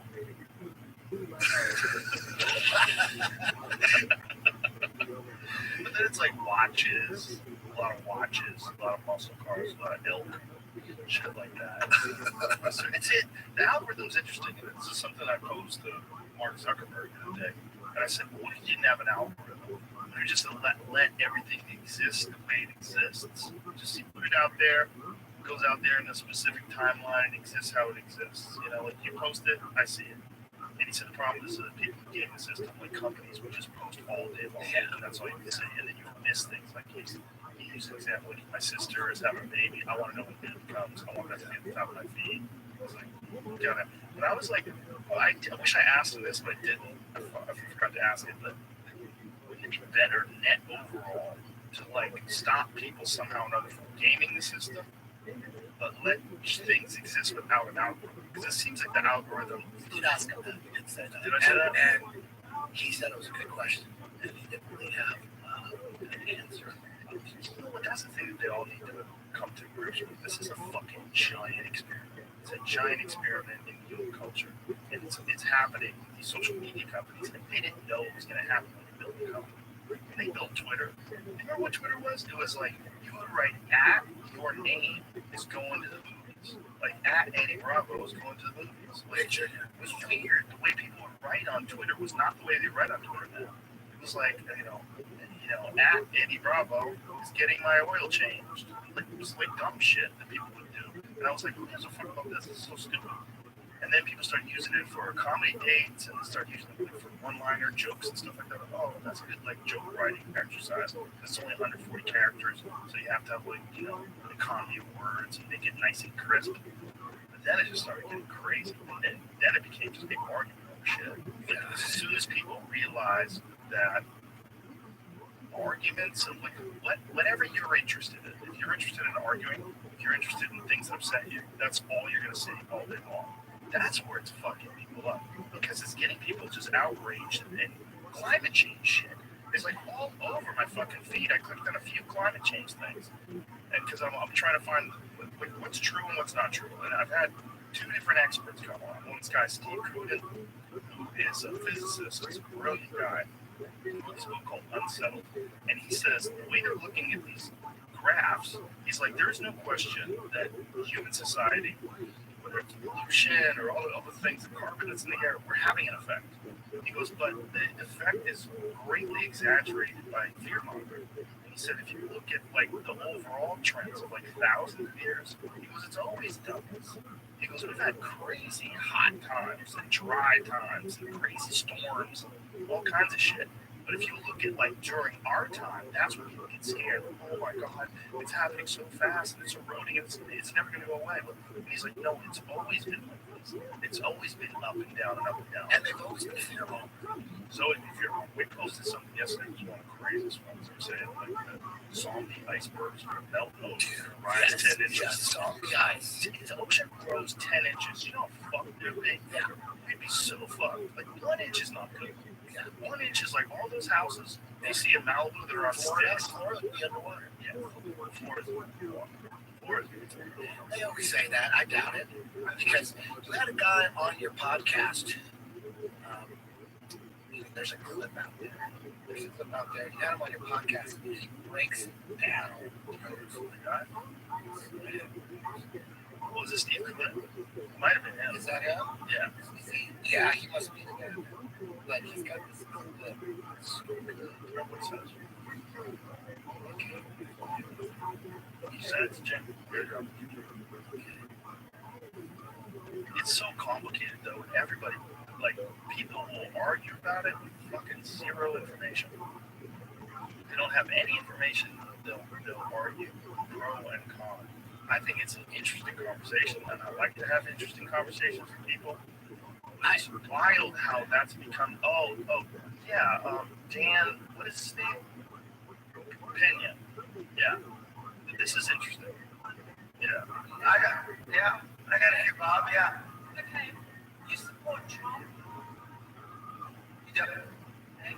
I was one of the first endorsers, public endorsers of What are President you Trump. guys going to do when ocean rises? Thank you for asking that question. I have the answer. No, let me finish. I have the answer. Let me finish. Thank you for the question. Yeah. Now, Okay. for the first time on Earth, we're changing the gas. Now you're full of shit. Sit down. I'm going to answer you. Shut up and sit down. No, wait. Sit down. No, I got to finish my question. I'm going to answer global warming.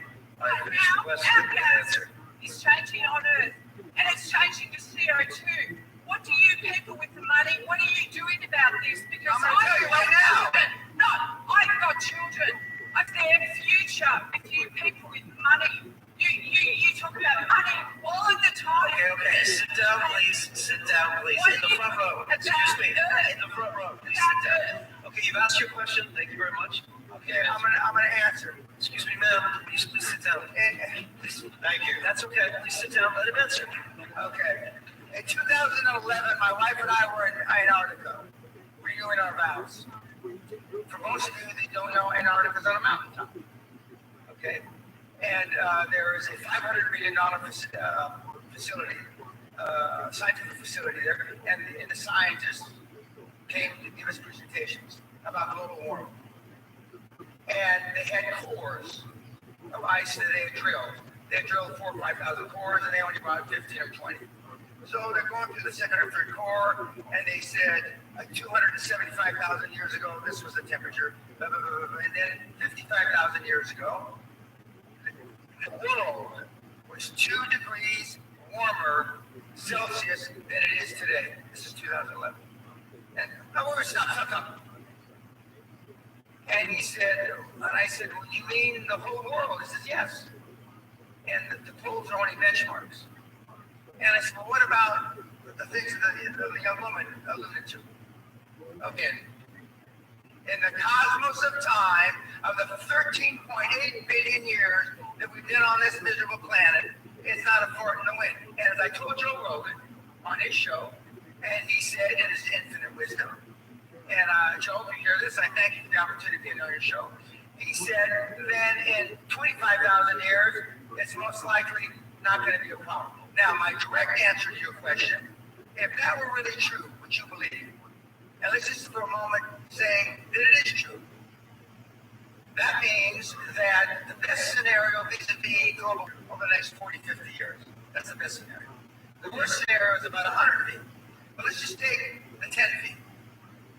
If the water on the planet is going to rise up 10 feet, that means the southern part of the United States is gone. England is gone. Most of Europe is gone. And most of Central America is gone. Okay. If that's the case, let's just take Florida, for example, which is one of the fastest growing beachfront condominiums on the planet. In the prospectus, when you invest, there should be, in the footnotes, if global warming is for real, they won't put it that way, global warming happens and water rises 10 feet, this investment you made is fuck all. Not one single investment prospectus written since 2000, this century, has alluded to global warming. Not one motherfucker. If it were really true, the banks wouldn't invest. The banks wouldn't finance. Not one motherfucking condominium. So the people that have the money, and I'm jealous of the Vice President, Gore, which Sally and I rode on a plane from South America with a few years ago. I am jealous he came up with a scam before I did. Because the financial institutions, the banks of this world know it's not going to happen. get a goddamn loan in London. You know those 34-year mortgages? The world will be over by then. Is Barclays Bank going to give you a motherfucking loan? With the greatest respect, ma'am, it's the greatest fraud that's been perpetrated on mankind this century. Why do you think if he's correct, and you think it's a giant scam, and why? Why do you think so? It's part of the same thing. It's like One world government. it's World Economic Forum type shit. Remember that Project Veritas video where it's an undercover video and it's someone that's seen real hard. Yeah, scary everybody with climate change. I thought once that got out, they were gonna pull the plug on the climate change push. Like, oh, now they can't do it. Look at these guys, they busted them. But they didn't give a shit. They moved forward. You know what I'm talking about? That clip, that CNN clip from Project Veritas. Yeah, they were saying that that's the next thing that they're gonna push really hard, the same way they push COVID stuff. Look, I don't know anything. I don't know shit. But it's very suspicious that knowing that that's what they're going to push, and they're going to push it once COVID's done, they're going to push climate change, and then you're saying, oh, this climate change is going to push, and then you listen to all the people pushing it. Nothing but demons pushing that shit. It's the same people. Listen to all the other shit they're saying. They're all saying it together, pushing it together, along with all the other bullshit. So right there, I'm like, okay, I'm with that guy that we just saw.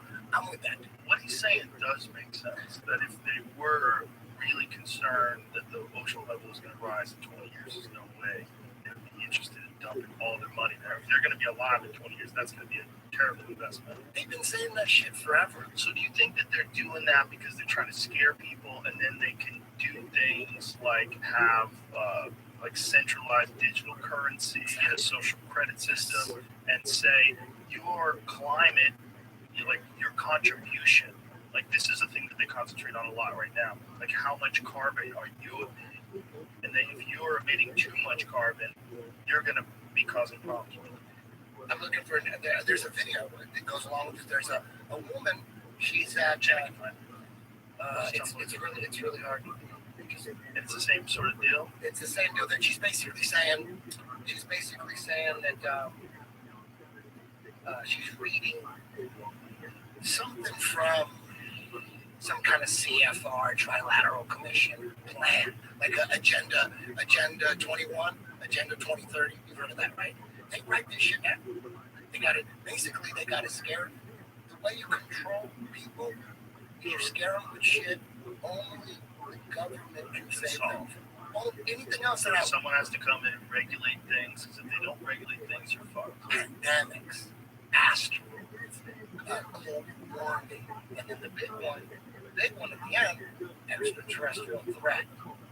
Only the government can save you from that shit, and it brings me. It looks like the ultimate. I mean, the Great Reset. Klaus Schwab, he wrote a book called The Great Reset. They've been talking about this. They ran a. What is his like the Great Reset is the one we were talking about this. That he says you will own nothing and you'll be happy. Yes. If that doesn't freak people out, just that's some Orwell shit right there. You will own nothing, you'll be happy, and just also if you fucking have a guy in a movie that was an evil bad guy who dresses like he's in Star Wars, who talks with a German accent, who just wants to control the population, people would be like, that's corny. That's too James Bond. That's too on the head. You know, that's too. Yeah, nobody knew about Klaus Schwab before. I'm just gonna try to find that video. Yeah, I can't find it. But anyways, to me, again, I don't know shit. It just looks like the one thing I know for sure. The one thing I know for sure. One thing I know for sure are who the demons are. I know who they are. There's no way I'm being brainwashed, and they're actually good people with big hearts. I know who the demons are. Well, they're always fear mongering. Everything that they say is going to happen, it's always way less than what they're saying. So when I'm looking for the truth in whatever subject, the first step is, what are they saying? What are the demons saying? And what is the mainstream media saying? Okay, that's like a big hint as to which way the truth lies. So it's for sure the demons are telling the truth. For sure the demons are pushing whatever it takes to get us into a one-world government. I think we're in some kind of communist takeover or something. Something's going on. It's one of those things where they realize like the only way to compete with China, this is my feeling, they feel like the only way to compete with China is to be like China. Because I think it was Maxine Watterson that she was talking about a digital currency. We have to move to a digital currency to compete with China.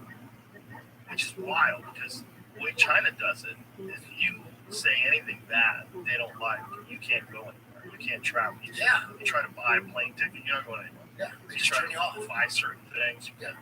Who wants to live like that? It's nobody. Well, somebody wants us to live like that, but most normal, healthy people don't want that to happen to them. I think the people at the top, they're in whatever meetings they might have, rather. Well, they have those meetings at Davos. Exactly. You can watch. That's the crazy thing is watching the meetings online. Yeah. This is the first time I think ever in our life where we've been able to watch those things. Yeah, nobody knew what Davos was before. Nobody knew who Klaus Schwab was before. I never even heard of them until like 4 years ago. Yeah, nobody. They're huge now. Right. Remember the Bilderberg group? That was what they all meet. Yeah. Together. I wouldn't doubt if he went to Bilderberg. I'm sure it's all part of the same. But you know what I'm saying? It's like that was like not bullshit, but we didn't know what they said. We didn't even watch a video of them. So when you watch a video of them, imagine the compliance. If you would have a medication that will have an electronic that sends a signal when you swallow, imagine the compliance. You have to take your medication and they know. You keep taking it. They don't even trust you. Like, if you're taking medication, isn't it to heal you? Yeah. If it's effective, how does it feel? Wouldn't you take it? If you have staph, what do? You take fucking antibiotics, right? You don't want to die of staph. So it's medication that you know is good for you. You take. They don't have to have a chip in that to make sure you're complying. Why would they need a chip to make sure you're complying with medication that you should want to take? It's good for you. Easier to control the masses. One world government. Convince people also that they need more medication than they do. You think those motherfuckers care about our health? You think they care about our health?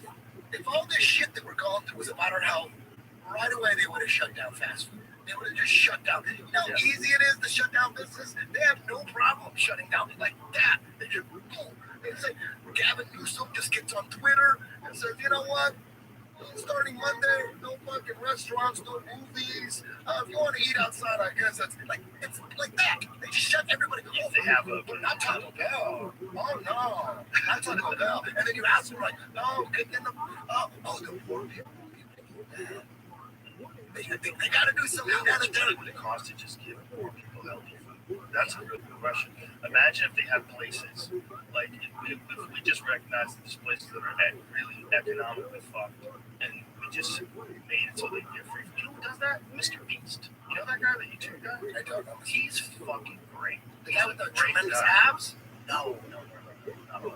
No, he's the guy that has the biggest YouTube channel. It's like a game show. He does like game shows. Like people have to solve puzzles and they have to try to find him, and he'll give them all this money. Well, he's got this philanthropy arm of his business, and he gives free meals to people.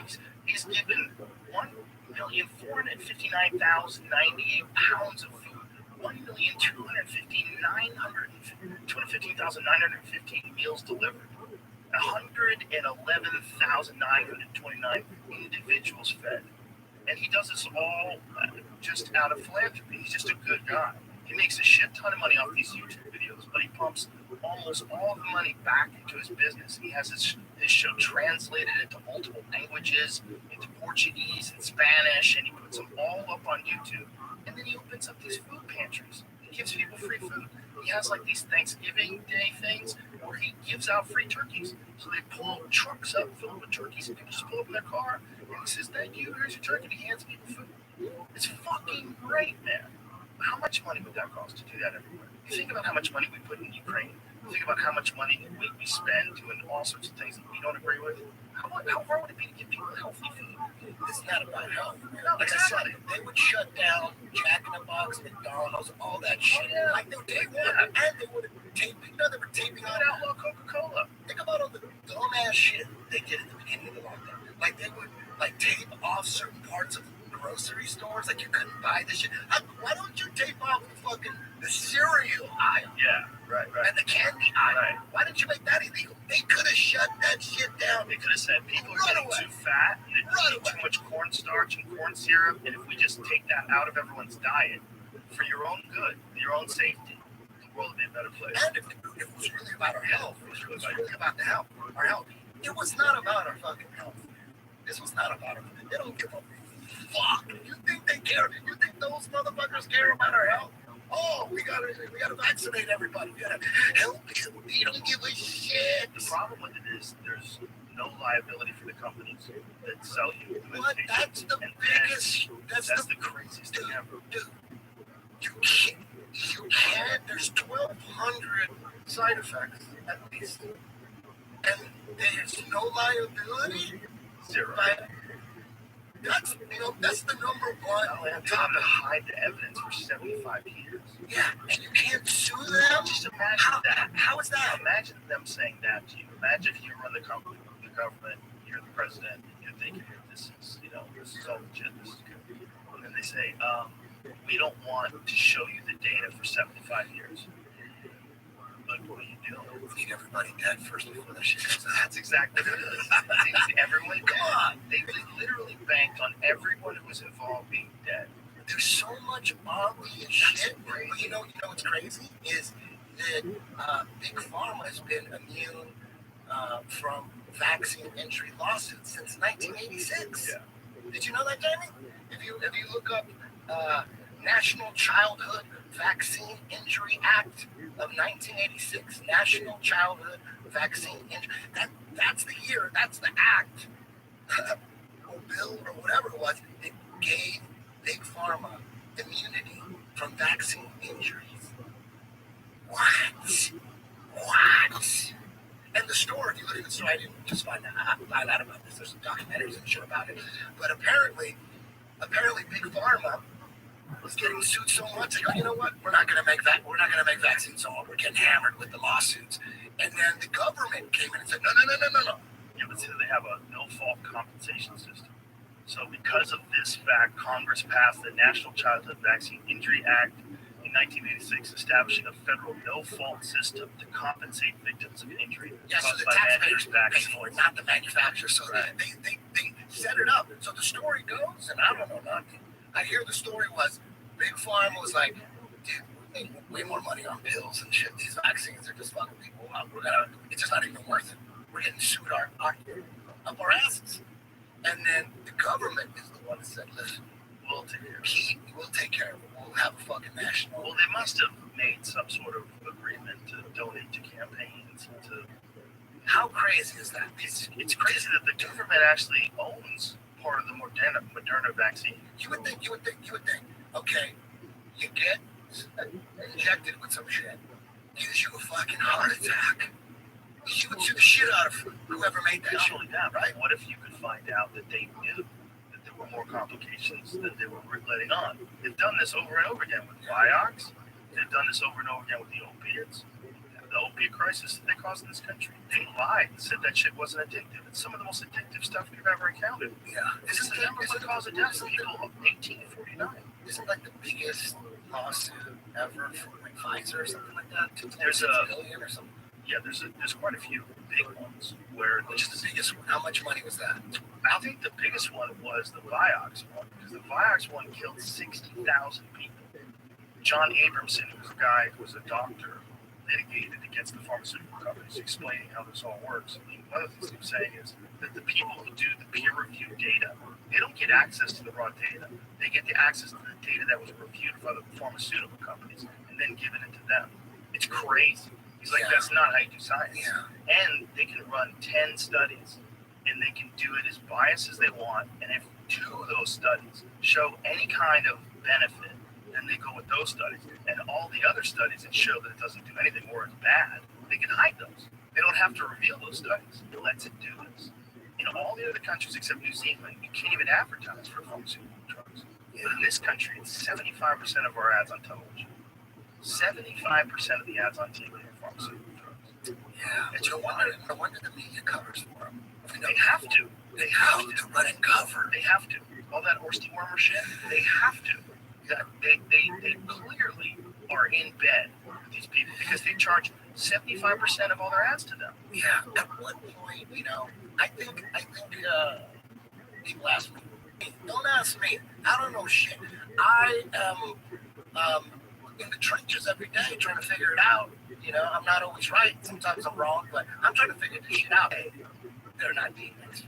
And now the question is, on the other side, there's either it's the Great Awakening or the Great Reset. One of them.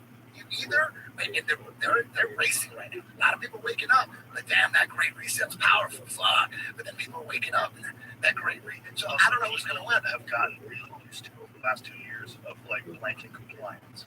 People got really used to it. Wear your mask even if you don't believe it. Do this, do that. Yeah. Stay 6 feet away.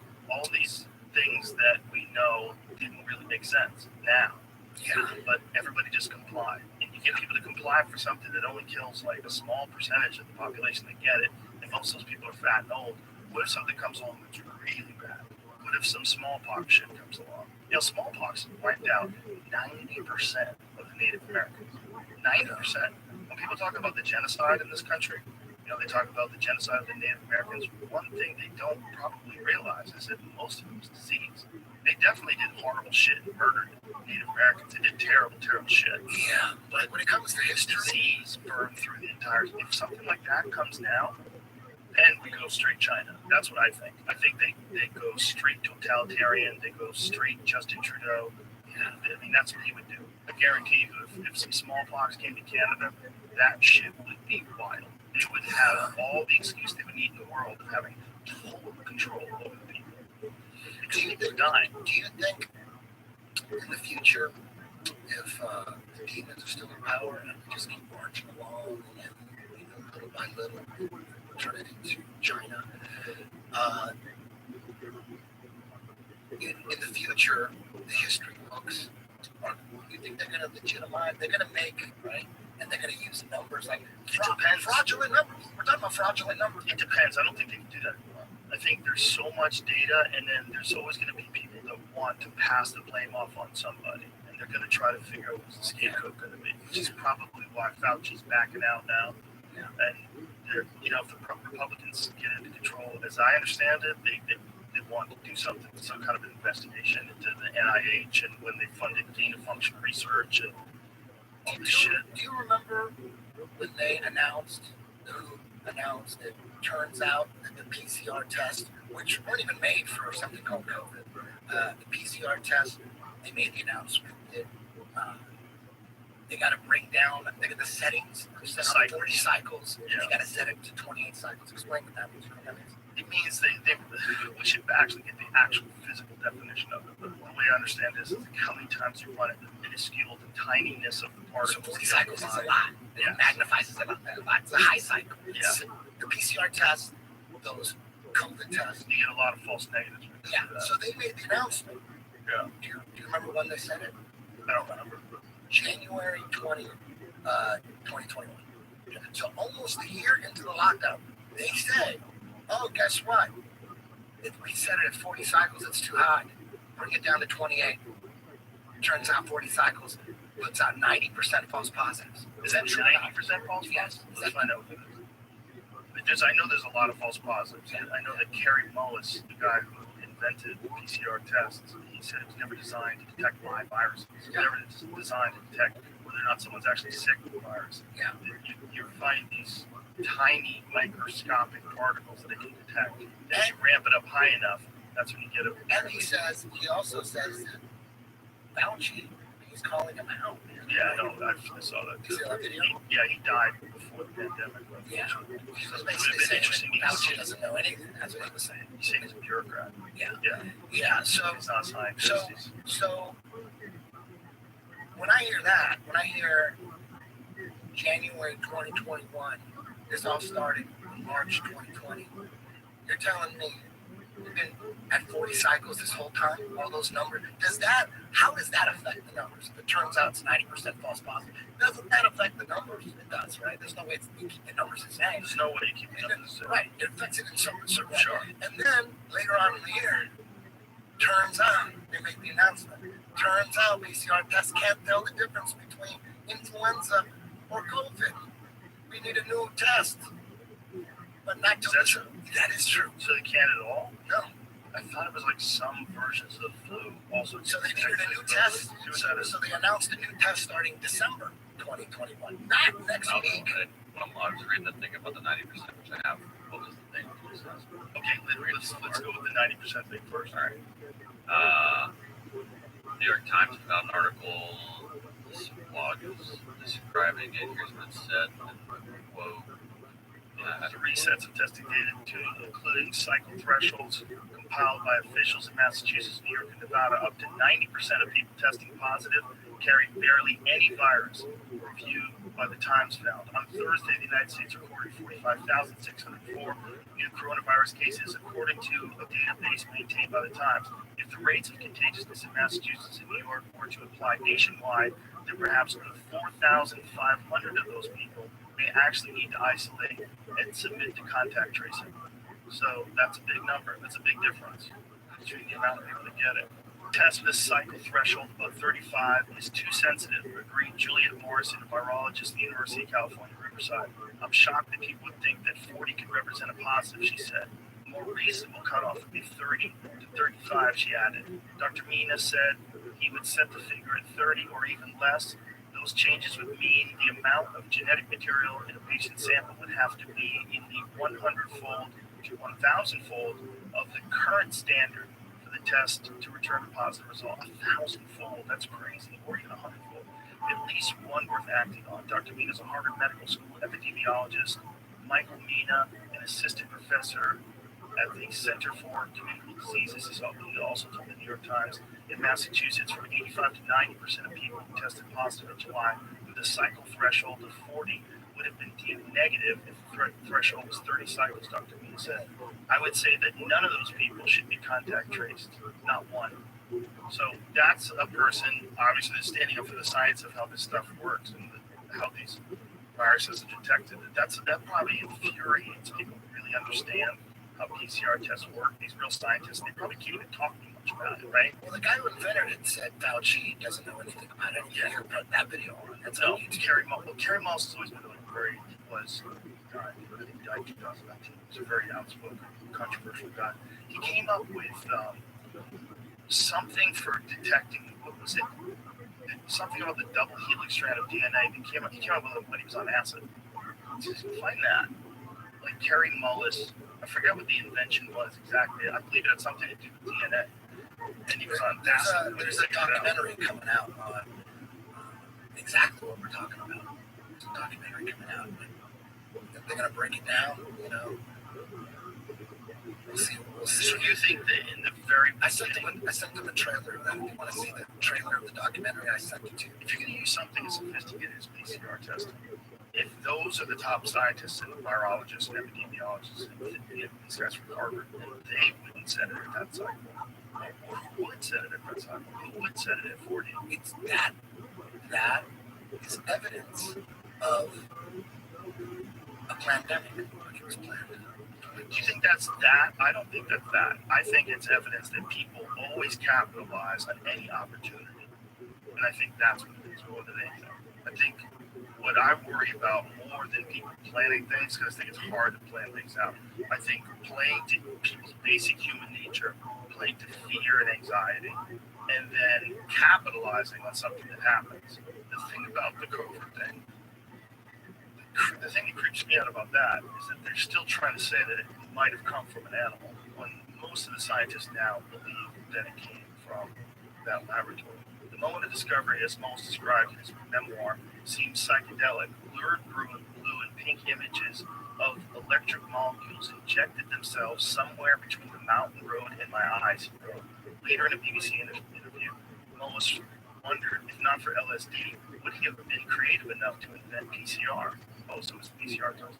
So I don't know. I doubt it. I seriously doubt it. To come up with the idea behind PCR, Mullis said he tapped into his understanding of computer programming. He reasoned that in order to find a particular segment of DNA, he needed to design DNA fragments that bookended specific gene sequences to narrow his search.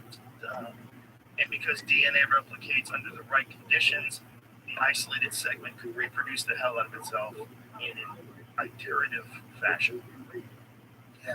To me, it's this whole scamdemic, and I call it a scamdemic because when you manipulate the data, that's a scam. That's fraud. You guys manipulate the data. It's been manipulating the data, so it's a scamdemic. So I'm never referred to this one as a pandemic, but it's really only three.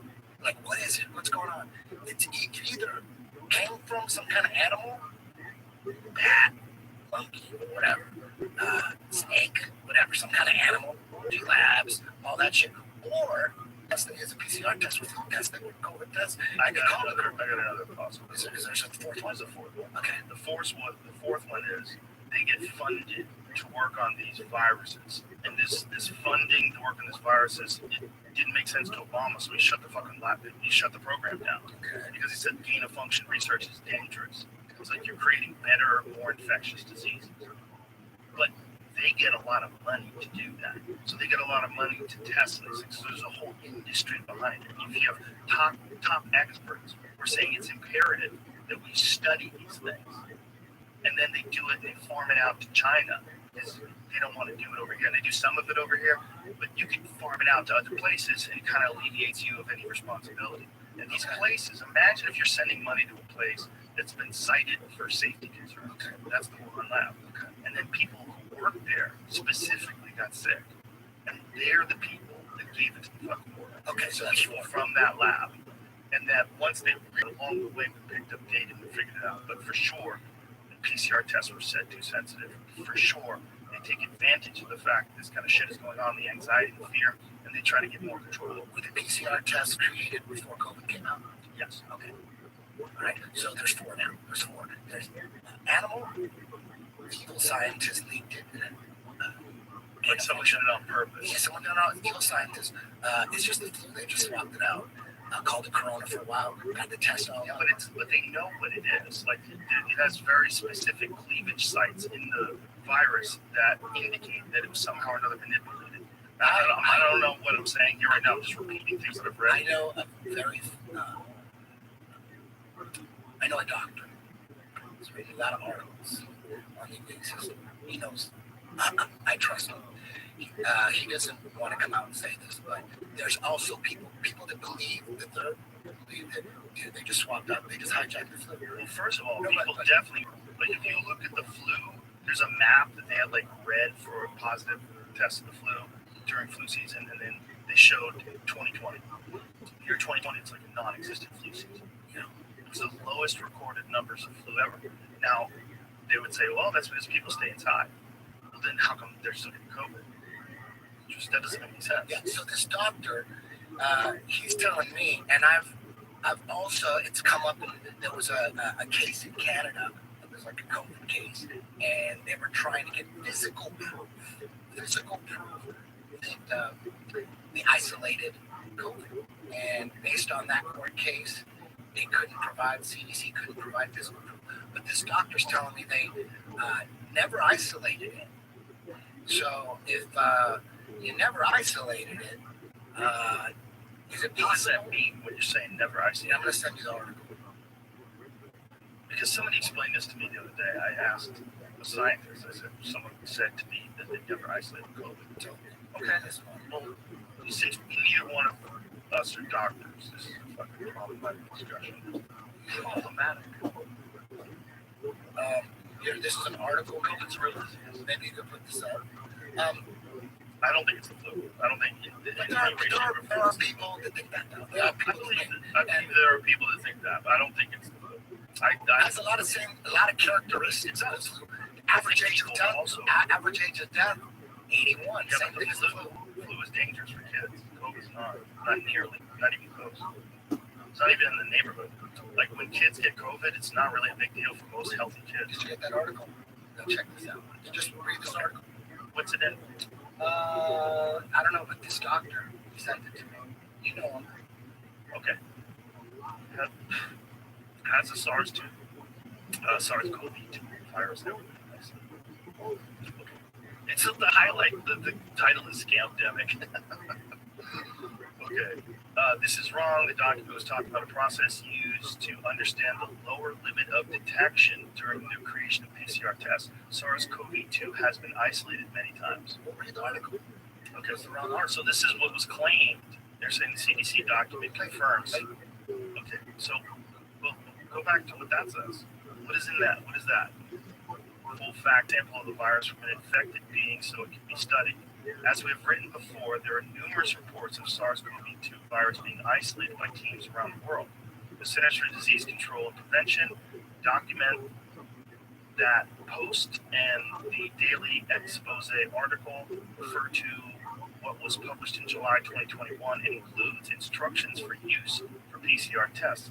One passage in this document states that no quantified virus isolates of the 2019 COVID-2, the virus that caused COVID-19, were available to the CDC to use at the time PCR tests were developed. This is not the same as saying the virus has never been isolated as claimed by the Instagram post. In full, it says, since no quantified virus isolates of the 2019 nCoV were available for CDC use at the time the test was developed, in this study conducted, assays designed for detection of the 2019 RNA were tested with characterized stocks in vitro transcribed full-length RNA and gene gen mark accession, blah, blah, blah, of known titer, blah, blah, blah, spiked into a dilute consistent, how you say that, Jim? Diluent, consisting of a suspension of human A549 cells and viral transport medium to mimic clinical specimen. The meaning of this passage has been debated before and has been used by some to suggest that SARS-CoV-2 has not been isolated. However, Dr. Thusin de Silva from the University of Sheffield's Department of Infection, Immunity, and Cardiovascular Diseases has previously told Reuters that this is not correct. He explained that the document is outlining a very common process that is used to determine the lowest amount of viral genetic material the PCR test can detect. To calculate this limit, he said, you need to have a known quantity of virus to extract genetic material, RNA, from, or alternatively, a known quantity of RNA identical to that carried by the virus. In this case, the identical RNA that the CDC used was transcribed RNA. This is synthetically produced genetic material which is identical to that carried by the virus. And according to Dr. Stephen Griffin, a virologist and associate professor at Leeds Institute of Medical Research, means that scientists already know how much genetic material is present in the sample. De Silva explained to Reuters that at the time the tests were being created at the start of the pandemic, not many standardized and quantified viral stocks would have been available. These are stocks of the virus where the amount of viral RNA present is already known. I think what they're saying is that I think this is a complicated process. This is the sort of. It's actually an expert explaining how this stuff works. I think the problem is someone like you or I reading this shit. I'm not exactly sure what they're saying, and if I read the other one, I bet they can probably convince me that they haven't isolated. Let's read it. What does it say? Freedom of Information Act requests have been made. The Center for Disease Control asking for evidence that CDC has isolated or purified the SARS-CoV-2 virus. On June 7, 2021, the CDC informed again in writing they did not have any record showing they have ever isolated or purified the virus that allegedly caused the disease called COVID-19. The problem is this is not written by experts in immunology. If it was, I would be maybe more interested in hearing, like, they could explain why those people were wrong. Okay. That's read it. It says the written requests were made by Dr. Miss Christine Massey, not Doctor, to CDC, ATSDR, FOIA Chief Officer Robert Ando to isolate and deliver any records, research, or any findings for any viral isolation and purification by anyone, anywhere, anytime in the world, from a patient sample via maceration, filtration, and or the use of an ultracentrifuge, which is called the gold standard for isolating and identifying a pathological microorganism. The gold standard for isolating and identifying microbes. okay, here's a side-by-side comparison of the Koch's postulates, the river postulates. So this is just like how do they find viruses and bacteria. I think the problem is either you or I know what we're talking about. Yeah. It's like, I don't know. You know, this is one thing I know for sure that 0 people died in jiu-jitsu from COVID. 0. In my association, I didn't, and including most of BJJ, maybe one got labeled as COVID or something, but I have 150 black belts worldwide, and they got about 100 to 300 people under them. 0 deaths in jiu-jitsu is the opposite of social distancing. We're mashing our bodies together, sweating, and then every 8 minutes you get a new random dude clinching, squeezing, sweating. If that shit was what they say it was, dude, we would be shut down. Nobody would be doing jiu-jitsu. We would be completely shut down. And we would have too many people dead. Every school would have 25 people dead. Everybody just like, I lost a couple purple belts last week. But nobody died in the NFL. It doesn't make sense to me. Major League Baseball, It does make sense, right? Because those are athletes. yes, but what about then? Okay. So it's just like the flu. The flu doesn't fucking Hamzat was hospitalized twice. Might be 3 times. That happens with the flu too. But no, with Hamzat, he's too tough. He wouldn't stop training. So that motherfucker was training while he had COVID. How come the homeless were wiped out? That's Homeless were very wiped out. That's very Go downtown, plenty of homeless. They didn't do shit to the homeless downtown. That's where my school's at. This lady at the gas station yesterday was trying to get gas for in the studio. This poor lady, she was just a junky mess. She had like a giant acne, right? Her back goes straight up and down. Her neck goes horizontal, and her head was like this. It was the craziest thing I've ever seen. This lady had the worst posture I've ever seen. She probably weighed like 70 pounds. She probably kicked COVID and didn't even know she had it. I'm a big Cleveland Browns fan, and when Nick Chubb got COVID, he tested positive. Nobody was interviewing his parents and like praying. Nobody was praying that he was going to make it. People were just pissed off that he was going to miss a couple of games. Remember that shit, Jamie? No one ever thought that we shut down the whole world. Nobody was concerned. There was one game where Baker Mayfield and the backup quarterback both tested positive for COVID. They used the quarterback in practice for 2 days, and he almost won the game too. But both the quarterbacks are never fine. Nick Chubb, he goes, I feel fine. I feel like I can play, but I guess I don't, for the safety of others, I don't want to, I guess say that. Yeah, but he was fine. Yeah. So you put all that together. You play with the flu, you'd be a hero. Yeah. Imagine if you won the game with the flu. Yeah, didn't Michael Jordan score like 62 points or something like that? That motherfucker. The flu's not going to stop Michael Jordan. Yeah. Guys have fought, like when Rocco beat Chris Weidman, he had fucking staph infection. He was on antibiotics. Yeah, Which won the world title. Yeah, teaching jiu-jitsu, one thing that comes up all the time for the instructor, and not so much for anybody else, just the instructor. Every day it's a different group of people. It's not like college where every day you got to show up. And if you miss a day, you got to catch up. You got to copy somebody's notes. In jiu-jitsu, every day it's like a brand. It's a mixed bag. And then every now and then a guy shows up and I haven't seen him in a couple months. This happens all the time. Where you been? Dude, I was sick, dude. Like, fuck, I was laid out for 3 weeks, dog. And I'm like, okay, cool. Now he's back. I don't like making an announcement or start texting everyone. Oh, he got sick. Oh, it's like before all this bullshit. Right, before COVID. Yeah, you just say, oh, yeah, back. And then the next week, like, where you been at? I was hurt. Oh, where you been at? Dude, I was sick, dog. Dude, I was out for like 2 months. I was just sick. I hear that all the time. And it's always common. People always get sick. But what happened when all this bullshit happened was as soon as someone gets sick, everyone starts texting each other. Everybody knows about it. You got to tell everybody somebody's sick. So it seems like people get sick. As an instructor, I'm like, dude, this shit happens all the time. People get sick all the time. People tell me they feel like they're gonna die. But the thing is, like, jiu-jitsu people are like more risk. They're more risk takers anyway. They're doing a risky thing. When they told us they're all about washing your hands every day. They dropped that sanitizer. What happened to washing your hands? Wash your hands. Hand sanitizer. Wash your hands. Yeah. Where's that? We never wash our hands. People that use those things all the time, they freak me out. I knew the guy was really crazy. he was selling his house, and friends of mine went to look at the house. They didn't know who owned the house. And they go into the house, and they're like, wow, this place is really nice. And they look around, and they open up a closet, and the whole closet was filled with Purell. The whole closet. Yeah. All it was hand sanitizer. And the dude was like, let's get the fuck out of here. Yeah. Because, like, he's one of those dudes that thinks of, like, that energy is in his fucking house forever. It's crazy. And the luxury. That kind of all the dumb shit they did. Dude, they let prisoners out because of that. After the COVID. They let prisoners out. Are you fucking kidding me?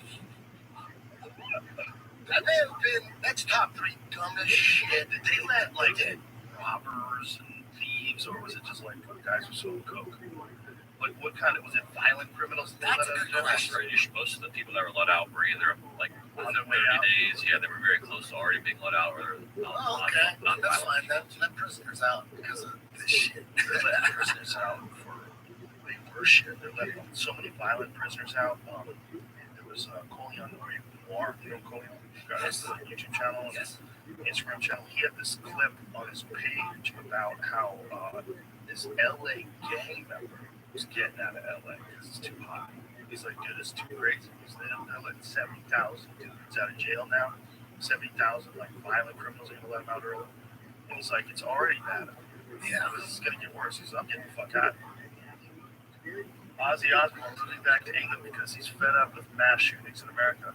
That's different. It's well, the way I read it, I pulled it up too fast. I read that he didn't want to die in Los Angeles. There's a lot of violence there. A little sad too, but he's saying Yeah, they twisted it to mass shooting. yeah. He was probably Everything's fucking ridiculous there. I'm fed up with people getting killed every day. God knows how many people they shot in school shootings.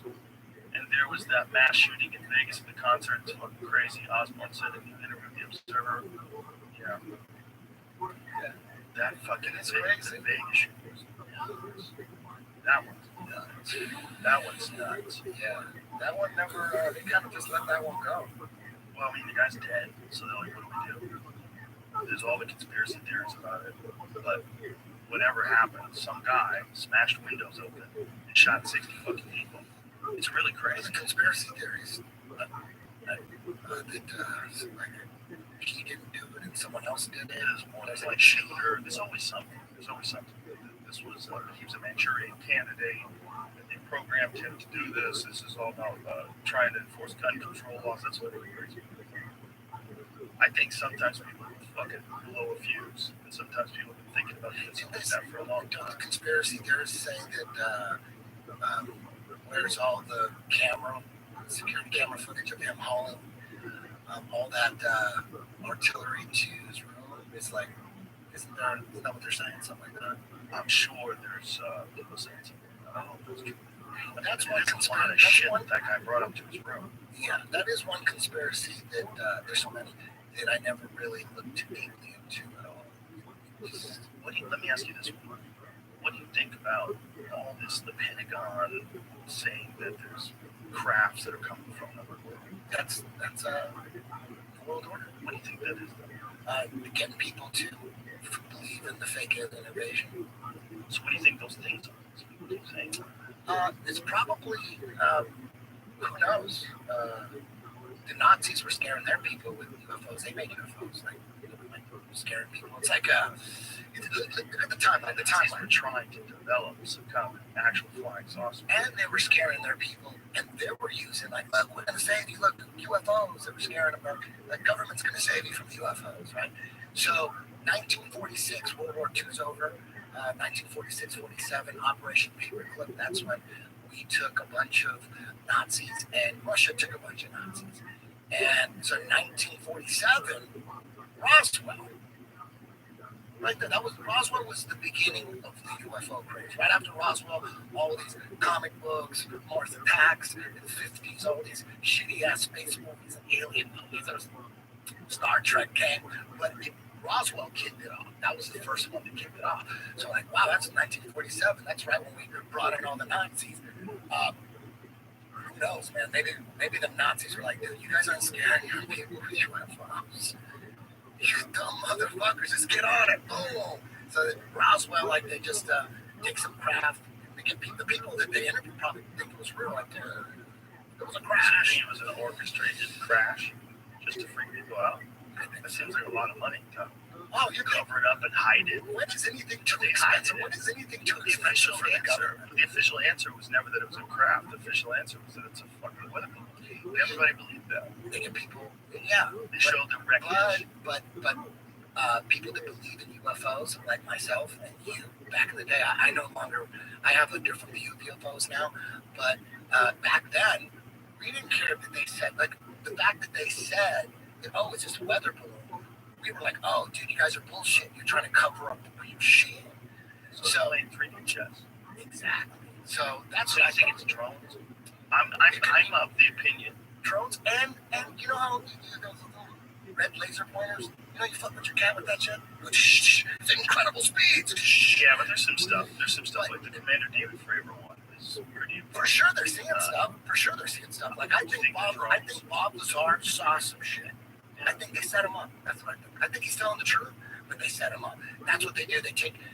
That's what William Cooper said he was set up to.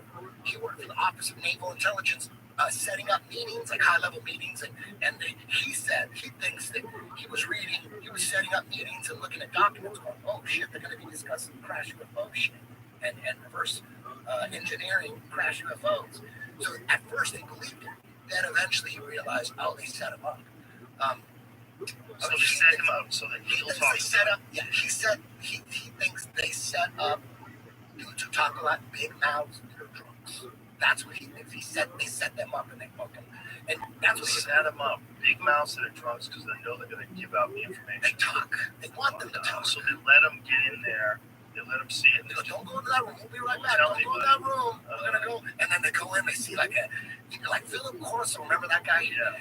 From the Pentagon. Back in the day when I was into all this shit, I was like, look, dude from the Pentagon is saying it, and of course it's got to be true.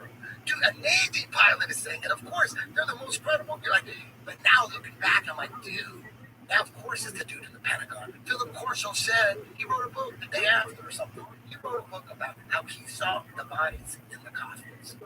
He saw them. I was there. I saw the bodies. I mean, so either he really saw alien bodies, like he walked in a room and they were in a casket, and it was open casket or something like that. Either he really saw that, or he did see it and it weren't real or something, and he set up. He set him up. Can you imagine they would just have an alien body in a room? They could do an autopsy on it with one of those stupid masks on.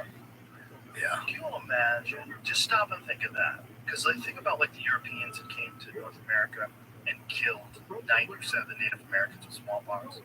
Imagine what the fuck aliens have. Imagine what shit that is in there. If they're a biological creature, they probably exist like we do. We're filled with bacteria. We're filled, like there's more E. coli in your gut than have ever been people ever. We're filled with this stuff. Imagine what kind of crazy disease some alien body would have. Yeah. That you have no immunity to. And just ravages the population, everyone's dead. And these guys just have some stupid masks on, they're cutting into his family. What do you think about Elon Musk saying that overpopulation is a myth and it's actually the opposite? What do you think about that? Well, it is the opposite in places where the developed world exists, like in big cities, people having less children. Yeah, I know a lot of guys in their 40s that are not close to being married, no kids. They're not gonna have kids. That's happening everywhere. So it's lifestyle choices for sure that happen when people live in big cities and they concentrate on their career. So what happens when in these Most people are in the big cities now. right, where women aren't impressed. Women aren't impressed and they can pursue careers. They pursue careers and they put off childbirth. It's like this. That's the theme of Idiocracy. Remember Idiocracy? I didn't see it. I hear about it all the time. So recently, it's fucking I gotta go. hilarious. It's my judge, right? Yes, I it's love my still judge. really The fucking new funny. Beavis and Butthead movie, better than ever. Really, I haven't seen it yet. The new Beavis and Butthead, it's like 2 months old. So good. I had Mike Judge in here a couple months ago. Did they go to space? Dude, Beavis and Butthead. Dude, it's so good. It's so good. So the premise of Idiocracy is there's this really smart couple, and they keep putting it off. keep putting it off having kids. And then at the same time, you show him this dude lives in a trailer park. He's fucking all these chicks near him. He knocks up her, and she's chasing him with a frying pan because she found out he knocked up her too. And it's wild. And it's just like, it just shows how people are just getting dumber and dumber. The dumber people are overpopulating. The smart people aren't having any. Like your bed. Yeah, like the bit from 2005. So that's really what it is. I mean, this is exactly what Elon says. Yeah. Is that in these cities, there is a depopulation problem. Then there's also another problem.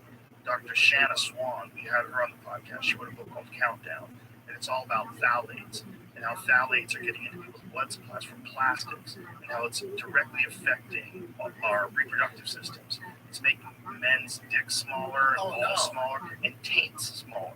And the way they identify mammals, males and females, is the male's taint is 50 to 100% larger. And the introduction of phthalates, they know these from studies, when you introduce phthalates into the blood supply of these creatures, like mice and rodents and shit like that, all of their taints shrink. And that's exactly what's happening to people.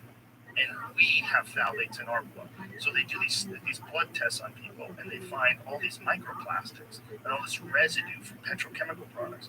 And if you look at when petrochemical products are introduced, plastics are introduced in America, and then look at sperm counts, look at miscarriage rates, look at dick sizes, all that stuff, testicle sizes, it's all shrinking.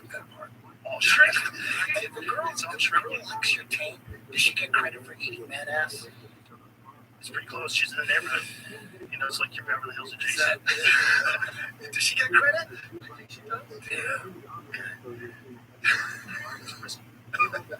So was I going for it? Remember, I don't know if you remember, but I brought this up on the podcast before, and I don't know if it's true. I hear it. No, we didn't have a debunking website or whatever, but saying that the entire population of the world, whatever it is, 7 billion or something, can all fit in Texas or Alaska in their own house. Remember that?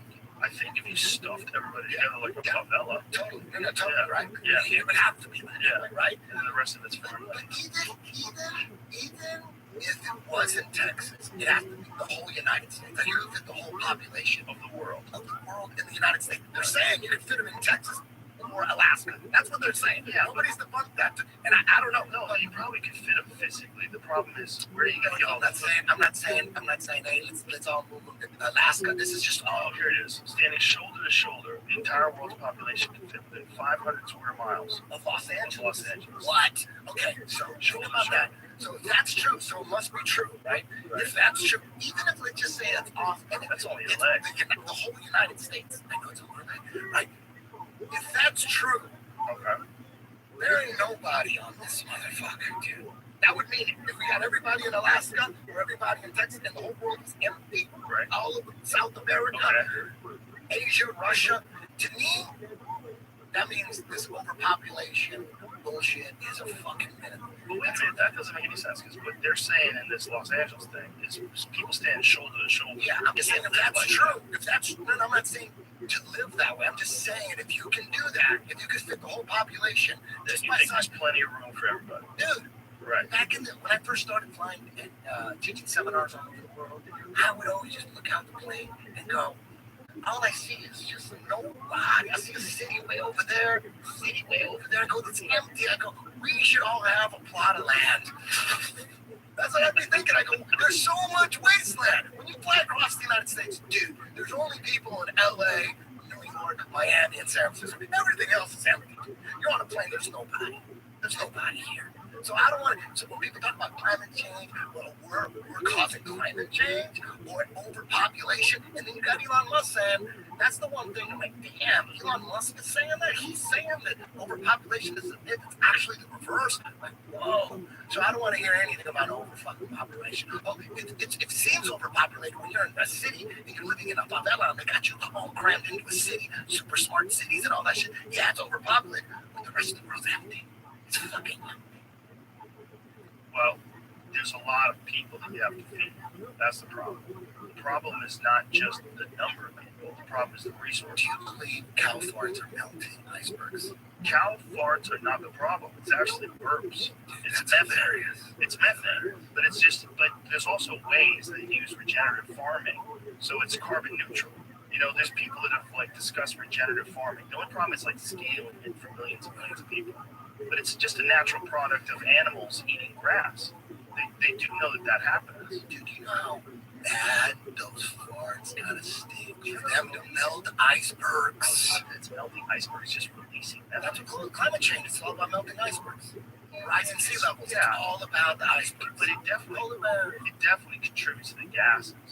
You know, have you ever gone to like one of those places that just grow cows? My parents used to live in Harrisburg, Pennsylvania. I used to have to drive farmland. Bro, it smells so bad. It smells so bad. Like the people that I've driven through farmland before, you can smell the cow shit. No, it's not just cow shit, but they raise cattle. Not like millions and millions of I cows. will never believe cow farts are causing climate change. There's no way anybody's gonna believe it. Oh, the burps are the It's contributing to the gases that are in the environment.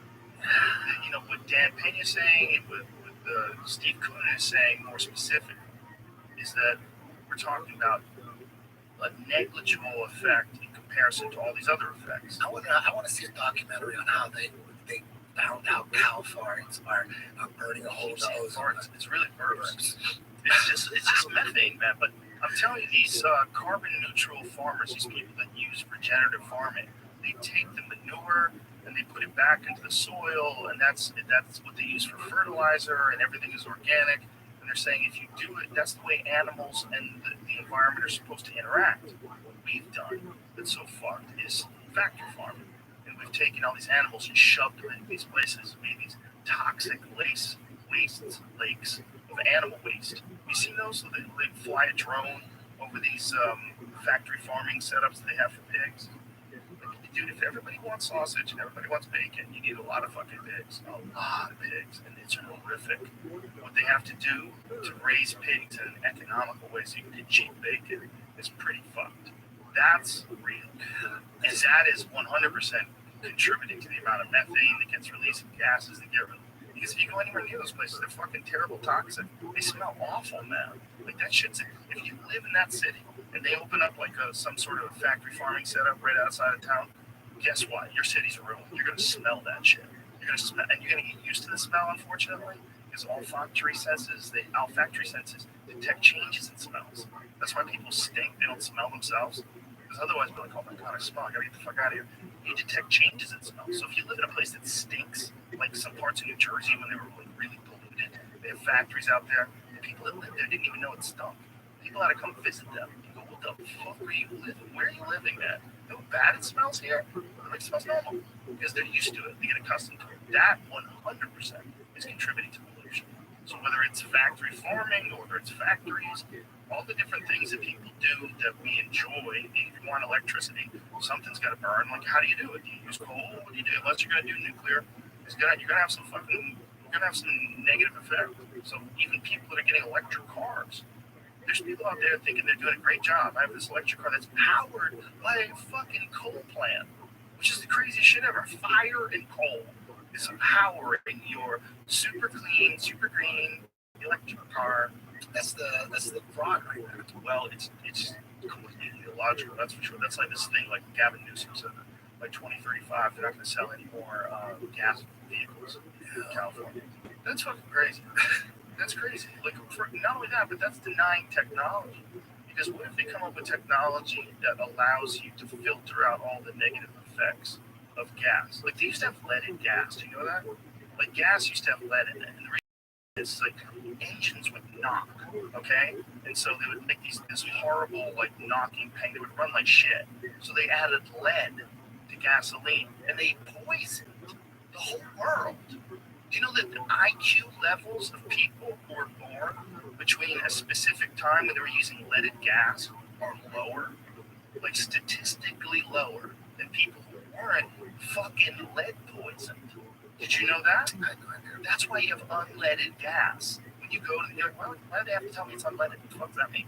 They used to have lead in the fucking gas, and that was in the air everywhere, and everyone was getting lead poisoning. In fact, there's certain plots of land, like a friend of mine was trying to do a garden, he lived in New York, and he got his grass tested and got his soil tested. So he was filled with lead poison because it's the same dirt that was there in the 1968 when they had leaded gas. Pull up leaded gas, because this is something that people don't know about. Like, probably you and me are dumber. Lead from gasoline blunted the IQ of about half the U.S. population. Leaded gas was banned in 1996, but exposure to the poison cost people born before then several IQ points on average. Researchers Are you estimate. sure it wasn't the music? Or the TV? Bro, it's growing pains. Remember the TV in the 80s? Oh, I used to watch Growing Pains. I still some shows feel better. Like everything's gonna work out. Oh, yeah, they always worked it out the last 5 minutes. Oh, How about Law and Order? never watched it. They always tied it up nice and neat. And the bad guy go to jail. Chips, remember that? Oh yeah. It's California Highway Patrolman, traffic cops, on every episode they get involved in some kind of cartel, drug running shit. Yeah. Eric Estrada, and then who was the white guy's name? I don't remember. Who was the white guy? Larry, Punch and Larry. Remember Starsky and Hutch? Hell yeah. I remember my cousin loved Starsky and Hutch, and he had one of them Starsky and Hutch cars with a stupid stripe on the side of it. That was like the ugliest car. Like, go to the Starsky and Hutch car. Look, you know I love like classic muscle cars. I would never want one of these pieces of shit. And that was look at this terrible Starsky and Hutch That car. red and white one? That piece of shit. That thing's a hunk Come of on, shit, man. bro. That's a hunk of shit. That's their car. Look, the fucking stupid stripe on the side of it. That thing's such a clown mobile. That thing's terrible. I thought you get the fuck out. Look at that. Listen, that looks that doesn't look too bad. Actually, that one doesn't look too bad. I like what the exhaust on the back. I like those tires on those too. But still, that's a hunk of shit. Now, look at that. Oh, that's for sale somewhere. Cut to me drive the one. Asshole. You gotta get one, man. Fuck it. No, but go to 1970 Chevelle SS, black with white stripes. Go to that. Let me show you what was also available during this time period. Get the fuck out of here with that Starsky and Hutch car. You drive a real American muscle car. Show them Whatever happened to your cool down? Oh, that's the guy. Oh, you still got it? Yeah, look at that motherfucker right there. That's what I'm talking The about. one that sounded like a dragon? You still have that? I thought you sold it. No, I bought it back. You bought it back? Yes. You know who bought it? Reggie Bush. Reggie Bush was Oh, driving shit. it around. Yeah, Reggie Bush had it. And then how did you get it back? He sold it back to the folks that I got it to, that I give it to. I traded it for a GT3 for my friends at Fusion Motorsports. Okay. Fusion Motorsports is the dopest fucking car sales place in Los Angeles. Okay. They have like all these like cool old hot rods, and go to Fusion Motorsports website. They have the dopest cars, man. Like dope Lamborghinis and like crazy like 1970 Broncos. They're all fixed up. Like they specialize in those kind of cars. So Yoel contacted me. He goes, "Hey, we got your Barracuda back." Because Reggie Bush got tired because those things fucking break down all the time. Dude, like Reggie Bush is out there hauling. Time these fucking cars, this place has. So there's a lot of shit like Ford GTs. But look at that custom roadster shop fastback 1965 Mustang. That's holy shit. That's that kind of shit. Click on that, Jamie. That go to that. Man, look at that. That's the kind of shit I like. So they sell a lot of those kind of things. So they had it, so I bought it back, and then I sent it to Roadster Shop. The same people that built this car. I sent it to Roadster Shop, and they're in the middle of fixing it. Damn. I don't remember a lot of shit, but there's certain shit I'll never forget. And I'll never forget you picking me up. You're in the valley, you're driving your Coda, pick me up in Hollywood to drive to the Comedy Store and hang out, where you do your sets and shit, and I'm just chilling. Being able to hear that car from like a mile away, you drop me off, and when you would drop me off, you would fucking step on the gas, and I could hear you like on La Brea in Sunset, and I could still. It sounded like a goddamn Tyrannosaurus Rex. It did sound like a dragon. That's an American I'll muscle never car. forget that. Going, man, just like. American muscle cars have such a specific sound. That's what people are going to miss. And I'm really happy and really lucky. I feel real lucky that I grew up during a time that those cars were popular and that they fixed a lot of the bullshit in them. Like what I like about like that car that we were looking at, the 1965 Mustang, the Roadster Shop one. Yeah. they fixed it. So it's got all like really high-tech brakes, high-tech suspension components. Everything handles well, it steers well, it brakes really quick. You know, the engine runs on fuel injection, so it doesn't stall out all the time. They're like the shit now. They make them like you driving a regular, normal new car, but it's a 1965 Mustang or it's a 1970 Barracuda. So they do that. How many cars you got now? A few cars. Hey, what do you keep? Can I go see it? I'll tell you that. Talk about it later. That's my number one addiction. Is, muscle cars, but they're an investment too. They're worth things. Like those cars are all worth money. Like they don't lose money. Like if you have a 1970 Barracuda, that's not worth less money next year. It's worth the same amount or more. Like they hold their value because they're so valuable, and they only made a certain amount of 1970 Barracudas. If you go to like the real ones, the guys are into the numbers matching shit, and I get it. They want like exactly from the factory. To me, that's nonsense. I don't understand that. When you want it to drive better, do you like the fucking thing or not? Then you should be using it. If you use it, why are you using it with those shitty ass brakes? It's terrible. So they're driving like an antique relic that can't handle, it doesn't brake well. Those are worth millions. The numbers matching ones. If you get like a numbers matching Hemi-Cuda from like 1971, I guarantee those are worth $1 million plus. Those are so expensive. And they cost like 30 grand. It don't make any sense. It's like probably less than 30 grand. Like in today's dollars, probably like 40 grand. They weren't like expensive cars. There's probably a bunch of people out there that have no idea that they're sitting on $1 million. That's a barn find. They find them all the time. They find, oh, I got this car. My son-in-law left it in my garage, and I never did anything. I just covered it with this tarp. And you go out there and you lift the tarp up, it's a fucking $500,000 car sitting there, covered in dust. Holy shit. They find those all the time, all over the country. But there's only so many of them. You know, like they only every year the production only made a certain amount of these old cars. Look at that. Numbers matching, thoroughly documented, award-winning 1971 Plymouth Hemi-Cuda. Oh, it's a bargain. Only $500,000. I know they sold it for a lot more than that. I don't know why. Maybe it's like specific. Look how good that looks, though. Go back to that thing. Look how good that looks. God damn, that's a good looking car. That is a fucking good looking car. Shit. There's something about that part of American history, to me, that's the most fascinating. Because that part of American history is the part of American history where rock and roll exploded, Jimi Hendrix exploded, the Beatles exploded. That was just this wild Led Zeppelin time. It was just a wild time in American culture. And you see it in the cars. But in the 80s, those cars sucked. Yeah, because of the gas crisis. And just because they're old. There was the gas crisis. And there was also protection.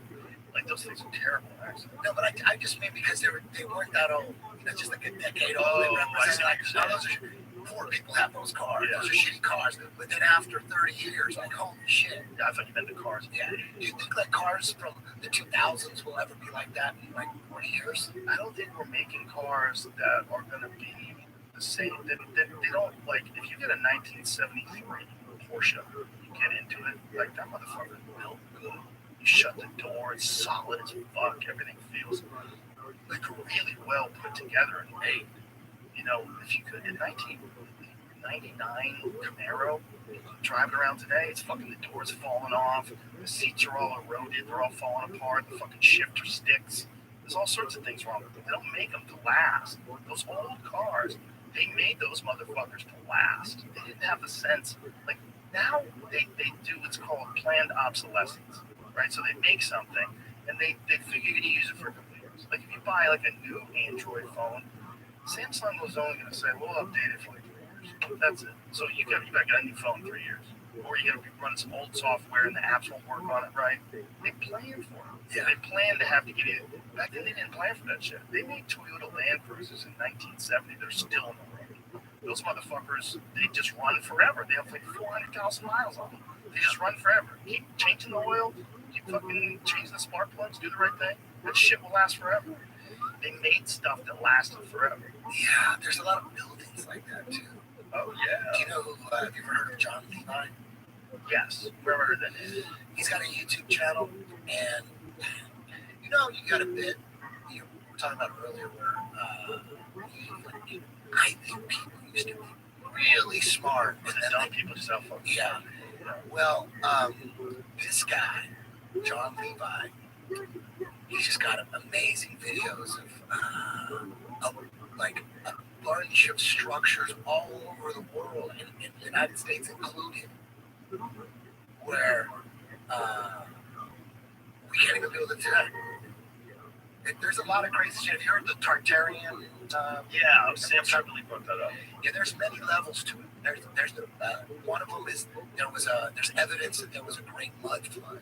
There's a lot of shit, structures underground. There was a great mud flood, and then there's evidence that there was some kind of electromagnetic cataclysm. Did you know bricks conduct electricity? Bricks do. Yeah, How so? I don't know, but apparently they conduct Don't electricity. they use ceramic on electrical components?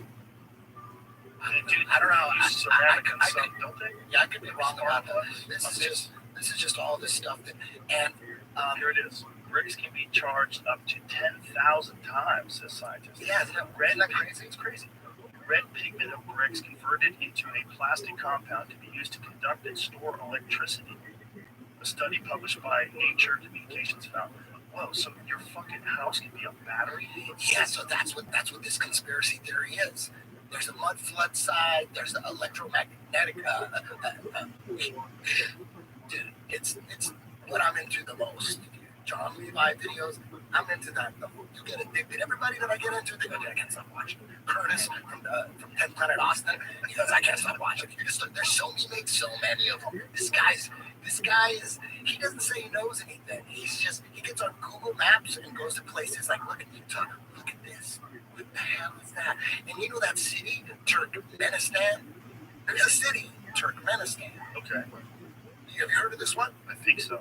Dude, there's a city. It's like a ghost city in the middle of the Middle East. There's insane structures. Pull that up, Jimmy. And I think the city is called Abistan or Abstan or something, but it's Turkmenistan. And they got some insane structures. What is that? Like, you see those antennas? People are theorizing that those antennas are taking energy out of the air, like the way Tesla wanted to do it. Like all that shit, it's free energy. And Those are antennas? That's what things are? who knows what they are? But that's what he's theorizing. Like, anyways, you see those structures? Yeah. There's structures like that all over the United States, and there's structures all. And so the theory is these structures were already here before us. What? These structures? This is the theory is great resets happen all the time. It doesn't, because according to mainstream history, we were horse and buggy from the year 1 to 100, 200 to the year 1000, 1200, 1300, the year 1500, 1600, 1700, 1800, and then 1910 we figured it out. Oh, we figured out electricity. We figured out cars. This guy, based on what his research, is saying, dude, humans figured this shit out like in 150 years, and they keep doing it over and over again. And he's saying that he thinks that there was a great reset in the 1800s. The free energy was already discovered. There was already free energy In the 1800s? in the 1800s, and they shut it down. They shut it to his day. The same. Alright, the I'll same, have to watch the it. same linear. Okay, go watch it on your own, dude. It's fascinating. Okay. Fascinating. Oh, So he's saying, this is what he's theorizing. You don't know. He's saying that Nikola Tesla was a distraction. They already figured out all that Nikola Tesla shit. Nikola Tesla was like, oh, they got people to focus on the guy who really knew everything. He had 300 inventions and patents and all that, and he was battling with Thomas Edison, and then he stole all the shit, and then Westinghouse. Boom. He's saying that's a distraction. They already had free energy. So he's saying horse and buggy, all that, like he's thinking like the Wild West and all that shit was rewritten history. Like we had to start over with the horse and buggy. They figured it all out, destroyed it. Well, there's a lot of theories about civilization being reset. Yes. The most interesting one is the younger drives impact theory, because that has a lot of evidence. And that's the one that Randall Carlson and Graham Hancock proposed that somewhere around 12,000 years ago we were hit all over the world, asteroid impacts, and that's what ended the Ice Age and caused the destruction that we could even imagine. And then civilization was forced to relearn everything. Yeah, this guy's saying resets happen way more often. Like we were in horse and buggy for 2,000 years. You don't think so? That's what he's saying. Like, and all this evidence of all this shit, it seems like the pyramids, they blow the pyramids up so much. Like, who built those? Did aliens build them? Or did the slaves build them? Like, they got everybody on the pyramids at 10,000 years. Is it 10,000? Is it 20,000? They got everybody on the boom, like the 10,000, 20,000. But really, it looks, there's a theory that that's just a distraction for the research, for the structures that are on in our cities. Yeah. We got structures in our cities all over the United States that we can't build today. But wait a minute, that's because they don't understand the construction methods. Exactly. But it's not because they're physically incapable of building it. Like the pyramids, the problem with the pyramids is they're almost physically incapable of building. Yeah, exactly. That's what's so crazy about the pyramids. Like somehow or another, 5,000 plus years ago, they had the technology to make some stuff that blows your fucking mind today. Totally, I believe that, and I'm with you with that. But there's levels. It isn't just 10,000 years old. There's buildings. This guy's saying every city has got buildings that no one knows how they built them. They've been here. They were here before we got here. What? Yes. Crazy. But there's like Lewis and Clark don't have any fucking stories about finding cities. They found who knows airs and shit. When it comes to history, man, I'm all of mainstream history to me is sus. We got writings and journals. Anybody could have wrote that. There was no video. So I don't know. It's just fascinating. Of course, but here's the thing. Why is it so fascinating? Why is it so interesting to find like secrets? Because the people that are running shit, all they do is shove lies down our throats from the day we're born. So it's fascinating finding out what the truth is. And that's what it is. That's all. It just could be wrong, but we're trying to find the truth. And there's a lot of shit. When you get into a couple of John Levi videos, dude, you're gonna be fucking stuck. He breaks it all down. He goes to the places. You look at these structures. His background. He's not. I don't think he's a scientist or anything. He's just a regular, a small business owner who sold his COVID fucked his business up, so he ends up living in parts of like a small town in Utah. So he's saying because like Utah, he knows a lot about Utah. Because dude, the mainstream story is Wild West. Everybody's coming. There's nobody here but Indians. And then when they get to Utah and the Mormons start up the religion or whatever, and he goes, and then you see all these old pictures, and he's thinking they're like it's like cowboys and Indians, like everything wood structure. That's what you would think. A horse and buggy or in a wagon, all your buildings are going to be out of wood. Right? But then all of a sudden, where did this fucking structure come from? You guys just got here and you built some shit, some like castles. What are these? Like, show me these places. Show me. You go to. I've never heard of any structures in North America that people can't explain. They're everywhere, dude. Everywhere. So, this is 1913. Is this a John Levi video? So this is a bunch of buildings. So you just gotta, you gotta listen to him talk, and he goes through a bunch of shit. So this is like shit like that. Like how did that happen? Like in San Francisco, there's structures in San Francisco. There was supposed to be nobody there. There's structures like there was supposed to be coal miners or gold miners, but there's structures in San Francisco that were already there. They're like already there though. Like when? Don't they know when these fucking things were built? That's the question. Do they really? What structures? Or are they rewriting history? That's the question. So you'd have to sit down and watch it. You can't you're not gonna. You have to sit down and watch it.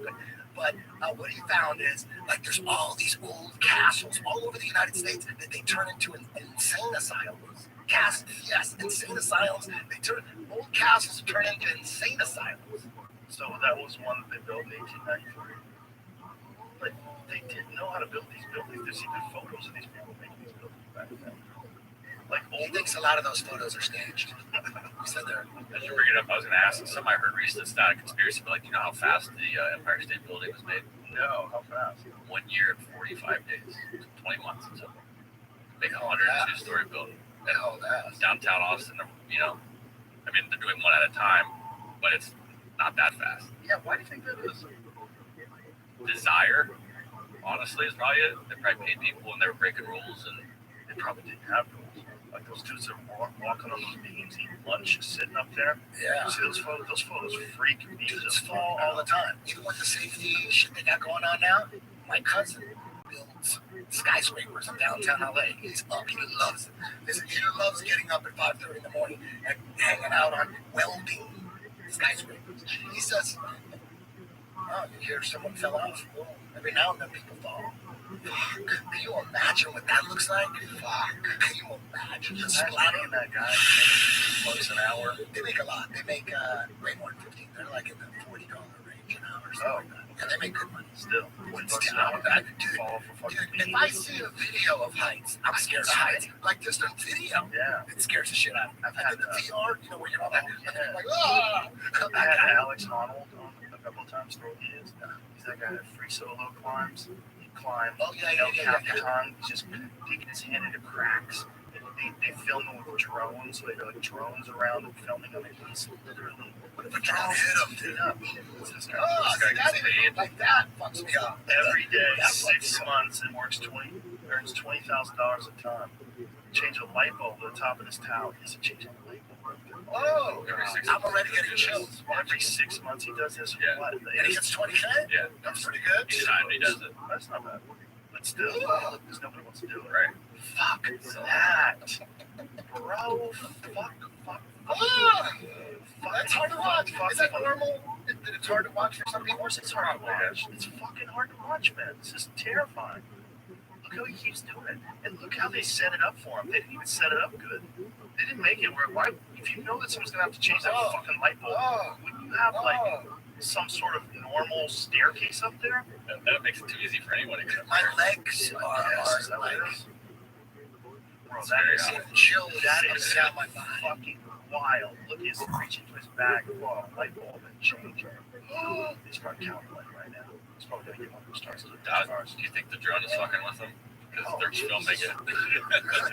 Yeah, right? Being afraid of heights, is that like a natural thing? It's gotta be, right? It's survival. Yeah, stay away from that shit. It's a survival skill. It's like it's a natural mechanism to prevent you from fucking going near the edge of cliffs. Yeah, I wonder if it's programmed. Because, you know, like, for me, I'm programmed to be scared shitless of swimming in the, like, deep in the ocean. I would think that right away a shark's going to get me. You know what I mean? And that comes from Jaws. You know, Jaws did that to me. And all Stories in the news. Yeah, totally. Surfers get their legs bit off. So that's kind of like, you know, a mind fuck right there. I wonder if there was things we saw on TV that made us feel afraid of heights.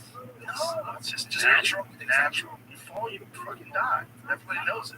It's like you're looking at possible. It's like watching a video of someone like staring into a gun. Yeah. Like, don't fucking do it. Your fingers on the trigger. You're staring into the gun. Like, duh. It's the same kind of thing. It's like you can fuck up.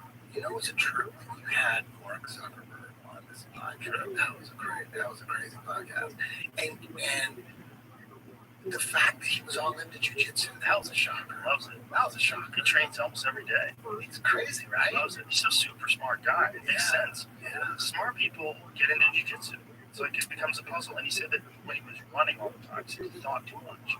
He said, because you're thinking about your life and all your distractions and all your shit. He goes, when I'm doing jiu-jitsu, You can't think about nothing. Can't think You about can't nothing. think about shit. That's in that way. I think it's one of the reasons why people become so addicted to jiu-jitsu, because it's like medicine.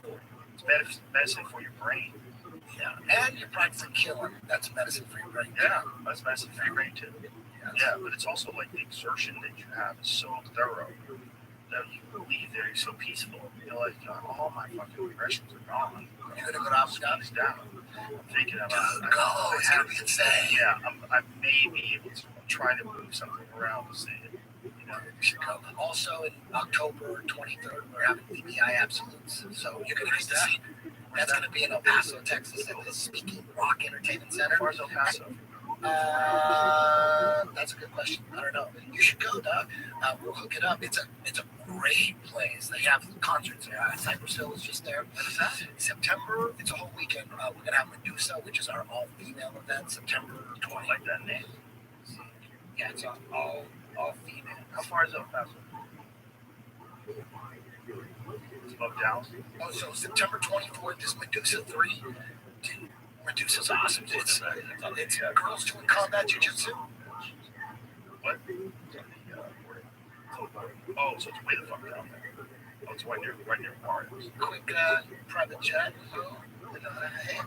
But the 23rd. It's bad for climate, Diddy. You shouldn't fly private. It's terrible to take a bus. I saw people saying that Mark Wahlberg could have taken a bus. I literally saw them say that. They were playing. They took his jet and he only flew for 19 minutes. Like he could have taken a bus. Yeah. Like, Yeah. If you're on private jets all the time, you probably shouldn't be like giving speeches on climate change. You should probably shut the fuck up. Probably shut the fuck up. Yeah. It's amazing. Those guys are all flying private, screwing around their yachts, and it's like shit. It'd be awesome to see fucking Greta Thunberg in a private jet, partying, boom. You know what I mean? You know she's on private jets. You know what I'm saying? Oh shit. She wants to take us so bad. She wants it so bad. Did you save the world? Kissy face. Yeah, that is a wild thing because they do not ever want to give up those private jets. They will fly private jets to a conference to talk about climate change.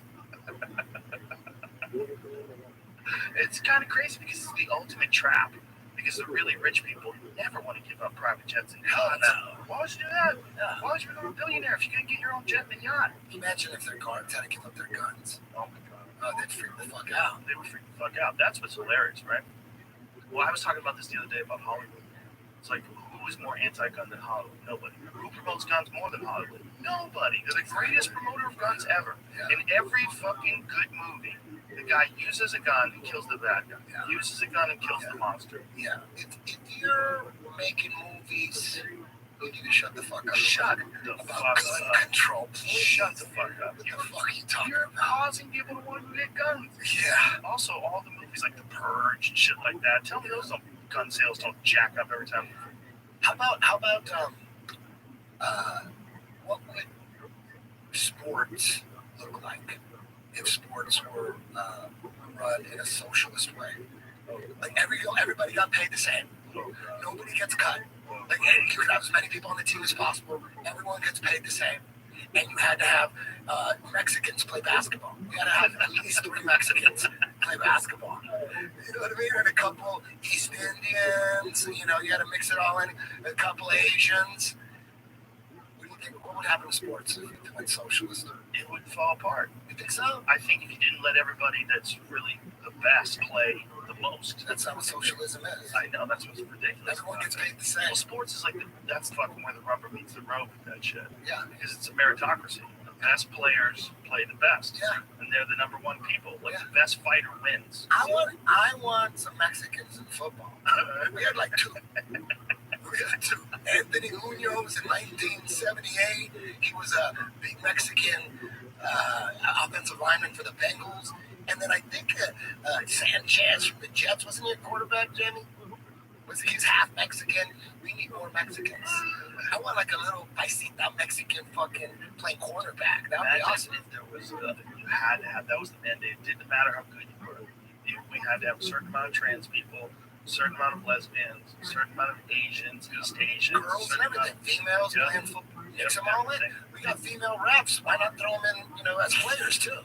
Make it all equal. It'd be the greatest sports league of all time, dude. Who would be pissed off the most? The fans or the players? The good players. The good players. The good players. And the fans, because the playing would suck. You know what?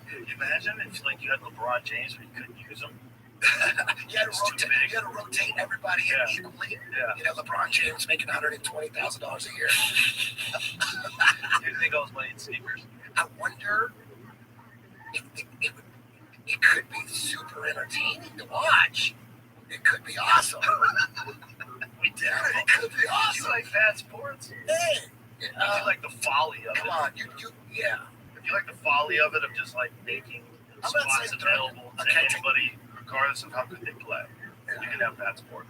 They gotta have some skill. You're right. They gotta have some skill. There's some sports you can never do that to. Like what? A race.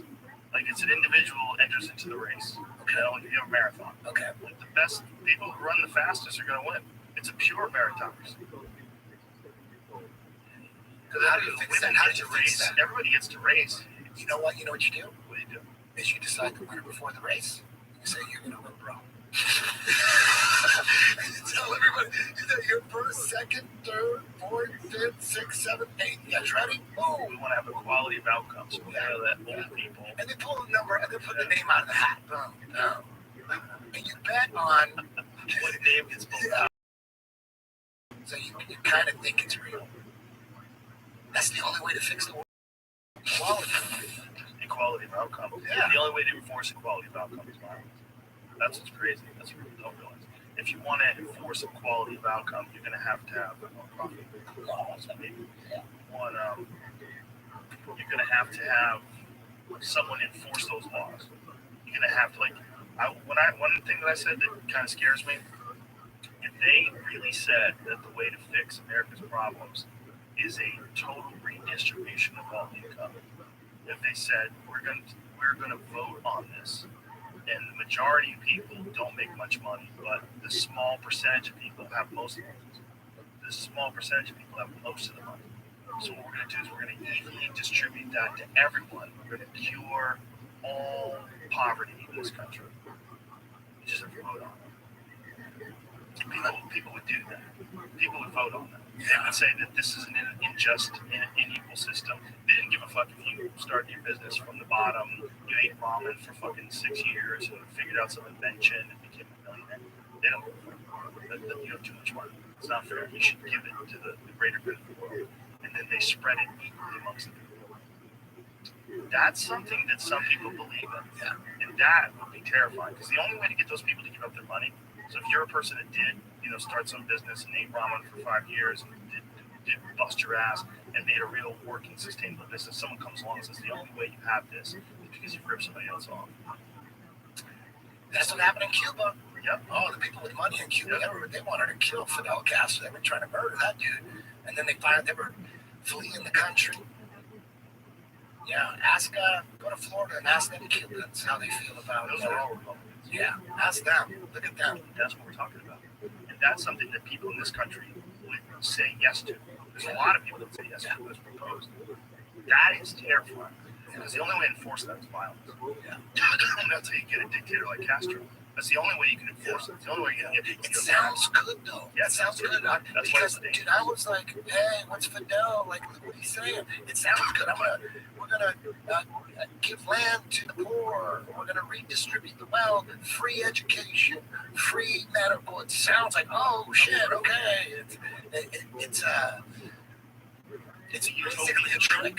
It's just a trick. Well, it sounds great on paper until you realize the only way to enforce it is to have a dictator that tells you that you can't have whatever you earn. Yeah. That someone has to come along and take it. One of my students fled from Venezuela by himself, man. He was trying to every day, trying to tell him what socialism is like. Socialism, rather.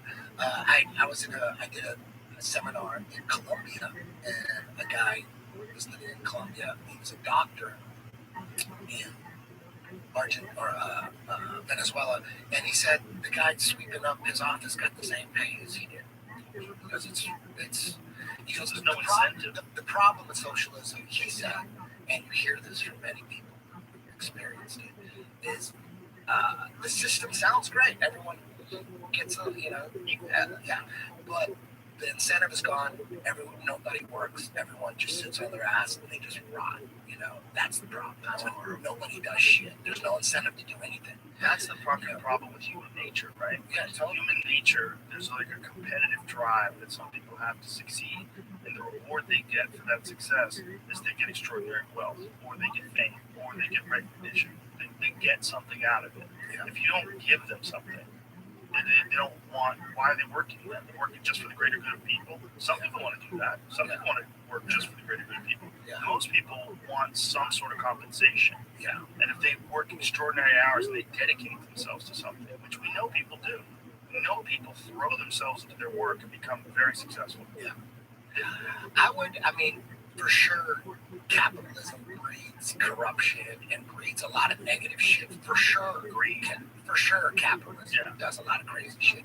But for sure, socialism, it is fucking sucks. For sure, right? So, what would you rather live in? Both governments are corrupt, but in capitalism, if you work your ass off, you can, you can make money, and you can. Isn't there a way to do like capitalism, but have an ethical form of capitalism, where a certain amount of, tax dollars go to things that can actually help the community, and that's what comes out of making a certain amount of money, is that you know that you're going to be contributing to the community, you're going to be helping. So capitalism, you're still incentivized, you're still making a lot of money, but these companies decide on their own that they're going to generate income specific, like this Mr. Beast guy's doing. Makes all this money and generates a specific amount of it just for I think good causes. the big problem, one of the biggest problems in government is there's nobody auditing where the tax money's going. There's nobody on it. People are just stealing tax money. And why are they stealing the tax money? Because it's the only money you can steal where no one's going to come and kill you. Tax money, no one's going to come to get you. You steal someone's money, shit, if he finds out where you live, he's going to come after your ass. You steal a corporation's money, they're going to fucking put you in prison. You steal tax money, that's everybody's money. So being a politician is all about pulling on heartstrings, trying to pass these bills, these humanitarian bills, where we're aid here, aid over there, and then they steal the money. So nobody's keeping track. So how are they stealing the money? Are they stealing the money by virtue of, like, they develop these charities and most of the money goes to bureaucracy and very little of it goes to the charity? Is that what you mean? I don't know how money laundering works exactly, but for sure there's loopholes. I'm for sure they're stealing money. You know what I mean? Like people forget that the wall, they think that building a wall is like Trump's idea, and it's racist to build a wall, a border wall. But there's plenty of video of Obama and the Clintons and everyone's like, we gotta build a secure borders are very important. It's common sense shit. Secure borders are common sense. Yes, we want to let, if you're a mother, you have kids, and you're fleeing oppression, hell yeah, I want you here. Anybody, like, legit oppressed, trying to find a better life, hell yeah. My grandma and grandpa did the same thing. I'm all for that. But we just can't let everybody unvetted. We just got to make sure that we filter out the criminals and all the criminal activity that's going on with open borders. It's common sense. The Democrats were all for that. Plenty of video. Plenty of video. And when they pass bills to build the wall, but they never finish it. There's a documentary called The Fence. Watch that shit. So you think they do that on purpose? What they do is they say, hey, we need a wall. Common sense. Everybody's on it. We need a wall. We can't just have criminals coming through. Yes, we're going to let the people who are legit looking for a new life. Yes, of course. Who doesn't want that? But so there's a documentary called The Fence, and it's all about, they passed the bill to build a wall, but they run out of money, and then they disappear, and they don't talk about it again, and then they bring it up again. But when Trump did it, they're like, damn, this motherfucker really wants to build a wall. Dude, we're just saying we're going to build one because it's common sense, and everyone agrees with common sense. We don't actually do it. This motherfucker really going to do it. Damn, okay, walls are racist. Look at this racist. That's what we're doing. Isn't Biden still building the wall? I think Biden went back, aren't they? They started construction on the wall yet. How come, like, all of a sudden? It's like all of a sudden, dog. They were all against the wall this whole time. It's just a political talk. Yeah, exactly. It's wild. Exactly. It's money. Nobody talks about building up the wall in Canada. There's a part. The border of Canada and the United States is like a path. Yeah. It's like carved out of the forest. There's a line. Biden administration to close border wall gaps in Arizona. Look at that. Biden administration said Thursday it had authorized U.S. Customs and Border Protection to close gaps in a border wall. Oh, look at that. Yeah. Yay, Biden. Trump administration authorized completion. The Biden administration authorized completion of the Trump-funded U.S.-Mexico border wall in the open area of southern Arizona near So Biden's racist now? It's just they just do it and they don't say anything about it. They just go, well, yeah, we were wrong. We need a wall. But the crazy thing is, like, go to the border of Canada. This is nuts. You go to the border of Canada and it's hilarious. It's like this field. It's like really easy. Like it's a good place to like know you're crossing the border. But when you cross in a car and you go through the ports, yeah, they're hardcore. Oh yeah. Oh my God. Canadian Border Patrol agents, dude. American Border Patrol agents at Canada are the same thing. They want to check everything. Yeah. It's they're hardcore. And if you have a DUI, good luck. Oh, you get into Canada. Yeah, it's hard to get in. It's hard to get into Canada. Yeah. Canada's no jokes. That's look at the fucking pathway. Look at that one. Yeah. Anyone. Is that anyone? No one's doing nothing.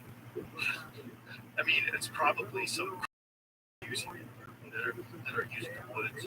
Where's that? Washington or something? What state is that? Washington State, Canada. So it's like right where. So there's a trail that you can just walk into Canada. It's woods. Yeah, you just walk through the woods. Like there's like so much of it's just woods. But why don't they seal it off? No one wants to go to Canada. It's neither or. Like it's not that much different.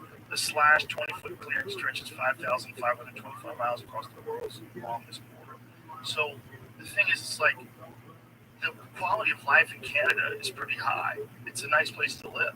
Like, you know, some great places in Canada. Vancouver's amazing. Toronto, Montreal, great places. Mexico is right there, connected to the United States, and it's dire poverty at the border. The difference in the border of Canada in like Vancouver and the border of Mexico in Tijuana, that's or Juarez, that's a stark contrast. Why do you think that is? The Trump. It's a big part. Big part of it, they were the bad government, corrupt government. They're fucked. Yeah. When the cops is 100% corrupt, your country's fucked. And the problem with it is there's so much drug money. The drug money is so prevalent over there, and the cartels are so strong that, and you know, the United States has goofy fucking laws, and so people want illegal drugs. The only way you buy them is from criminals, and the criminals are making fucking billions of dollars and don't pay a penny in taxes, and the same amount of drugs get used. What kind of work would the cartels get into if they decriminalize drugs? That's a good question. What do you think it would be? And they'll sell them legitimately. Open up pharmaceutical companies. They're in the drug business. Why wouldn't they stay in the drug business? So if opiates become illegal, right? Say if heroin is legal, and you can just buy heroin anywhere in 7-Eleven. Okay. They just start selling heroin. They make their own heroin. Well, kind of sell it there, but then they would have to be tested. It would have to be legitimized. You'd have to get someone to make sure that it's an accredited agency that inspects the place. Apparently, you know, there's so many levels of criminals coming through the border. Of course. Child smugglers. Of course. Human trafficking. Of course. Guns. Oh, yeah. Drugs. A lot of shit. A lot of levels, right? And one is organ harvesting. I just saw this report. It was on. I don't know what news program it was, but they had people over to harvest their organs. It could be fake, I don't know. Like, you don't know, but it was a cartel whistleblower. His voice was totally distorted. He was all in black. You couldn't see him. And he was saying, they were asking, like, what's up with all the kids? What are you guys doing with the kids? He was saying that, yes, most of them are in the human trafficking. Usually trafficker says cartels harvest children's organs and stuff drugs in their corpses. What the fuck? This is yeah, this guy. The kids are mostly, they make more money off it.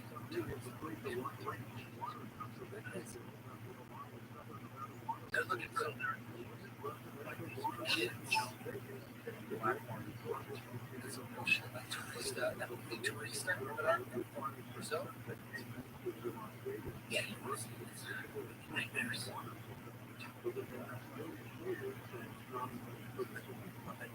that crazy? That's crazy. That's crazy. That's a issue.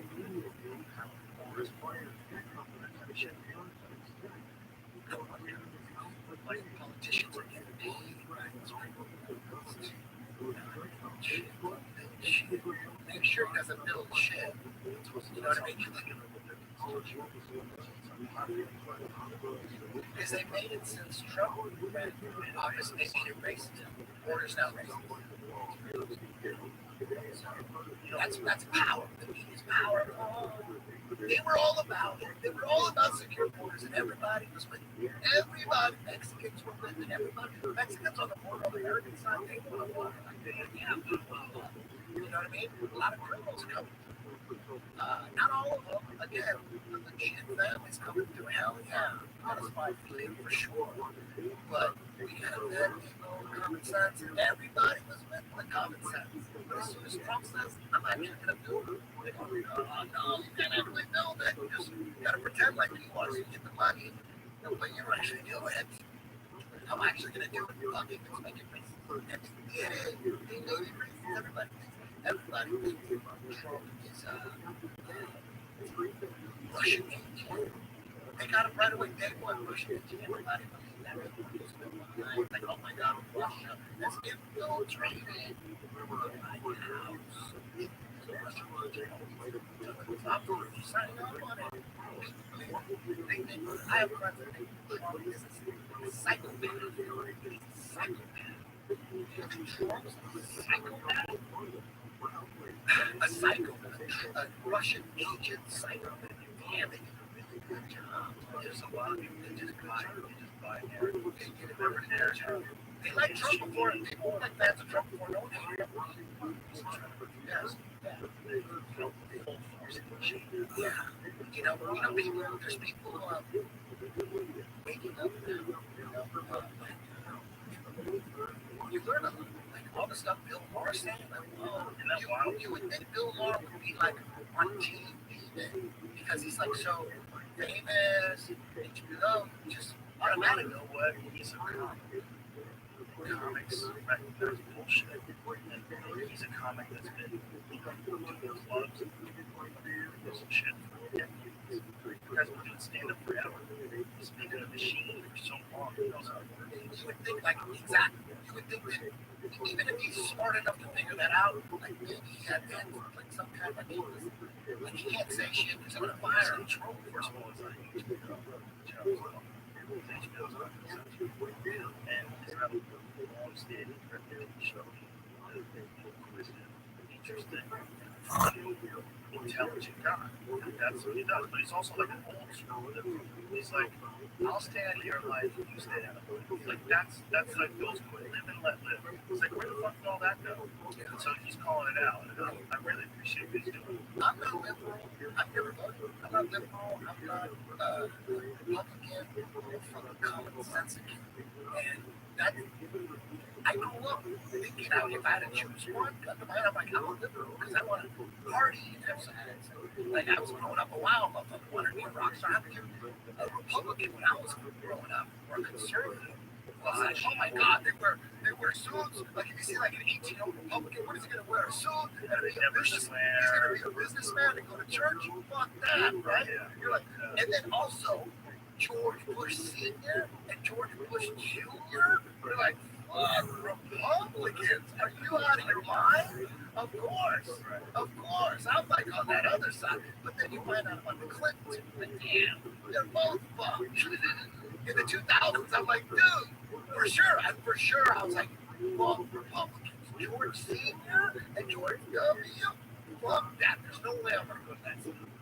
I'm a Democrat, I like the party, right? You know, we're not going to Vegas. Democrats go to Vegas. Republicans go to fucking lock up. Now they do. And again, I never voted. I've never voted. But you know, many people are starting to think, what has the left been infiltrated, or are they really that different? What's going on? And like Jimmy Dore is like, dude, he goes hard in the paint, dude. He calls it like he's in everything. Yes, he's a comedian, sir. He's another guy who's like on the left side more than the right side. I mean, you can consider him like a Democratic comedian. Like, Oh, he's definitely progressive. yeah, for sure. He's like a legitimate. But he's calling them all out now, and so is Bill Maher. Whoa, What Jimmy's always done. whoa. Jimmy's always done. But not like the last 2 years. Well, he's The last just getting year, better at it. yeah, and it's easier because they keep doing the dumb shit out. At what point you're gonna say I've had enough too? He's actually well. Yeah. Jimmy's very, very well. And then you hear, like the shit Elon Musk is saying like Republicans. Like, and then you said that too. No, you said it. You're saying no, we're gonna fix this. I think you said it there. You gotta vote Republican at this point. That's What I'm saying is, you don't want state to get bogged down on COVID stuff. hell yeah. Yeah. Same thing, no. In all the states, Ron DeSantis had the best policy. People criticize the shit out of him. He came up with all these statistics. One of the ones I got in this conversation was really cops are they're dying from COVID. And so that really because I think in one Corbett. He's the guy who produced Cooking Cowboy. Dude, I thought you were talking about Billy Corbett. I'm like, oh my god, that's one of my favorite bands. No. Dude, when these huge bands go super woke, it's hard to listen to them. Like, I go back, I'm like, you're gonna make people fucking get shot up to go to your concert, to go to your, what happened? What's going on here? I thought it was, fighting the machine. What happened to that? Yeah, but then every now and then, you gotta fucking Kid Rock. I never had a Kid Rock CD. I mean, I did play a couple of songs at the strip club when I used to DJ. I ain't gonna lie. And you know that bump it bump the like that boogie doogie don't. Okay. That's a good stripper song. There's a couple other ones, you know what I mean? That's bad. But dude, that he's my hero. I'm a big fan of fucking Kid Rock. And Pitbull coming out, dude, like damn, there's not all celebrities are captured. Not all of them. Some of them, they see it. Some of them are awake, And I don't know Pitbull. I don't know anything about Pitbull, but I'm a huge fan of Pitbull. I think the big balls.